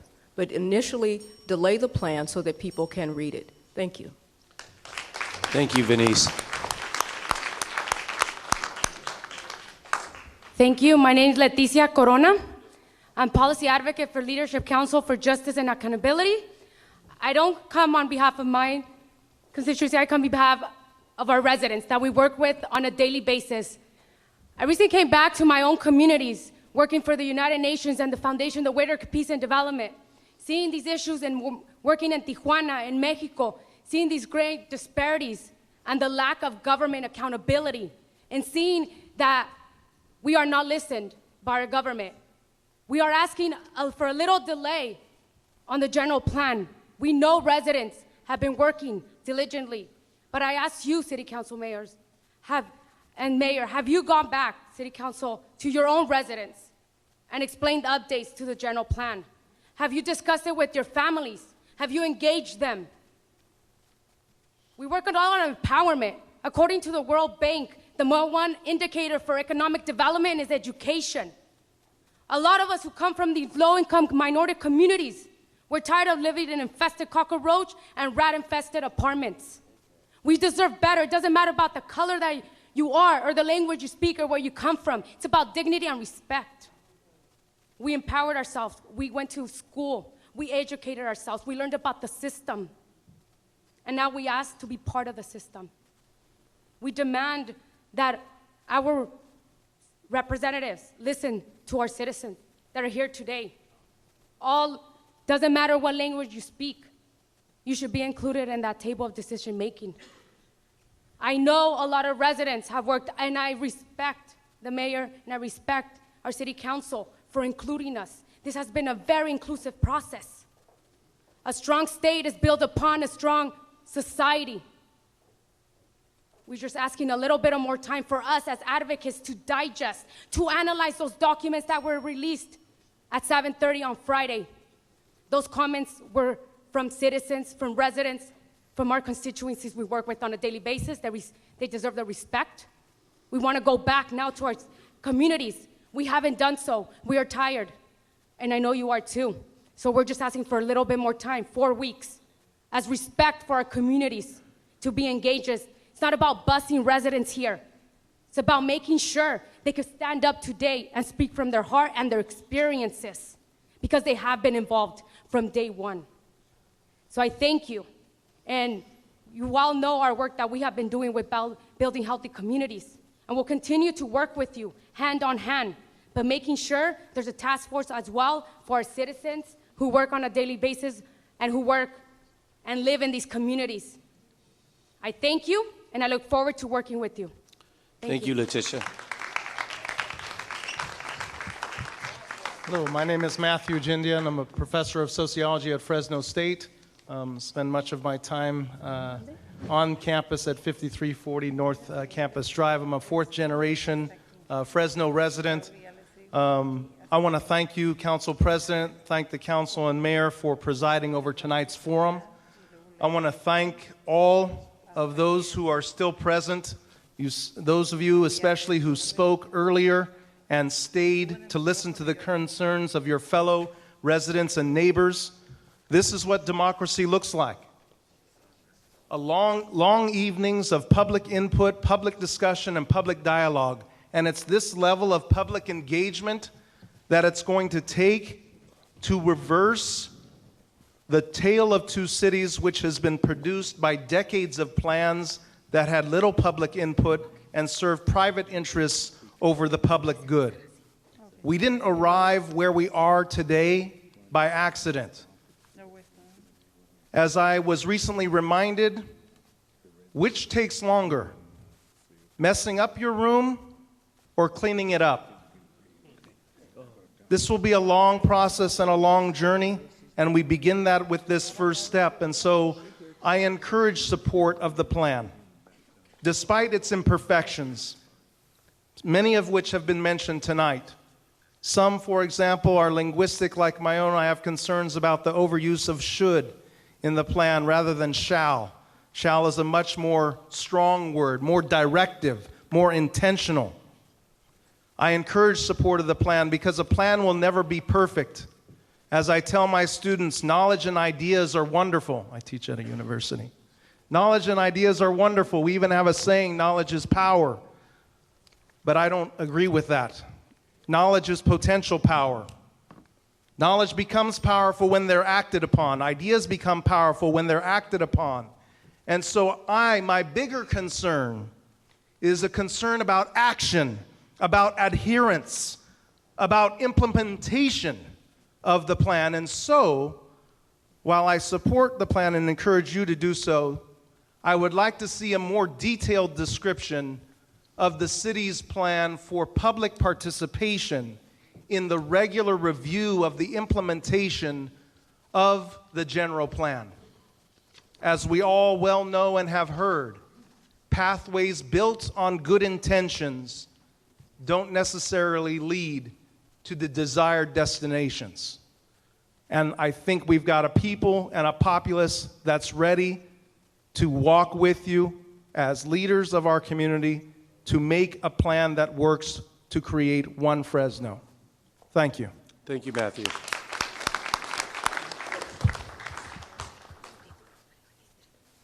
Buenas noches, mi nombre es Luz Apien, mi código es 93703 y quiero agregar lo siguiente. Hemos participado, pero no hemos tenido la oportunidad para atender todos los nuevos cambios.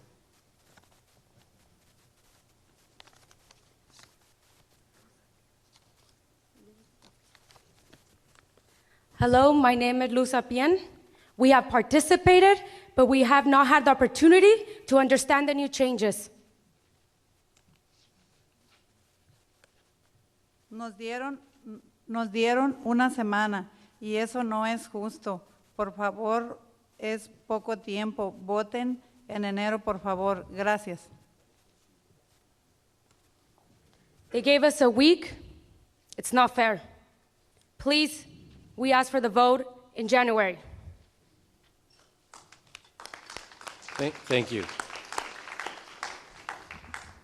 Hello, my name is Manuel Rodriguez, and I am part of Building Health Communities in a group called Boys and Men of Color. I'm not here to speak about that, though. I'm here to speak about the beliefs that I have, which are that genuine community involvement in the plan is the most positive thing that Fresno can have, because nobody can deny that the people who live in the community are the experts of that community. No contractor could come and tell us what we want in the community. No one can tell us, hey, you know, we're going to feed you bread and water and you're not going to starve at the end of the day. We want to feel safe, and a way for us to feel safe is to delay the voting on this plan. We are not asking you to give us a bunch of time so we may work against you. We are asking for time so that we work with you, so that we can make a better future for ourselves, so that we can revise the plan, so that we can look at the plan, see the things we like, and maybe see things we don't like and make some positive criticism, but all the time working with the council, working along with the people who have working along with people who are in power of Fresno. I would like to thank you guys for allowing young people, people who don't speak English, to be and give you their input. And have a nice holiday season. Thank you. Yes, thank you. Sir. Good evening, Mr. Council President, council members, Madam Mayor, and city staff. My name is Kevin Hall. I live at 1204 East Sierra Madre Avenue in Fresno. I think you can support the plan, you can support the mayor, and you can support the requested delay of 30 days until your final vote. I don't think these things are mutually exclusive. In fact, I think it's a necessary next step. It's been said several times during the evening that this is a vision document. If it was a vision document, it would be much, much shorter. It's just a policy document, and it's a very serious policy document. And it's not just the general plan. There's a master environmental impact report that you're voting on next week, perhaps, hopefully January. And what we're mostly concerned about, at least I certainly am, is that what came out, finally all of it, on Friday, were the responses to public comment on the environmental impact report. So if one is a health advocate, and I've been voluntarily working toward cleaner air in this community for 15 years, this is a critically important time in the process, one of the most important times, where we get to actually look at what the public agency, in this case the city of Fresno, has to say in response to the comment regarding public health impacts. So one quick example how things slip through the cracks would be, and I haven't had a chance to even find what the city says to justify the continued existence of the Parks and Open Space Policy 2D, which talks about locating playgrounds adjacent to freeways. We've known in this community for some time, and I know Councilmember Baines could probably speak to it as well from his experience on the Air District Board, that location within 500 feet of a freeway is illegal for a school, for example. You cannot put a school next to a freeway. We're putting our parks next to freeways right now, and we've done so for quite a while. West Fresno has one next to 99. We have, and more recently we've added a park at Chestnut and a park at Fowler. Large parks are also planned for Council President Brandau's district at 99 and Bullard, right up against the freeway, and Councilmember Brand's district right at 41 in Sierra. This is a very, the toxins coming off of these freeways has been shown specifically in Fresno to alter the DNA of our children. It reduces their T cell counts. This leads to greater incidences of a weakened autoimmune system, which leads to higher rates of asthma, allergy, gastrointestinal disease, and diabetes. These are very serious impacts documented in an 8-year study here in Fresno. I think that policy should be deleted. There are no appropriate recreational uses adjacent to freeways. One example. Thank you for your time. Thank you, Kevin.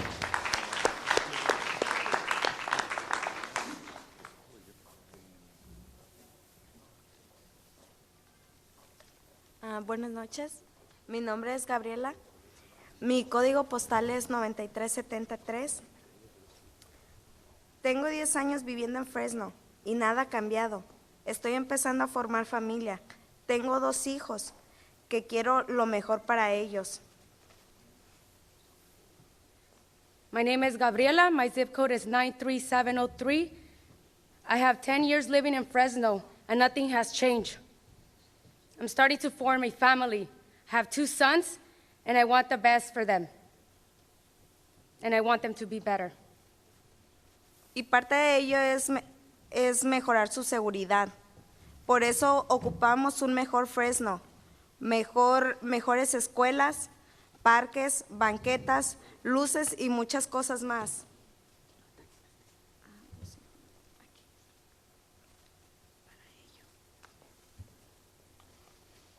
I want a safer Fresno for them. We need more schools, better parks, sidewalks, lighter streets, a lot more things for the day of today. El día de hoy vengo a representar a mi familia y vecinos. Quiero pedirles que por favor voten hasta enero. In the day of today, I come and represent my family, and I ask you to please vote on January. Porque necesitamos más tiempo para poder entender toda la información que nos han proporcionado. Because we need more time to understand the information that has been proportioned to us. Gracias. Thank you. Thank you. Good evening. My name is Marco Cana. I live in 93703. Since I was a boy, I went to Webster, I went to Tapiri, graduated from McLean. I'm 20 years old. I started going to your guys' meeting when I was 14. I'm tired. I'm tired of you guys telling us in our face that you guys are doing something else, that you guys are working for the community. And then for us to find out that we only have a week to read this document. I'm dyslexic. I'm 20 years old. I haven't graduated from college. I don't have the necessary skills to go through all these documents in 1 week. We need more time. As part of Fresno, this is my family. These are my neighbors. These are my friends. It's not fair for you guys to decide to put a factory next to our families, near our schools, our parks. It's not fair for you guys to say that youth are our future when you guys not showing that you guys care. I'm here to tell you guys, my community doesn't want to attack you. They want to work with you. And we need more time for that. I was a young man, 14 years old, trying to understand what you guys said at your meetings. Living in Fresno, hearing you guys saying that we need more policemen, we need more guns, when we necessarily need more opportunities for the youth, more opportunities for our families. We need you guys to listen to us. Because we try to listen to you guys. It takes a lot of guts to come up here and talk to you. My legs are shaking. I've done a lot of work for this community. I remember being in middle school and getting this certificate signed by Barack Obama, or from Bush too, saying that I gave 100 hours of my time for the community. When I don't see how I'm represented here in Fresno, where I don't see that enough money is spent on the youth and the families here to live a better future. I'm tired of hearing that places that our families live are meant for the factories to be at. I just want to say, me and the rest of the community are here to work with you guys. Just give us time. Thank you. And what was your name again? Marco Ocana. Marco? Ocana. Marco, which one of us is your councilman? Oliver. Oliver Baines or Clint Olivier? Olivier. And did you set up an appointment with Clint? I have talked to him. Okay. He has said that he's going to fix the computers. He has said that he's going to go clean. Okay, but did you go meet with him about the general plan? I met with multiple of you guys. I live in different places in Fresno. I live in West Fresno. I live in Southeast. Yeah. I got it. Thank you, Marco. Good evening. My name is Janine Nkosi, and I teach in the Department of Sociology at Fresno State, and I live in District 6. And because I live in District 6, I have the luxury, I have to live in a neighborhood where I see children that walk home from McCardle with smiling faces, with no concern.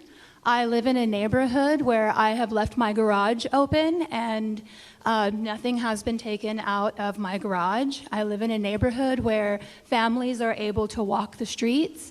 I live in a neighborhood where it's safe, and because I live in that neighborhood, my children have had the opportunity to grow up in a neighborhood where they don't live under fear and concern that that something is going to happen to them if they're walking to go visit with their friends or to hang out. I live in this neighborhood, and my children have been very fortunate to be able to access quality education, which has led them to opportunities for higher education.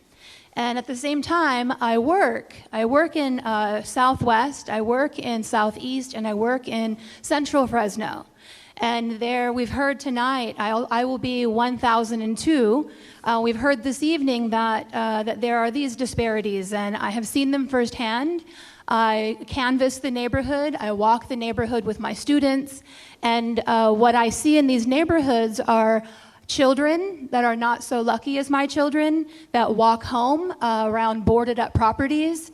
As a matter of fact, we had a community forum, and we walked the neighborhood, and the children that live there around Yokomi walk around 9 boarded up properties to navigate a route to get to school.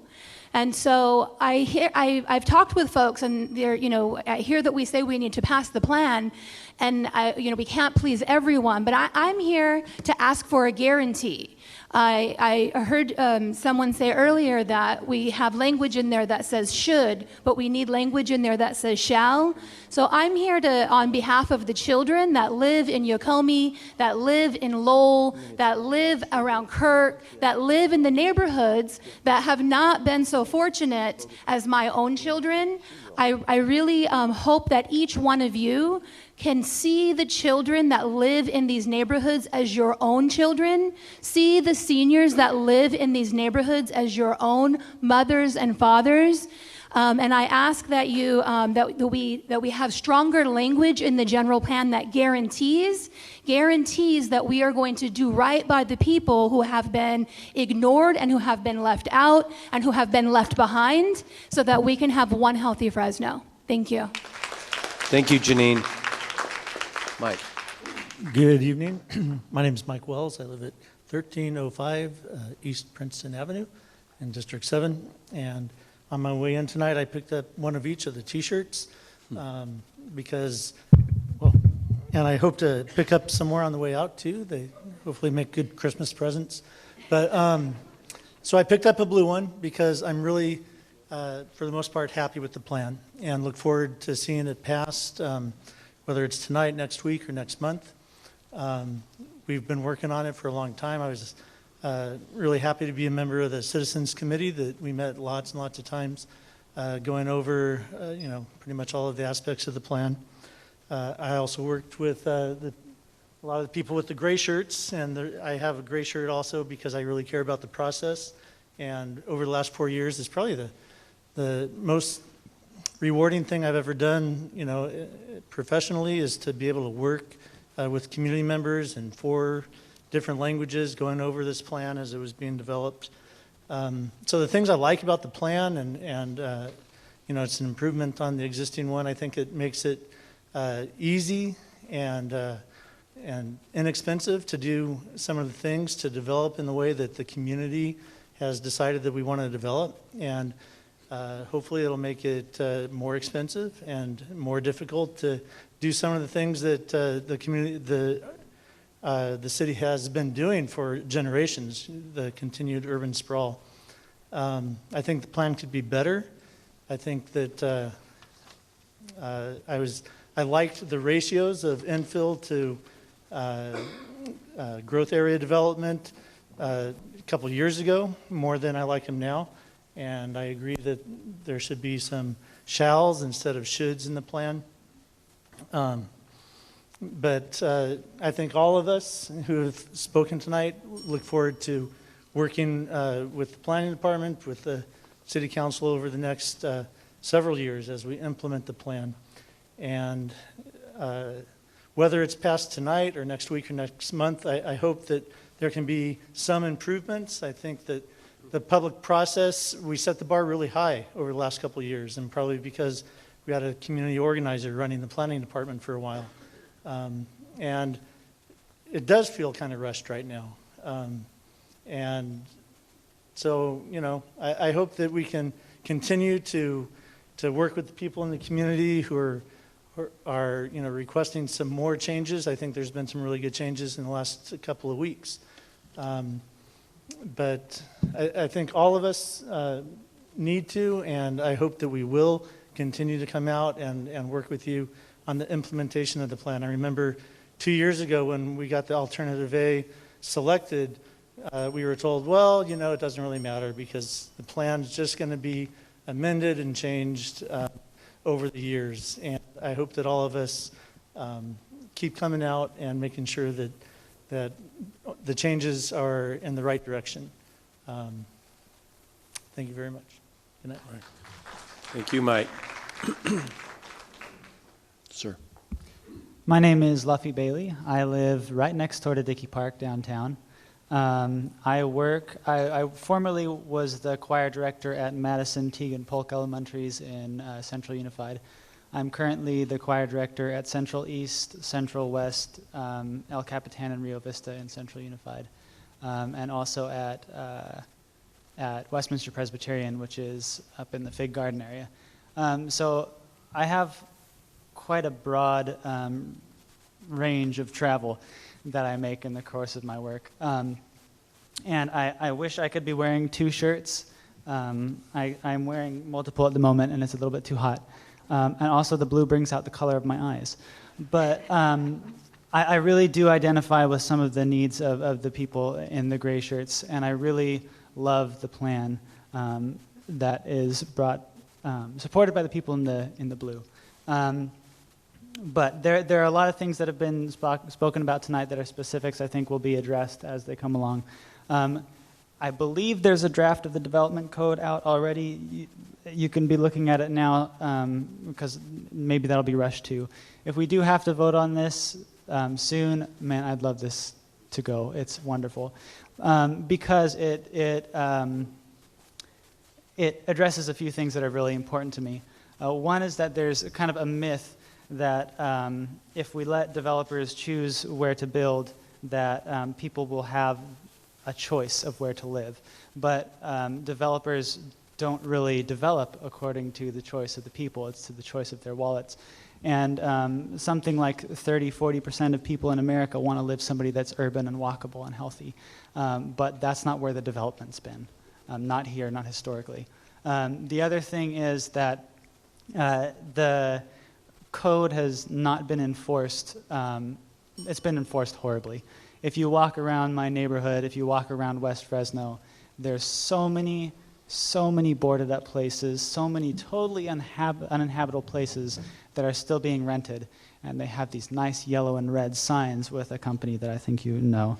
But we really, really, really, really need you guys to put some teeth to those. And I think this plan starts to do that. Again, it has shoulds, not shalls. But please, as we get into the specifics, put teeth to that, because there are so many homes that should be available, that should be livable, that we don't have to sprawl out for, but they've got boards and little yellow and red signs, and it's really, really sad. Please do support this plan. Please do support the homes and the people of West Fresno and of South Fresno, because they are very important. Thank you. Ma'am. Hello. My name is Rhea Rehart Griffith, and I am in District 5, and I live on Huntington Boulevard. I do want to say two small things. First of all, that the last lady that spoke Spanish, she said not just her family, but also her neighbors, which is something important. She wanted to share the plan with her neighbors. Then I just had a chance to look at the final version of the plan, and I noticed that in my neighborhood there was a couple of little details that were not correct. I've already mentioned them to the people at the table here. And also, I concur that shall is very important. If you have a traffic violation and the judge says you shall go to traffic school, you'll go. But if he says you should go, yeah, maybe not. So I think that is a little detail that does have some force. One of the things that concerns me very much, and it is not completely under your purview, and that is when you are having appraisals done. Recently, I have noticed that appraisals are being done that, of course, a lot of us are underwater, but appraisals done that would make it impossible for anybody to buy and improve and get a second to improve something in their home because their homes are underwater. And it would make it very difficult for a person who was wanting to invest and maybe flip a home to get the money, unless he already has a lot of money to begin with, because they would not be able to get a loan to do the construction in many of our neighborhoods. So that is something that I don't know exactly how you could address it, but it is something that maybe should be looked at more, because people would like perhaps to live close to where they work downtown, but it might not be a choice that's really readily available to them. And as far as the approving the plan right away, I think that if people have a little bit more time to look at the plan, they may have some other details, as I did, just looking at the plan briefly to make corrections. And I think that might be a good thing, especially since we might be living with it until 2035. 1 month is not that much time in comparison with 2035. Thank you, ma'am. Good evening, Mayor and Council. My name is Andy Levine. I live in District 1. I wasn't planning on speaking tonight, but I think it's the process rather than the content that made me feel compelled to say a few words. So a speaker a few minutes ago said tonight's really been about process and content. I think in terms of the content, the majority of people here believe this is a significant step in the right direction. When it is voted on, it will be a significant step forward.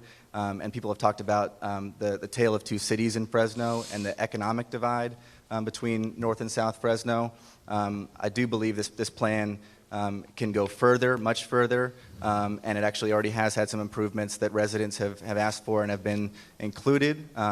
But I do believe that in terms of the economic divide, this plan will be a significant step forward in terms of really providing opportunities for our South Fresno residents and frankly, our communities of color in South Fresno. But I think what made me feel compelled to say a few words tonight was I feel like tonight highlights the process-wise, the racial divide and the geographic divide in our city. I think what I'm hearing loudly from residents predominantly in South Fresno and predominantly residents of color and low-income residents is a feeling that they are not truly heard in public debate. That we have meetings like this one where they're officially heard, but that when decisions are made, the real decisions are made, like plans like these, they are not at the table. That they are left out of those conversations where the real decisions are made. And because of that, I think it's important for us, for the city of Fresno, and for all of us to take that divide very seriously and to have a very honest conversation about the gap between who's heard and who's not heard in our city. And a step towards that, before this plan is voted on, I would strongly encourage you to include, I know there's been a recommendation from BHC to include an implementation task force as a part of the plan. I would strongly encourage not only the inclusion of that in the plan that's voted on before it is adopted, but some guarantee that residents of South Fresno and residents of color are at the table or on that task force so that we can ensure that that everyone is heard in this conversation and we can lift up a narrative that everybody truly matters in our city. Thank you very much. Thanks, Andy. Madam Mayor, Mr. Chair, members of the City Council, my name is Jose Luis Barraza. I'm from District 7. Olivier is my representative, and yes, Mr. Chair, I have met with them numerous times on various issues, and specifically with the general plan. Right on. I'm exhausted, and certainly I know you guys are as well. It's been a long road, and I know there's been many meetings, many workshops, many trivials to get to where we're at today. And I'll be the first to admit, we've perhaps gotten the first general plan in the history of Fresno that has meaning to the low-income community, that has something to bite on. And we recognize it's a vision. It's only a vision. But it's a vision that we, as your partners, as your community, can work together to make it happen. Now, when I said I'm exhausted, I wasn't speaking about this entire process.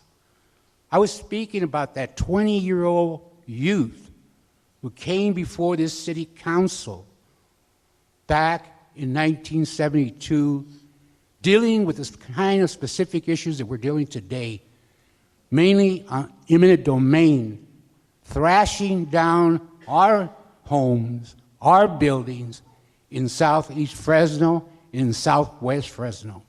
We now live in between those empty lots, and we have an opportunity to bring that infill today.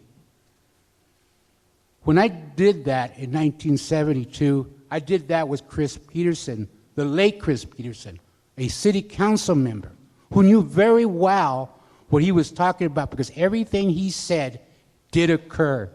With eminent domain, we lost a lot in this side of town. Now we have an opportunity to make that change. And I worked hard over these years to try to see the change come about. And as in the process, I got older. And as sometimes I got frustrated that we would never reach this point. And here we are with a plan that has some significant value. I'm not happy with all of it.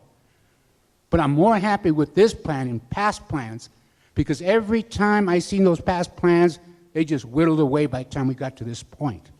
And I think that that's what I'm nervous about. I think that this is what the community's nervous about, that we haven't really had a chance to see, has anything been whittled away? Is everything is in the right place that was first introduced? Would 30 days make a difference? I'm exhausted, but I think I can wait 30 days. I'm hoping that you will give us that opportunity. Thank you. Thank you, Jose. Hello. My name is Tate Hill. I live in actually District 1, but I work and go to church and everything else in District 3, so I call myself a dual district resident. I was really kind of initially kind of between two places to initially come up. As many of you know, I'm president of the Fresno Metro Black Chamber, but I've also, for the last basically 8 years, also served on the District 3 Implementation Planning Committee. And over those years, I've been frustrated time and time again to see projects come forward and as a resident not be able to really effectively address those developments and so forth that would come. Things that were terrible for our district, projects that just didn't really work for residents, and we really had no tools to really support the needs of the community. And I think, the move in the direction of where the general plan is going now, while of course no document made by humans is going to be perfect, but it is a significant move in the right direction to really create opportunities, particularly economic opportunities in South Fresno. And while I really understand the many concerns of individuals about looking at how do we look at the plan, continue to look at the plan more, but I also think of how much longer do the residents and the business owners and the communities in South Fresno and Southwest Fresno have to wait. Another 30 days becomes another 30 months, which becomes another 30 years. And the longer we delay, the longer we wait, that's another job that someone can't get. That's the longer someone is unemployed. That's the longer it takes for one to start their business, to be able to support their families. And so I really encourage the city council to not only look at the plan, but make sure that the implementation and the enforcement is there. A plan is only a piece of paper if the city, the individuals don't have the fortitude to make sure that the plan is implemented in the way that it was supposed to. So I really encourage the city council to really, as you're moving forward, not only just today, but for these next 20 years, how do we really make sure that this plan is implemented and our city is better for it? Thank you. Thank you, Tate.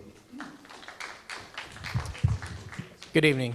My name is Zach Dara, and I live in the 93722, but I spend most of my time in District 7 as a pastor at Fresno First Baptist Church and also as the executive director of Fresno Interdenominational Refugee Ministries. As far as content, I don't have too much to say. Outside, I really like just the fact that it's new thinking. I'm really into new thinking. I think we know here in Fresno it's time to think a little bit differently. We just need some new thinking. You're never going to get a perfect plan where every single person comes up here and says, I love everything in the plan. You guys just got it. We don't need any more meetings like this. You're never going to get that, right? And I understand it's your guys' job to try to find the better for the whole. And sometimes it means not everyone's going to be happy and applauding you all over the place and doing that. But really, I wasn't going to speak either tonight, but as I heard so many comments about process, I had to speak because I've kind of gotten a crash course here in cultural competency. Like I said, I'm the ED at FIRM. The Southeast Asian culture is something that is brand new for me. I'm learning a lot about it. It's hard to learn a lot about it, and it kind of messed with the way that I see things and the way that things should be. In a place like Fresno where we have so many cultures, right? We have so many languages, so many cultures, it just seems like it doesn't make sense, and it's not culturally competent to release something on a Friday and say, hey, we need everybody to understand and get this by next week. For a refugee who speaks Hmong or Lao or Ukrainian or whatever their language might be, this is a large part of our community.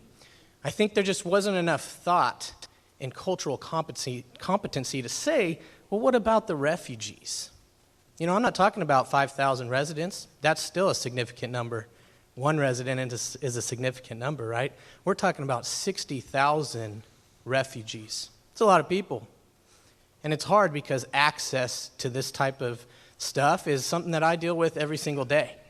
They just don't have access. They just don't have the ability. There are not good materials in Hmong or Lao or Ukrainian or Iraqi or whatever the languages we're talking about. I would just like to encourage you guys as you move forward, whether you vote on the plan next week or not, whether we will move into implementation at some point, right? Cultural competency has got to be a key component to that. And I'm telling you because I'm learning that I have lots to learn about that. And I would encourage you as you move forward that maybe we could find somebody or some somebodies who can really be a team with you guys as you move forward into implementation to say, hey, look, we have some cultural competency stuff that we got to work on together. And so I thank you guys for holding this meeting. It's awesome. I would encourage you also, like some have here, maybe we could use some more time. And I'll give you my personal commitment that I'll do whatever I can with the extra 30 days or so to make sure that the refugee community knows about these updates and are informed and have access to the knowledge. Thank you so much. Thank you, Zach. Good evening. My name is Tom Lang. I'm the Executive Director of Aquarius Aquarium Institute in the nonprofit Fresno Aquarium Project. I've also served on the West Area Citizens Advisory Committee for 7 years. I served on the Measure C, which is our Transportation Tax Oversight Committee, for 5 years as an appointed member. And I am now the chair of the Association for the Beautification of Highway 99, which is a COG functioning committee. And I have to tell you, this general plan is so much better than what we've had in the past. And all the concerns that you've heard here tonight are very valid, but most of them are talking about parts of Fresno that have been left behind for years and years. I don't see a reason to delay a vote on this. Yes, the plan could be tweaked. I have read most of it, and when the update came out last Friday night, I spent the weekend looking at some of the changes. I didn't find that they were wholesale changes. The whole thing didn't change suddenly Friday night. There were updates, there were corrections, and I went through it and I still found typos. I still found little things that need to be tweaked. The plan is never going to be 100% perfect, but I think this plan is 99.9% in the right direction. Is it a complete 180 going the opposite direction than how we've gone before? No, it's not. But it does stop urban sprawl. It does concentrate our growth into the inner cities. And some of you are going to say, well, gee, you're planning that aquarium way out on the outskirts. Well, actually, we're planning it on the San Joaquin River because that's what we interpret. And our plan is to have half fresh water, half salt water, talk about how our water is such an important issue here. Water infrastructure, water for our citizens is paramount. We have just heard how expensive it is to go back years later and try to upgrade and retrofit a water system that has been left behind. And so I look at that and I say, look at the infrastructure backlog that we currently have. There was an article in the Fresno Bee some time back. I don't remember how many billions of dollars we were behind.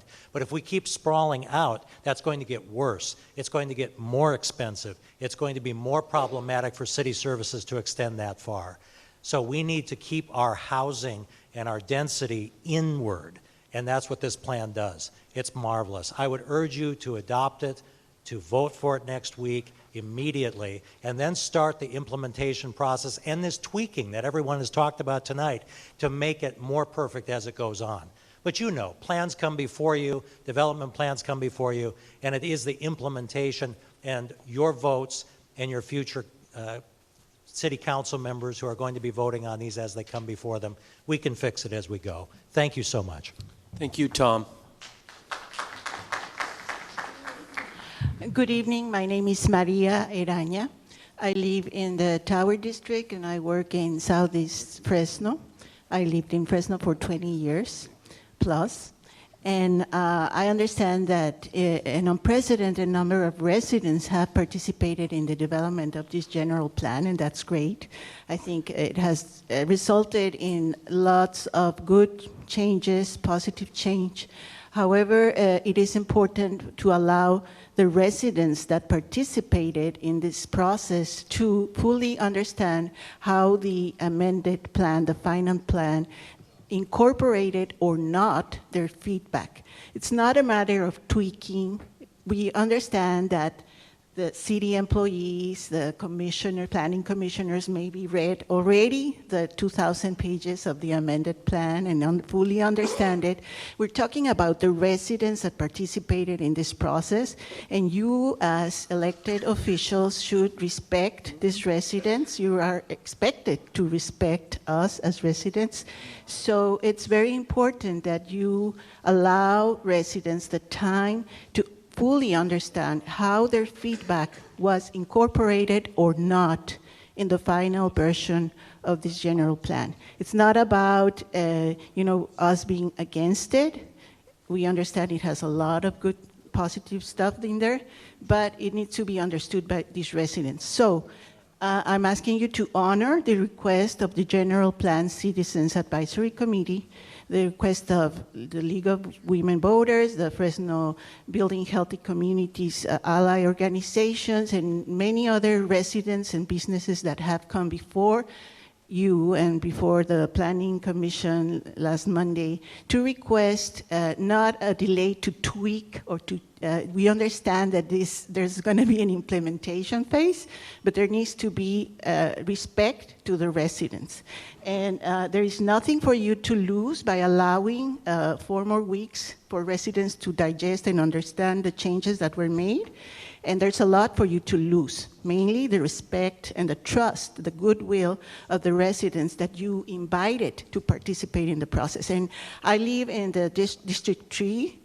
I voted for Mr. Baines to be my representative, so I really hope that you don't disappoint us and that you vote to delay this for just 4 weeks and allow the time that you're being requested to allow. And same for Mr. Blanc-Jean. I voted for him the first time he got elected, and I really hope also that you don't disappoint us this time. Thank you. Thank you, ma'am. Good evening, Mayor. Good evening, council members. My name is Veronica Garibay, and I co-direct Leadership Council for Justice and Accountability. I had my thoughts all in my head, and then Ashley came in. And we actually give the city of Tulare a really hard time, too, and just got a really, really good news there. So my thoughts are now a little jumbled. But I want to first start my comments by acknowledging the hard work of staff, the hard work of all city council members, and the hard work of the mayor's office to get the draft plan to where it is today. We acknowledge the hard work, the effort, and the tremendous amount of community input that has gone into this process. We also acknowledge the tremendous public process that the city of Fresno has had to date on this general plan. It's been 4 years, yes, it's been a very long time, yes. Residents have participated and provided input throughout, yes.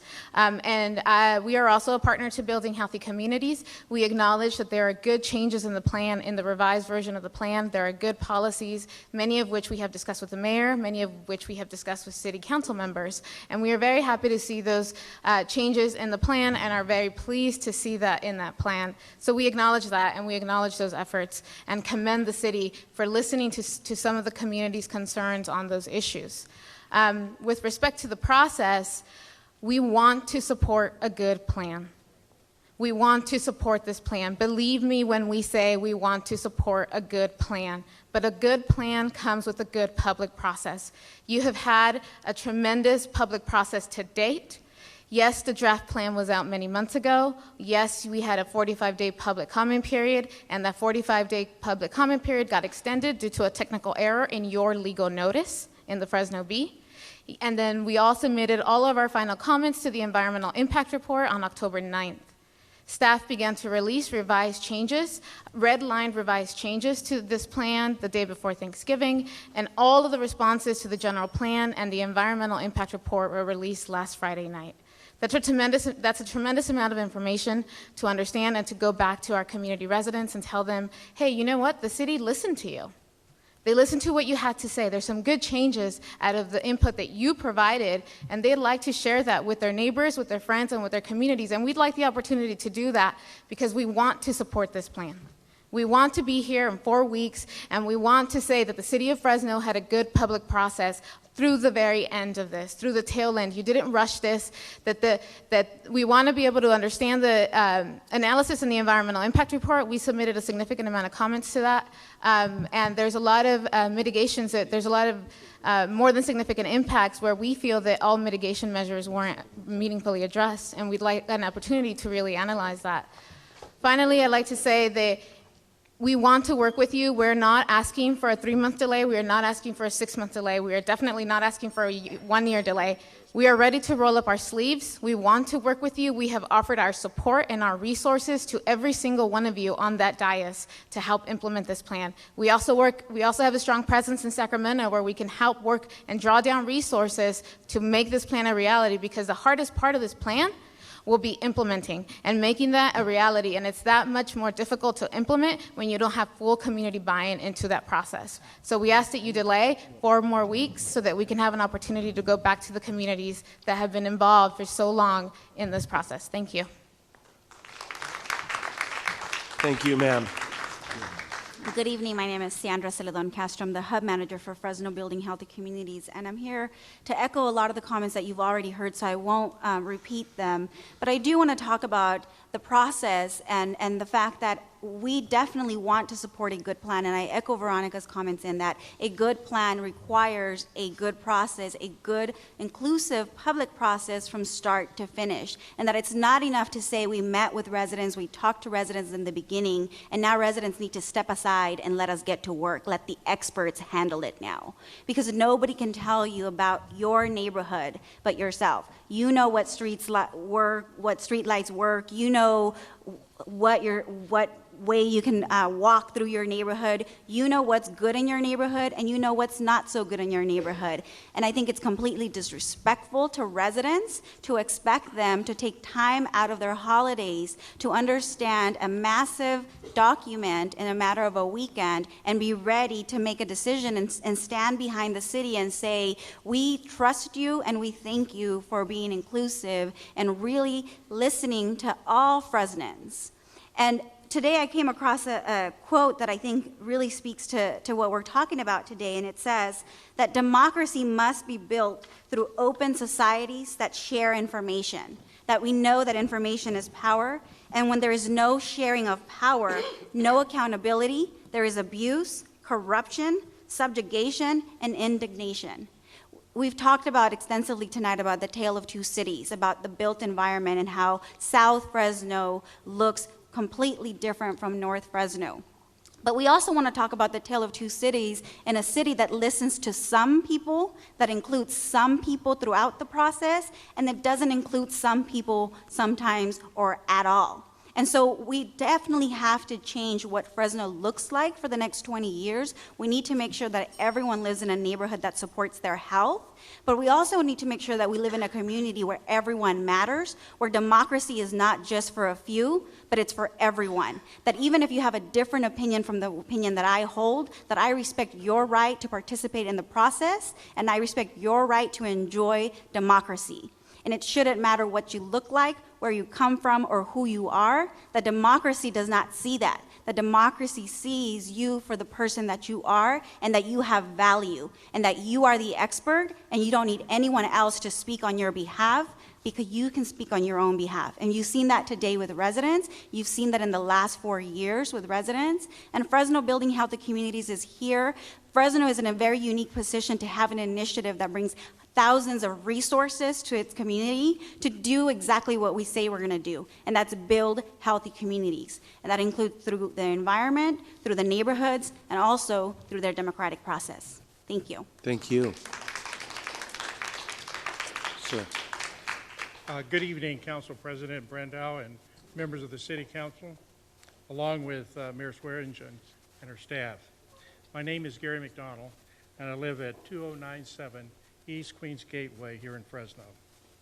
I have a parcel of land that's located on the northeast corner of Maple and Copper. The parcel is 3.75 acres and is currently zoned C2. This intersection has 15 acres of undeveloped C2 and has been unchanged for the past 10 years. This has led us to determine the most feasible use of this 3.75 acres that remain undeveloped on the northeast corner is best suited for residential.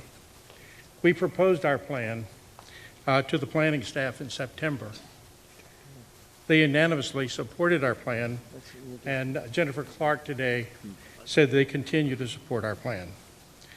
We request of you that you change the 3.75 acres, currently zoned C2, to ML residential, medium-low. I want to thank you for considering this change. The staff has a written request that we have provided for them. And just in commenting also, this has been a most impressive meeting tonight.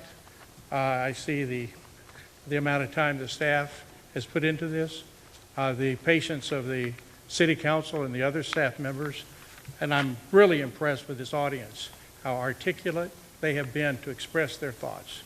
And I'm glad to be a part of Fresno in this process. Thank you. Thank you, Gary.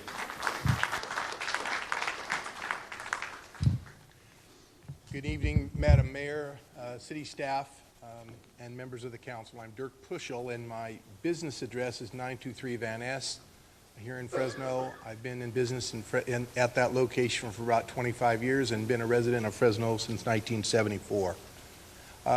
We've been involved in the general plan update process for years, as many people have, and I think over that period of time we have had numerous opportunities to discuss with your staff options, modifications, new thoughts, and I think very positively in a couple of instances where we were able to expand workforce housing definitions and also to expand office use in your definition of mixed uses.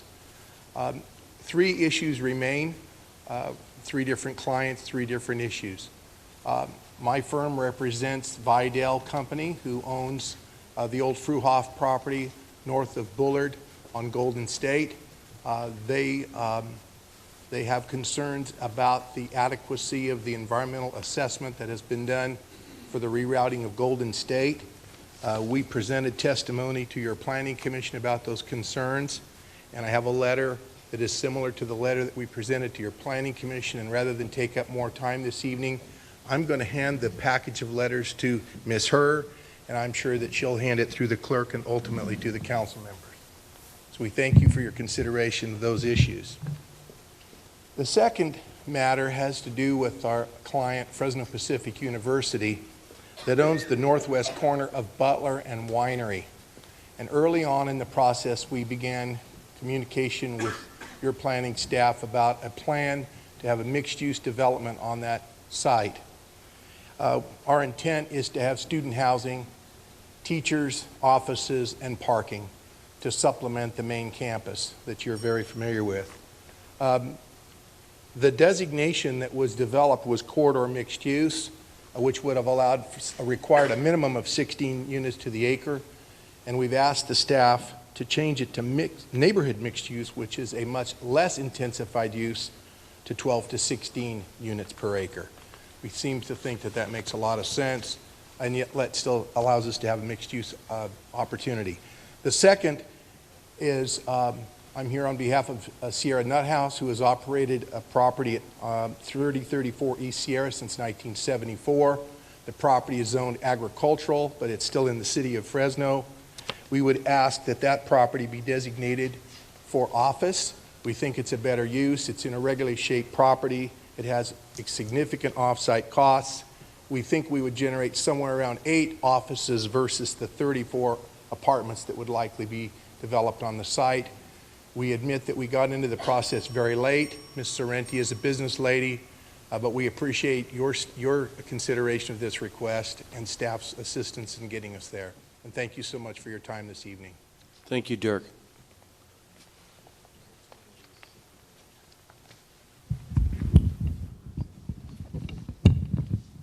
Good evening. Mr. President, Mayor, members of the staff, members of the City Council, my name is Jeff Roberts. I work for Granville Homes.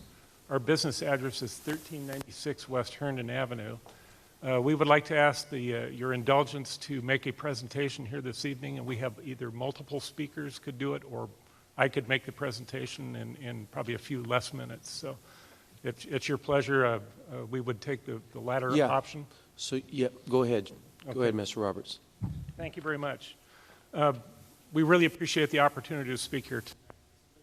Process that we have been involved with very intensely for about 5 years. We've tried to attend virtually every citizens advisory meeting, every workshop, just about every option we could provide input, we have done so. We've provided written comments, a lot of oral testimony at workshops and hearings, and we appreciate the opportunity to speak here tonight. And we waited till the end because we do have a few things that we do need to say, so appreciate that. We're on the supply side, or the implementation side of this plan. We're a builder, an active builder here in the community, and build in all 4 quadrants of the community, including downtown, and we are anxious to keep going in all the quadrants of the community and downtown, if there's any way we can. There's a lot of good in this plan. Most of it is okay. Most of the policies are okay. Most of the land uses seem to be okay. but there's some fine-tuning that we think it needs to make the plan more business-friendly. And we've got some real concerns, and I do need to express those here this evening. I want to break the presentation into two parts. Part one would be land use changes, and part two would be policy changes. And what we've done, I put some graphics on your desk up there regarding land use, and there's a map that looks like this with one page behind it. That map shows 4 quadrants, and then the graphic behind it shows the list of planned modifications that we have proposed. I need to tell you, we originally submitted 59 plan modifications. Over 50 of those were to try and retain what we had in the way of land use designations already. So they were not new designations. Some of them are, but most of them were not. So what we've tried to do is to put these into 4 quadrants. And I'd like to very, very briefly go through these. You have all the information before you. It was all submitted well ahead of time with this hearing. And it was presented to the Planning Commission just a few days ago. So in the southeast quadrant, which would be south of Shields and east of Blackstone alignment, we have 5 properties in the vicinity of Fowler and Clinton. All 5 of these properties would be what I would call a fine-tuning of the land use pattern of our property there, which is a horizontal mixed-use project. We have tried for about 6 years to develop that property with light industrial uses, and I can tell you after many dollars in the ground and much time spent marketing and dollars spent marketing, it really hasn't worked. So we have elected to try and fine-tune that land use into more of a mixed use with multifamily, single-family residential, and some commercial. And those 5 amendments are represented there in your package this evening, and you have those before you.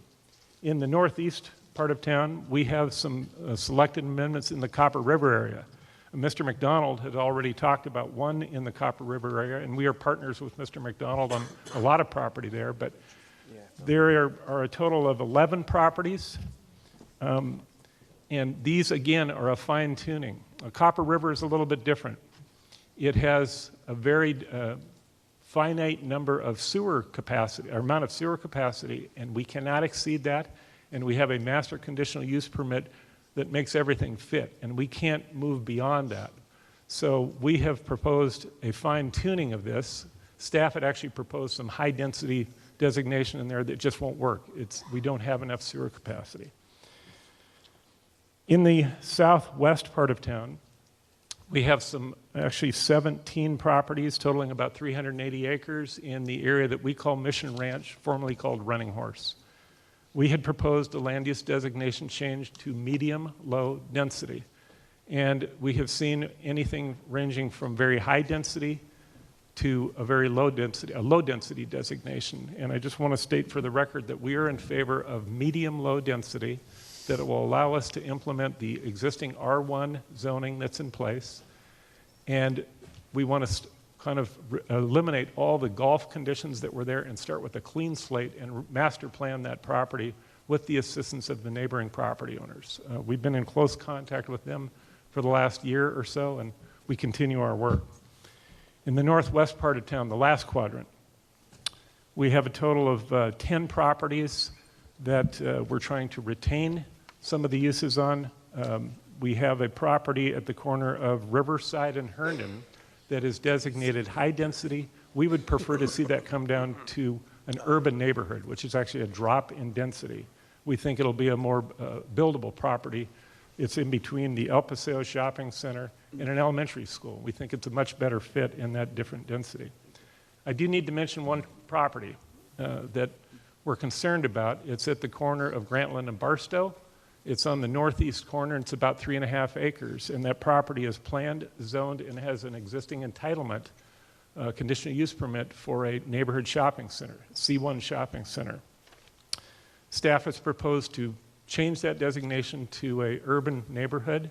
We would like to retain what's already there, and we've heard concern that if we try and keep what is there, that we've got to recirculate the environmental impact report and all that sort of thing. We don't agree with that. We believe that there is an alternative in your EIR that is the no project alternative, which assesses the environmental impacts of what's already in place today in the plan.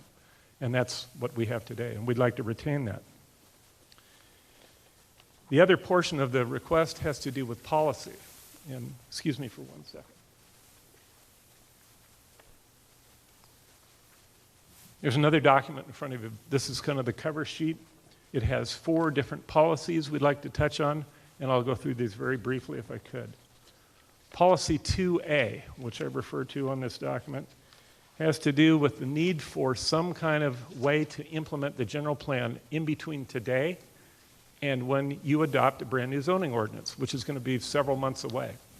Our concern is that we've got some properties out there that we'd like to develop or start development processing on in conformance with the general plan, but we're not going to be allowed to do that unless there's some kind of zoning in place. And so we've suggested as a crossover table, a consistency matrix that'll allow us to keep going. And specifically in the urban neighborhood designation that you're proposing, which is new, 16 to 30 units to the acre, we'd like to see R3 zoning as the consistent zone district. And we'd like you to consider adopting a table or one like this with your adoption of the plan. Policy number 2B has to do with the agricultural mitigation policy that you find on page 745. It's RC-9C is the policy. We've got some concern not with the idea of looking at the farmland preservation, but with the idea of mandating what is going to be in a future ordinance at this time. We believe that by taking out one sentence out of that description, that it will make this a very palatable policy and one that will not penalize the future home buyers, future lot buyers in Fresno for the sake of preserving land outside the sphere. I can talk about that if you'd like, but I can tell you, I forgot my sign. I want to tell you there is a big difference in the cost of land in communities that have ag mitigation versus those that don't. It's not a common use here in this state, but you can look to see $15,000 to $20,000 difference in land cost just because developers have to mitigate for the price of ag land. So that we don't see any reason to penalize developers in new development areas in the city for the sake of preserving land on the outside of the sphere. Policy number 3, 2C it's called. We're proposing a modification of 2 policies in the plan that have to do with new growth areas and the formation of CFDs, Community Facilities Districts. We would like to eliminate wording that states these new districts have to pay for unknown, and I repeat, unknown police and fire services. You have the ability to charge that today in your new CFDs, but you've not done that. And we don't think there would be equity in charging property owners on one side of the street an unknown fee for maintenance or ongoing facilities fee, yet people on the other side of the street don't have to pay it. So we would like you to consider eliminating the wording as shown on your graphic. And wrapping up, the last policy has to do with the roughly half development, the roughly 50-50 infill versus new development ratio. You've proposed some wording. We think it's good. We think it's very good. And you've proposed some language in your commentary which we think is even better. And what we would like to see you consider is taking the commentary wording that talks about how you expect to see things happen and move that into the policy statement. If that's done, we think you're going to provide clarity not only to the development community, but to everyone that might have visited here this evening, and you'll understand how things are going to progress forward.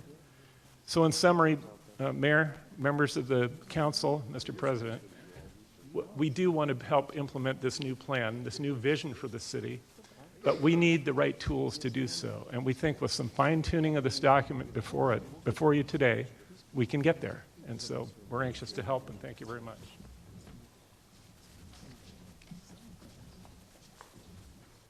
Am I back on the clock?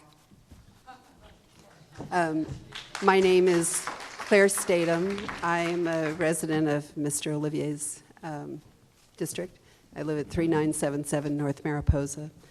And I had no intention of speaking this evening, although I've had many things I've been thinking. However, I want to lodge a a protest for the idea that a particular spokesman for a particular point of view was able to take a forum for public comment and was given this time, no bells ringing, lots of detailed presentation, and I really think that this gives credence to those people who feel that some people are listened to and some people aren't. And so I'm only up here speaking because I was really quite appalled by that. The other thing I'd say now that I'm here is that there has been the comment about developers and jobs leaving. And I would say that as a person who has watched a great number of very talented young people choose to leave, we also have to be worried, as one of our young speakers had said, the person who was a business, an accountant person, said that we have to worry about the flight of talent from this area. And I can count many, including both of my own children, who have gone to other places now.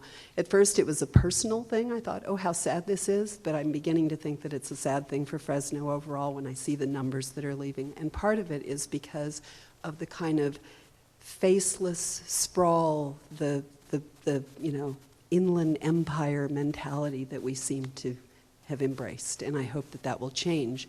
And maybe changing the way we run our forums would be a place to start. Thank you.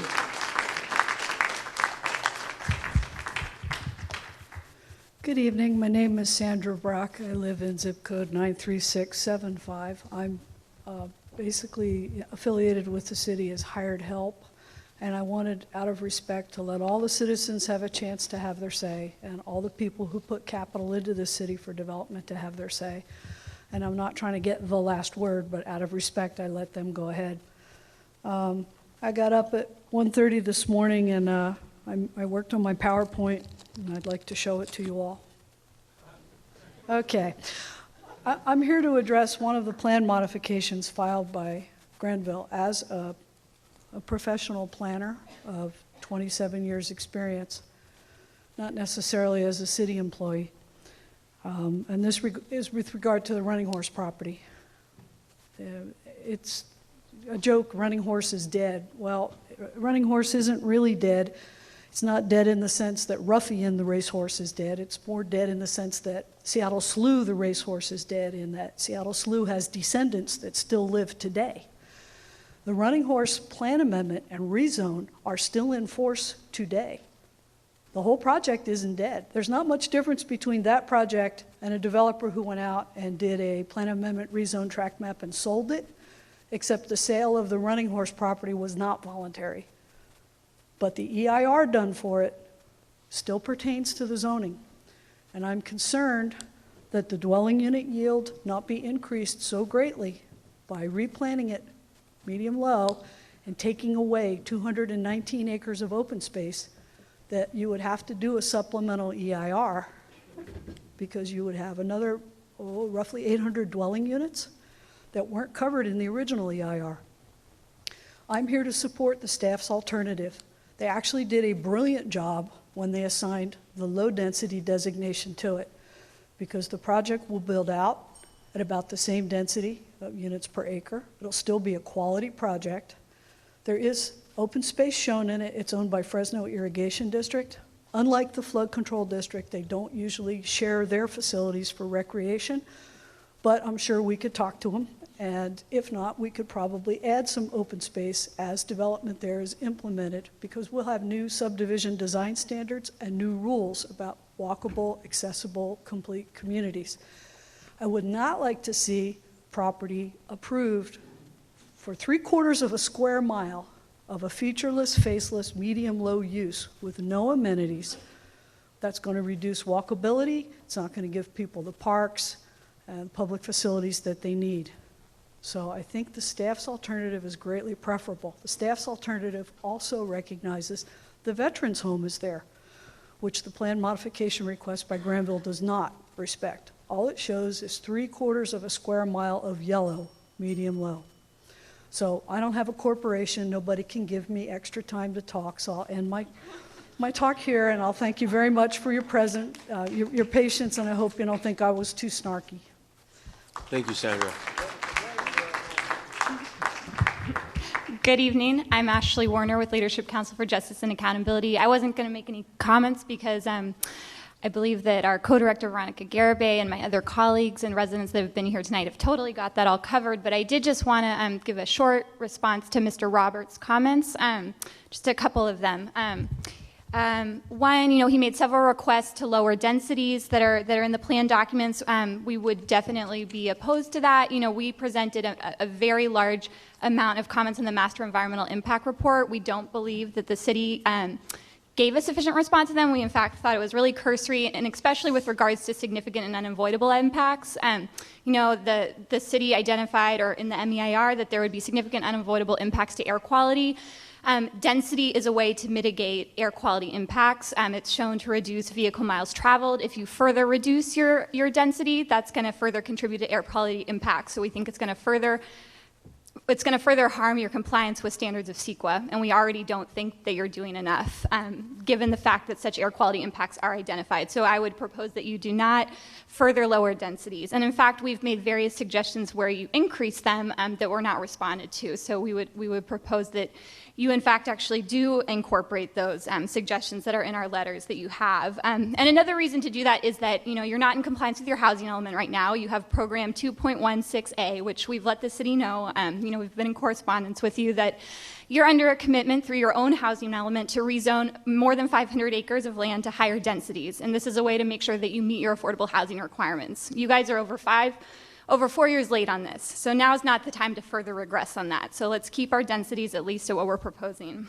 I also wanted to just bring up the farmland point.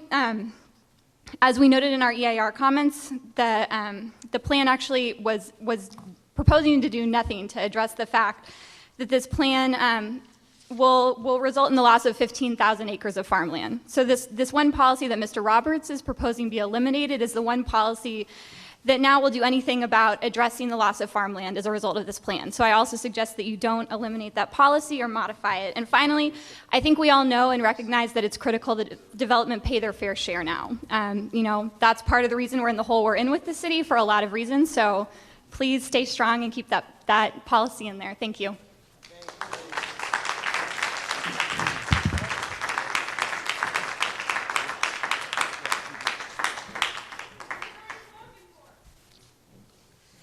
Go ahead. Good evening, Council President and members of the Council, Mayor. My name is Darius Assemi, Granville Homes, 1396 West Herndon. First of all, there was a lot of great commentary here tonight. There's a lot of disparity in our community.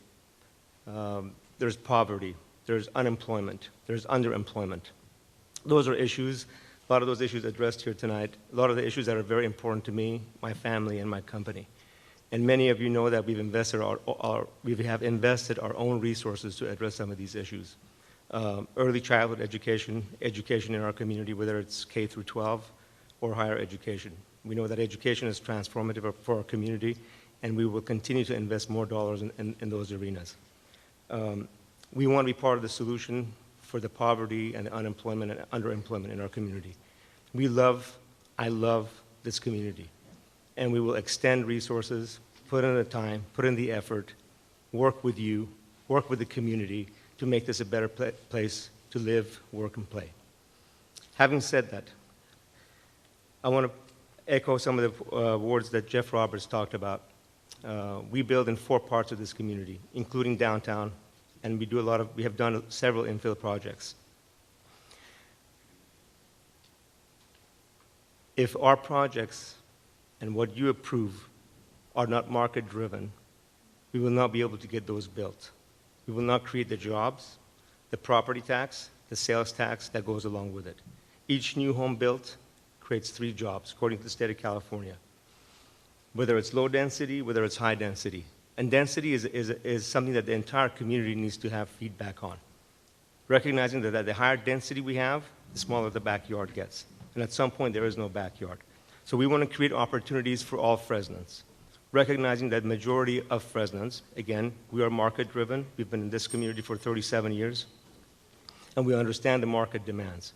Majority of people in Fresno don't want to live under high-density, no-backyard neighborhoods.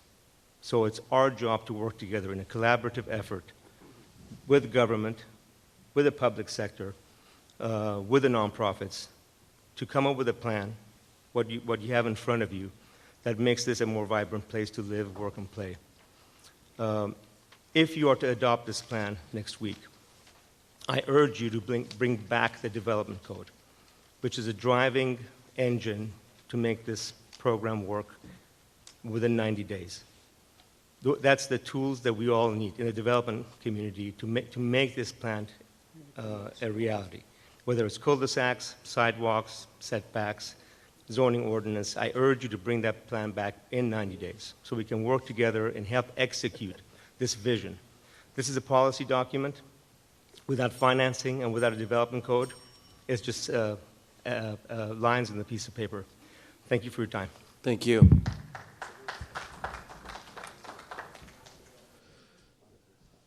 All right. Anybody else would like to comment tonight? Microphones are open. You've already taken 3 minutes? Yeah, if I could be granted the opportunity to redeem myself. You know, I think we need a council member to call you up, and I will do that, so to make it official. All right, then.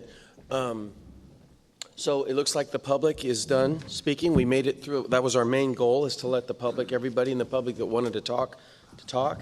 And so now we are going to close public comment session of our agenda tonight, and we're going to allow council members to, and staff. Jennifer, looks like you want to say something else? We'll reset the staff recommendation. Why don't you do that? That's a good starting point before council talks. So the administration is going to reset the conversation for us. And sir, then I'll call you back up when I get my time. Thank you, Council President. Wanted to have an opportunity to put the recommended actions back up to just revisit those of them very briefly. So staff is recommending that Council approve a resolution which certifies the final EIR and all the associated actions. Staff is recommending that Council approve a resolution adopting the proposed general plan, including the clarification to RC9C Farmland Preservation Program to apply to properties within the city limits. To approve a resolution adopting plan modifications as recommended by staff and incorporating the plan modification corrections that were adopted by the Planning Commission, which include 3H, 3H2, 5G, 21F, 46A, and F12 to revert to the initiation draft map, and 27, which was reflected incorrectly. And lastly, to approve a resolution authorizing the development director to make any corrections that are necessary to maintain consistency with your approved plan. Thank you. Thank you, Jennifer. All right, then. Normally I have a screen that shows the order in which council members pop up. However, Oliver, you ready to go? I am. You kind of made a motion like you're ready to go. Yeah. So Councilman Baines, if you'll get us started. Yeah. Thank you, Council President. And I want to be maybe the second council member at least to just really acknowledge the public process and the public input we heard today. I thought it was fantastic. And someone spoke a little while ago and said that they were proud to have been a Fresnan this night, and I share in that sentiment. I think that the perspectives we heard tonight were well thought out, artfully articulated, and across the board. And to me, it's the exclamation point on a wonderful process. So I thank everyone who stayed to comment, who stood in the long line, who stayed this late hour and cared about this process this much. I think that shows fantastic commitment to our communities. So thank you. I definitely want to acknowledge that. I have a few motions I'd like to make, Council President. As I understand it tonight, it's appropriate for us to make motions. Yep. And The first one I think I'd like to make is to have us develop a program with community stakeholders to address compatibility of industrial and heavy commercial uses and zonings with established neighborhoods. Second. Second. Next, I would like to, and my constituent isn't here that rose this issue, but I would like to, there's an area bound by Hughes, Whitesbridge, Valentine Avenues, and Kearney Boulevards, approximately 320 acres, and I want to change the zoning designation from low density to medium low density while keeping the parks.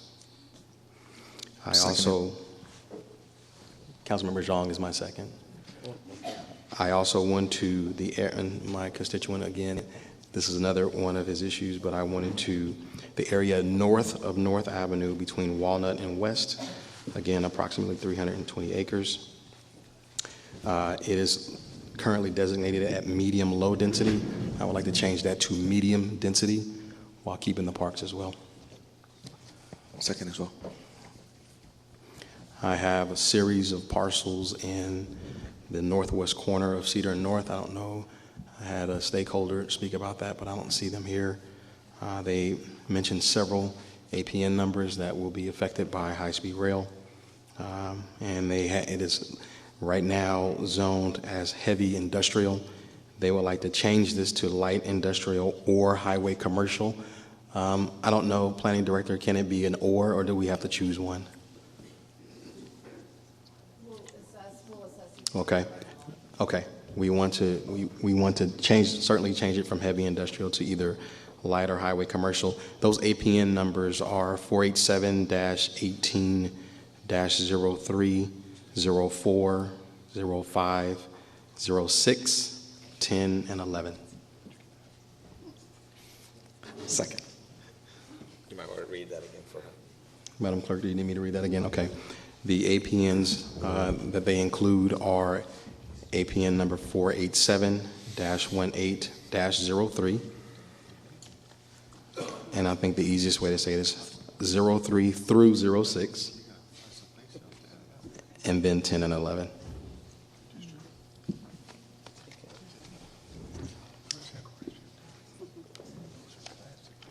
Okay. Council President, those are my motions. All right. Thank you. And that's it for you, Councilman Baines? Any other council members? Councilman Brand? I'd like to follow up on the two items in my district. Mr. McDonald had the property at northeast corner of Maple and Copper, correct? And you wanted that change the zoning to?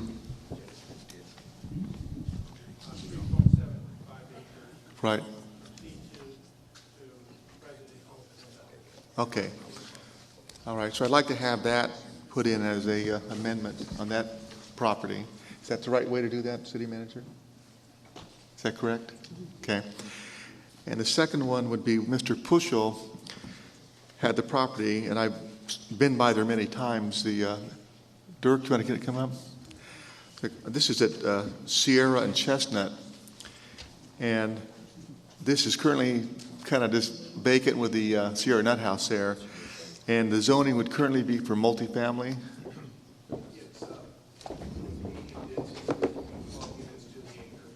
And you'd like to change that to commercial? Would be what would be the zoning on that? C. That would be the designation. It would be office. Okay, and I would say logically, I've been by there. I don't think the residents there would want apartments. They'd probably prefer the single-story apartments. I mean, single-story office. So, I'd like to put an amendment to that. We include that parcel, that Sierra and Chestnut, with the zoning for commercial. Thank you. Thank you. And Council, to clarify, we're talking about the land use designation, not the zoning. Yes. Is that correct? Okay. Right. Thank you, Council President. Were there seconds to those motions? I'll second them. All right, do we have another council member ready to go? You want to go, Sal? Yeah. Okay. Councilman Quintero.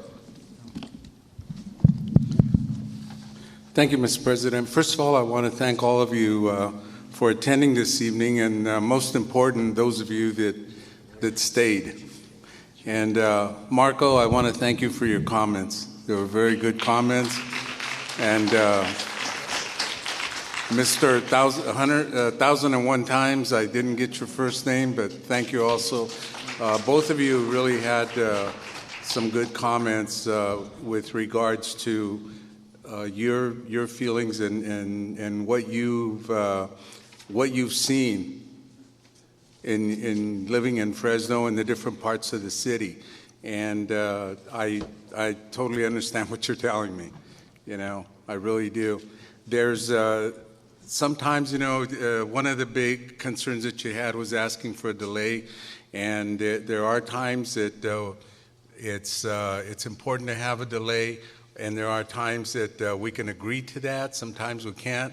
But in case we don't agree with you tonight, I look forward to working with you on the next big issue. But I just want to tell you that it was really important on what you had to say, as well as the other organization members that were here. But for me, it was both of you that had the good comments that I totally understood. So I want to thank you for that.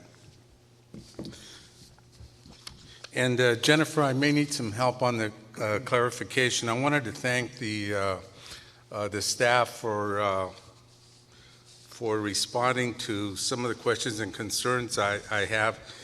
Mine aren't really developer interests, but more community interests. And I've shared these with you already, but I want to make them as part of the public record for this evening. And I want to thank you for one of the concerns that we had was for the property owners that had last-minute changes to their parcels, that what would be the process for ensuring their submitted plans are grandfathered in. And you made that as part of your slideshow presentation in terms of addressing that particular concern that we had. So I appreciate that. And there is one of the biggest projects. It's started in probably 2002 to date, and I think I'm ready to ask the Historical Society to take the sign and use it for historical purposes. It says coming in 2008 is the Fancher Creek Shopping Center.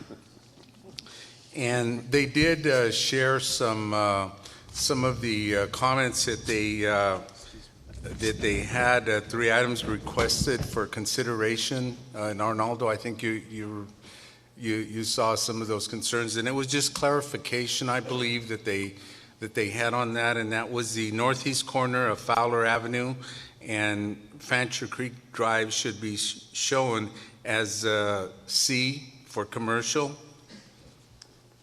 And that was the presentation that Ms. Segala made this evening, and that was one of them.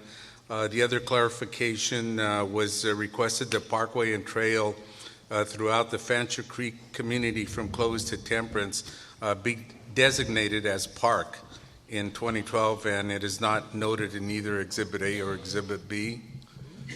And that's the green space that we're so sorely lacking in Southeast.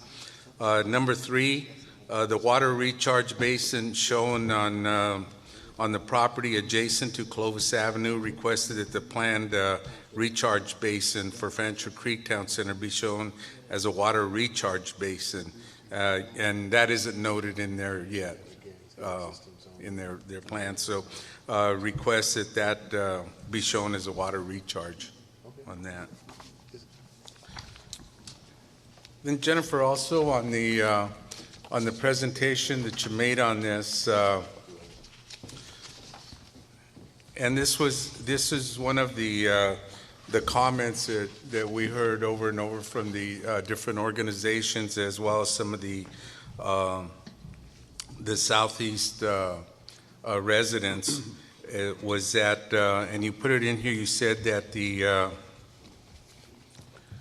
that we should have a policy on green space, that would we be able to,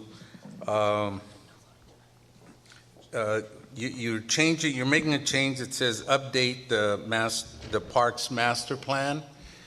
Would there be somehow that we can establish a policy to prioritize building parks in the areas that have the least amount of green space? That we say, okay, this is where our biggest need is, rather than just, I mean, I don't know the process that you use, but if we could have some type of wording that say, if it's Southeast Fresno that has the least amount of green space, that's where the next park is going? Or City Attorney, can you help us with that? You're asking for an addition to the policy to state that we prioritize park space where in the areas that have the least amount of green space. Yes, and I believe it's southeast and southwest for the least amount. Well, factually, I don't know. Yeah. Councilmember Quintero, in discussion with the team, we believe that could be taken care of as part of the Parks Master Plan update that do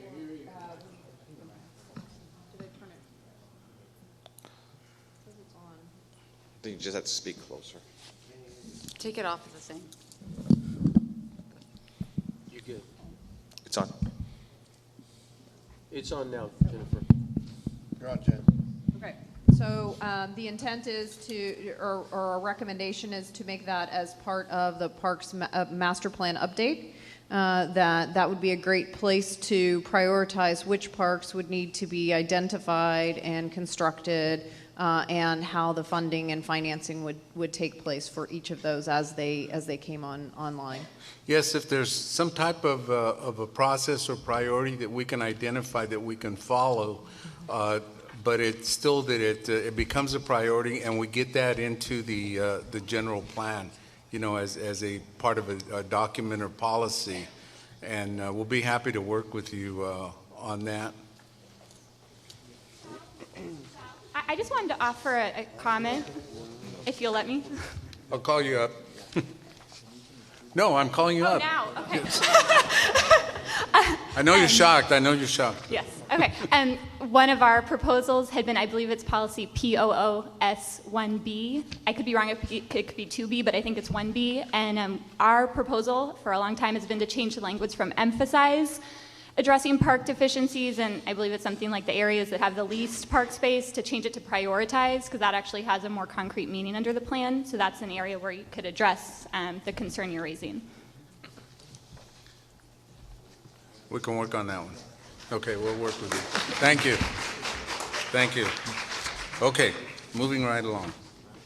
Councilmember Quintero, to clarify, are you intending each one of these requests to be motions? Yes. Okay. Are there seconds for these motions? Well, I want to do it all as one. Oh, you can do it all at once? Okay. If that's okay. I guess. The other, sorry.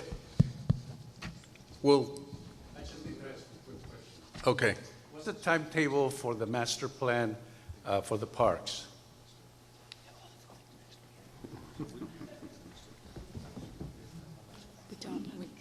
We haven't set one yet.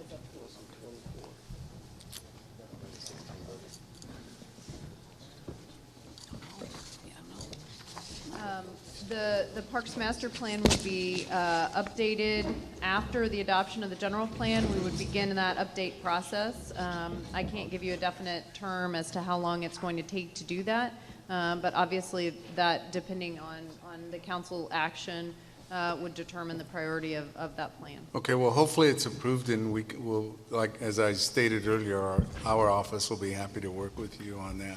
And then I've got some questions just related to the process itself, and this might answer some of the questions that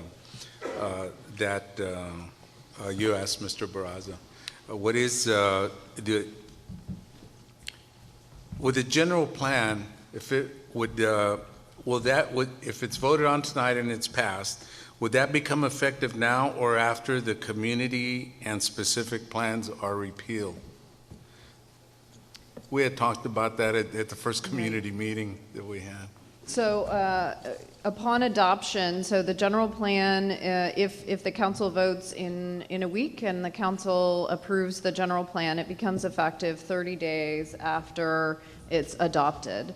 The community and specific plans are not being repealed or amended as a part of this action. What we had committed to a week ago was that we would not bring that back to the council until any protections that exist in those plans are carried over into a new document, whether it's the development code or the initiation and subsequent adoption of future community and specific plans. So all of those would carry over. So each plan would have to be initiated and repealed as part of a legislative action of this body. So that will not occur with the adoption of the general plan or even within 30 days after the adoption. Okay.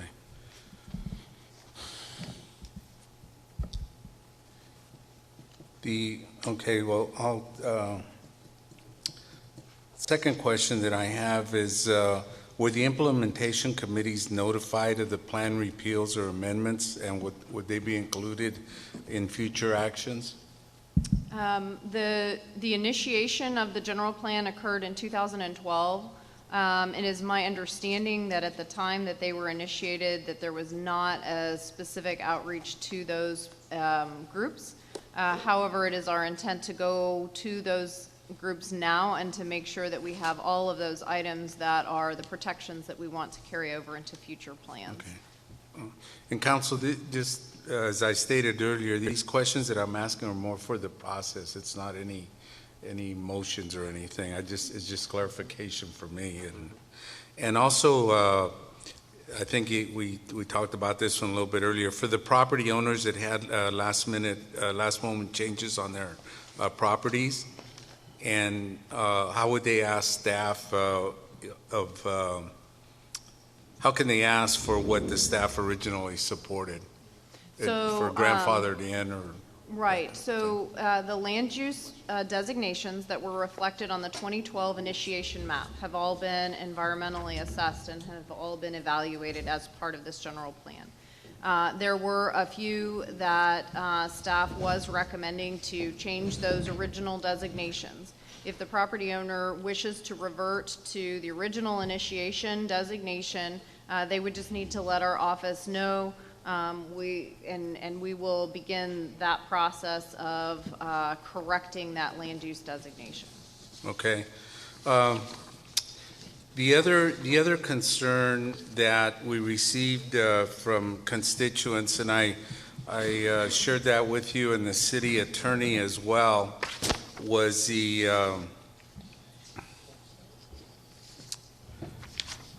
one particular piece of property in Southeast would be the corner. It would be the northeast corner of Butler and Villa. And I believe the current designation is that would be for, was it multifamily?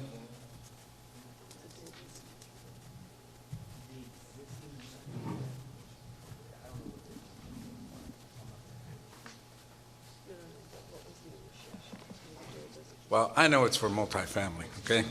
Take my word for it. And the big concern for the residents, both city and county residents, and I've worked on some of those properties in that area with Supervisor Debbie Puchigan on that, and we've worked pretty well on that, is that we're saturated with apartments in that area, and we have Sunnyside High School is packed to the gills, Greenberg Elementary packed to the gills, Ayer School packed to the gills, Story Elementary, and this is just going to make things worse in terms of our educational system in that particular area. And what I'd like to do is to make a motion to change, on this one it's a motion, to change the land use designation to low density residential, and maybe make it compatible to the, or comparable to the lot sizes of some of the homes that are existing in that area. So, okay. I'll second your motion. I got a second. And so anyway, that's pretty much it. But I do want to, I want to share a little bit of information with you. I was thinking today, as long as I've been here, I've seen more general plans than all these council members put together. And it's not I'm not saying that it's a bad thing or a good thing, but I do have to compliment the staff and the administration, because this is one of the best, for me, overall general plans that I've seen in terms of addressing a lot of the needs of our community. And as I think Councilmember Baines stated earlier about the tale of two cities, and it really addresses the things that we're looking at in terms of the existing infill that needs to get addressed in terms of the growth. And this is one, like I said, it's one that takes care of a little bit of everything compared to previous plans that we had. So thank you for all your hard work. I really appreciate it. Thank you, Mr. President. Council President, can I clarify? Councilmember Brand, was that second Yes. for all of them, or You just? ran those all? Yeah. Yes. Okay, thank you. Okay. Councilman Jean? Council President, just a quick procedural question, and I'll ask the City Attorney. City Attorney, today is just motions, and correct? That's correct. Won't be any voting today on the motions. Okay, and then all motions have to be today? It's not necessarily required that all motions be today, but it would be helpful if they are, so they can be analyzed before the council votes on them. Okay, no, I appreciate, thank you very much. I just want to make sure that I had that. It's been somewhat of a long evening. Thank you, that was my question. All right, cool. You want me to go next? I'll go. Thank you, Council President. I join in the accolades of my colleagues Baines and Quintero. Thank you all. It's been a great experience for us up here in the council. We've been meeting since 1 o'clock today, so it's been long for all of us. But this is intricate to this process and intricate to the future of our city. So thank you all for being here and your input. I'd like to make a motion as well to amend this plan. And I'd like to amend the Granville properties as presented, and that would be citywide, especially at Fowler and Shields. That's right in my district. And the policy changes or modifications as well, except 2B, which I think was amended in the staff presentation. That's my motion. I have a comment as well. There's a second from Councilman Brand. My comment is regarding the park policy request, and I appreciate that, but I've lived south of Shaw in my home for 41 years, and District 4 is primarily south of Shaw, and we have a lot of needs there, a lot of green space needs. I've talked to the college students at our break at length about some of our needs in District 4, so I don't want that policy priority to be at the expense of some of the other districts, especially District 4, because we are south of Shaw and we have great needs as well. So I don't think they're mutually exclusive, but I just want to keep us all involved with that development as it comes along. So thank you very much. All right. Councilman Olivia, are you going? Okay. All right, then it's my turn, I guess. So I'm going to make several amendments as well. The first, but you know what? Before I do that, I told you I would call you back. It's been a long day. I will. Okay. Save my comments for another week. All right, cool. You bet. You bet.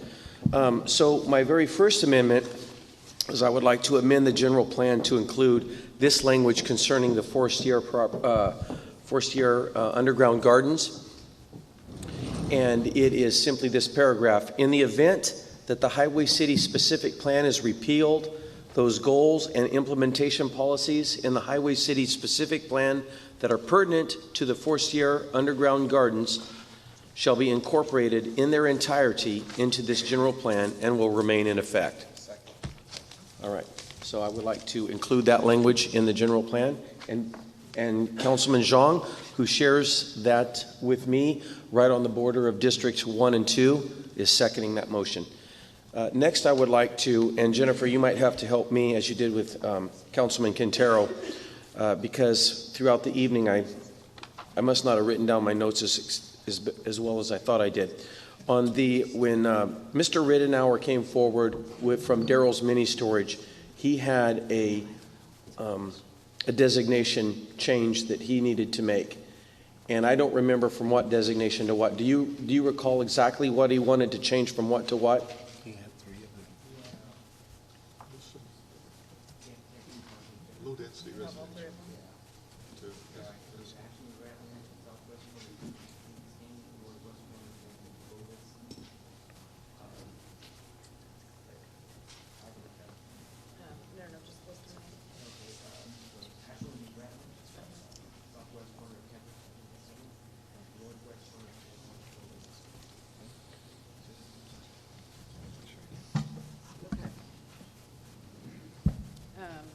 So he was recommending or requesting the land use designation at Ashland and Grantland. These are specific properties that they own.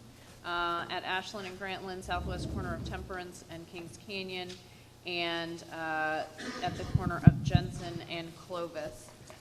And so he wants for a designation that will allow for the continued use of mini storage and the storage facilities that he has. So we'll evaluate those and we'll come back with what that could be, what the options are, and whether or not they could, that the council would want to make those changes.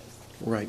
And so he talked about buying that land and setting it aside specifically for that reason and operating with the city of Fresno in that knowledge for an awful long time until just recently that designation changed. And I personally don't think that's quite right of us to do that, change that designation just in the last couple of weeks. So I'm going to amend the general plan to change those designations to as his request. Okay. Do I have a second for that? All right. Councilman Brand seconds me on those Rittenauer amendments. Thirdly, Bill Robinson spoke, and his number in this project list, what some have called the hopper, is number 47, and I'd like to amend the general plan to approve that designation as he requested. Do I have a second for that? Second. All right. Councilman Capriolio seconded me for that. Finally, I would like to talk about industrial zoning, and I also had a meeting with Building Healthy Communities, and League of Women Voters was also there. Andy Levine, I know, spoke tonight. He was in this meeting. Venice Curry was in this meeting. And so there were several people that spoke tonight about industrial zoning. And in the past, I had talked about, when we had a conversation about industrial zoning in the past, I had talked about moving some industrial zoning to District 2, northwest Fresno. And some people thought that I was just bluffing or kidding or making light of their thoughts about industrial zoning, but I really wasn't. And so with meeting with some of the constituents that make up Building Healthy Communities, I let them know that I was serious about that. And so I've requested our staff to purposefully move and redesignate some land along Golden State in District 2 Northwest Fresno to industrial designation. So I'm asking that those changes be included in the plan, in the general plan, and so that everyone will know that I was very serious about moving some industrial land into Northwest Fresno. And so do I have a second for that? I'll second. All right. Councilman Baines seconded that. Those are my 4 amendments to the general plan, and so I'm done for the night. So I think we're all done. Mayor, did you have anything you wanted to add tonight? You've got 3 minutes. I'm just kidding. Hey, you gave Jeff Roberts 10. Yeah. I really can't add much to the discussion tonight, other than thanking the members of the public who have been so involved in this process. It really has been transformative over the last 4 years, and as we've discussed earlier in the week, certainly I understand the feelings about the final 3 weeks and wanting things to go a little different way, but I also am taking a step back and looking at where we are, what's happened over the last 4 years, and my hope, we have some work to do, it sounds like, on the motions, some of the motions that were made tonight. We've got some work to do over the next week to maybe clean some of those up and hopefully get the right votes next week. But it is still my recommendation that the council move forward and adopt the plan next week, and that we begin the very important work of implementation. And I think we all know we have our work cut out for us. We have an ambitious vision for the city of Fresno. Based on what's happened in our community for decades upon decades, it is an uphill climb that on our best day, if we execute perfectly and we had every policy just right, we still don't know if we would be able to achieve the vision that's in this plan. But we're all committed to doing everything we can to try to get as far down the path as we can. So I'm optimistic about the level of community engagement that we're going to have on implementation. It's going to be a very difficult process, but I think we're starting from a good place. Lastly, I want to add also my thanks to the staff who have been here night and day for not just the last few weeks, but for the last few months. Excellent job. Arnaldo, Michelle, Cassie, Tri, Dan, Jennifer Clark, our team of consultants, and of course Talia from the City Attorney's Office, Doug Sloan, our city manager, assistant city manager. Thank you for everything that you all have put into this plan. You've done a remarkable job, and when history is written about the tremendous collaboration that went into the 2035 general plan, you'll all be featured on the front page. So thank you so much. And with that, Council President, thank you for conducting a very efficient meeting tonight, and thank you for working with the administration to help us get to this point. All right, thank you, Mayor. Councilman Brand, you have one more comment. Yeah, this is a clarification regarding the farmland issue. The motion did not, from the city staff, did not eliminate it. And correct me if I'm wrong, Jennifer. It said that for properties currently in the city limits, it wouldn't apply. Those within the sphere of the city would have a filter and would be a process to evaluate. And those that are outside the city limits would definitely have to have the mitigation. Is that correct? Okay. And just, I forgot, I was remiss just to thank everybody for taking the time, like you always do, to come to this meeting. And I've heard a lot of sincere thoughts. And the one that really resonated with me was part of the city has been left behind. And I think we'll look at that. And I think this general plan will address that, and we'll talk about it next week. But again, thank you so much for your time and for all your work trying to make us a better community. All right, I also would like to add that I want to thank everybody that made a comment today. I know most of the people have gone home probably trying to beat the rain, and I wish everyone in the room success with that as well. Thank you for sticking it out. The public comment portion of this is now closed, but next Thursday, a week from tonight, starting at 5 o'clock, back at City Hall, the council members will really chime in about their thoughts about all of the thoughts that you have made tonight. So you'll hear a lot from council members next Thursday night, and we hope that some of you can make it. Thank you very much. Have a good evening.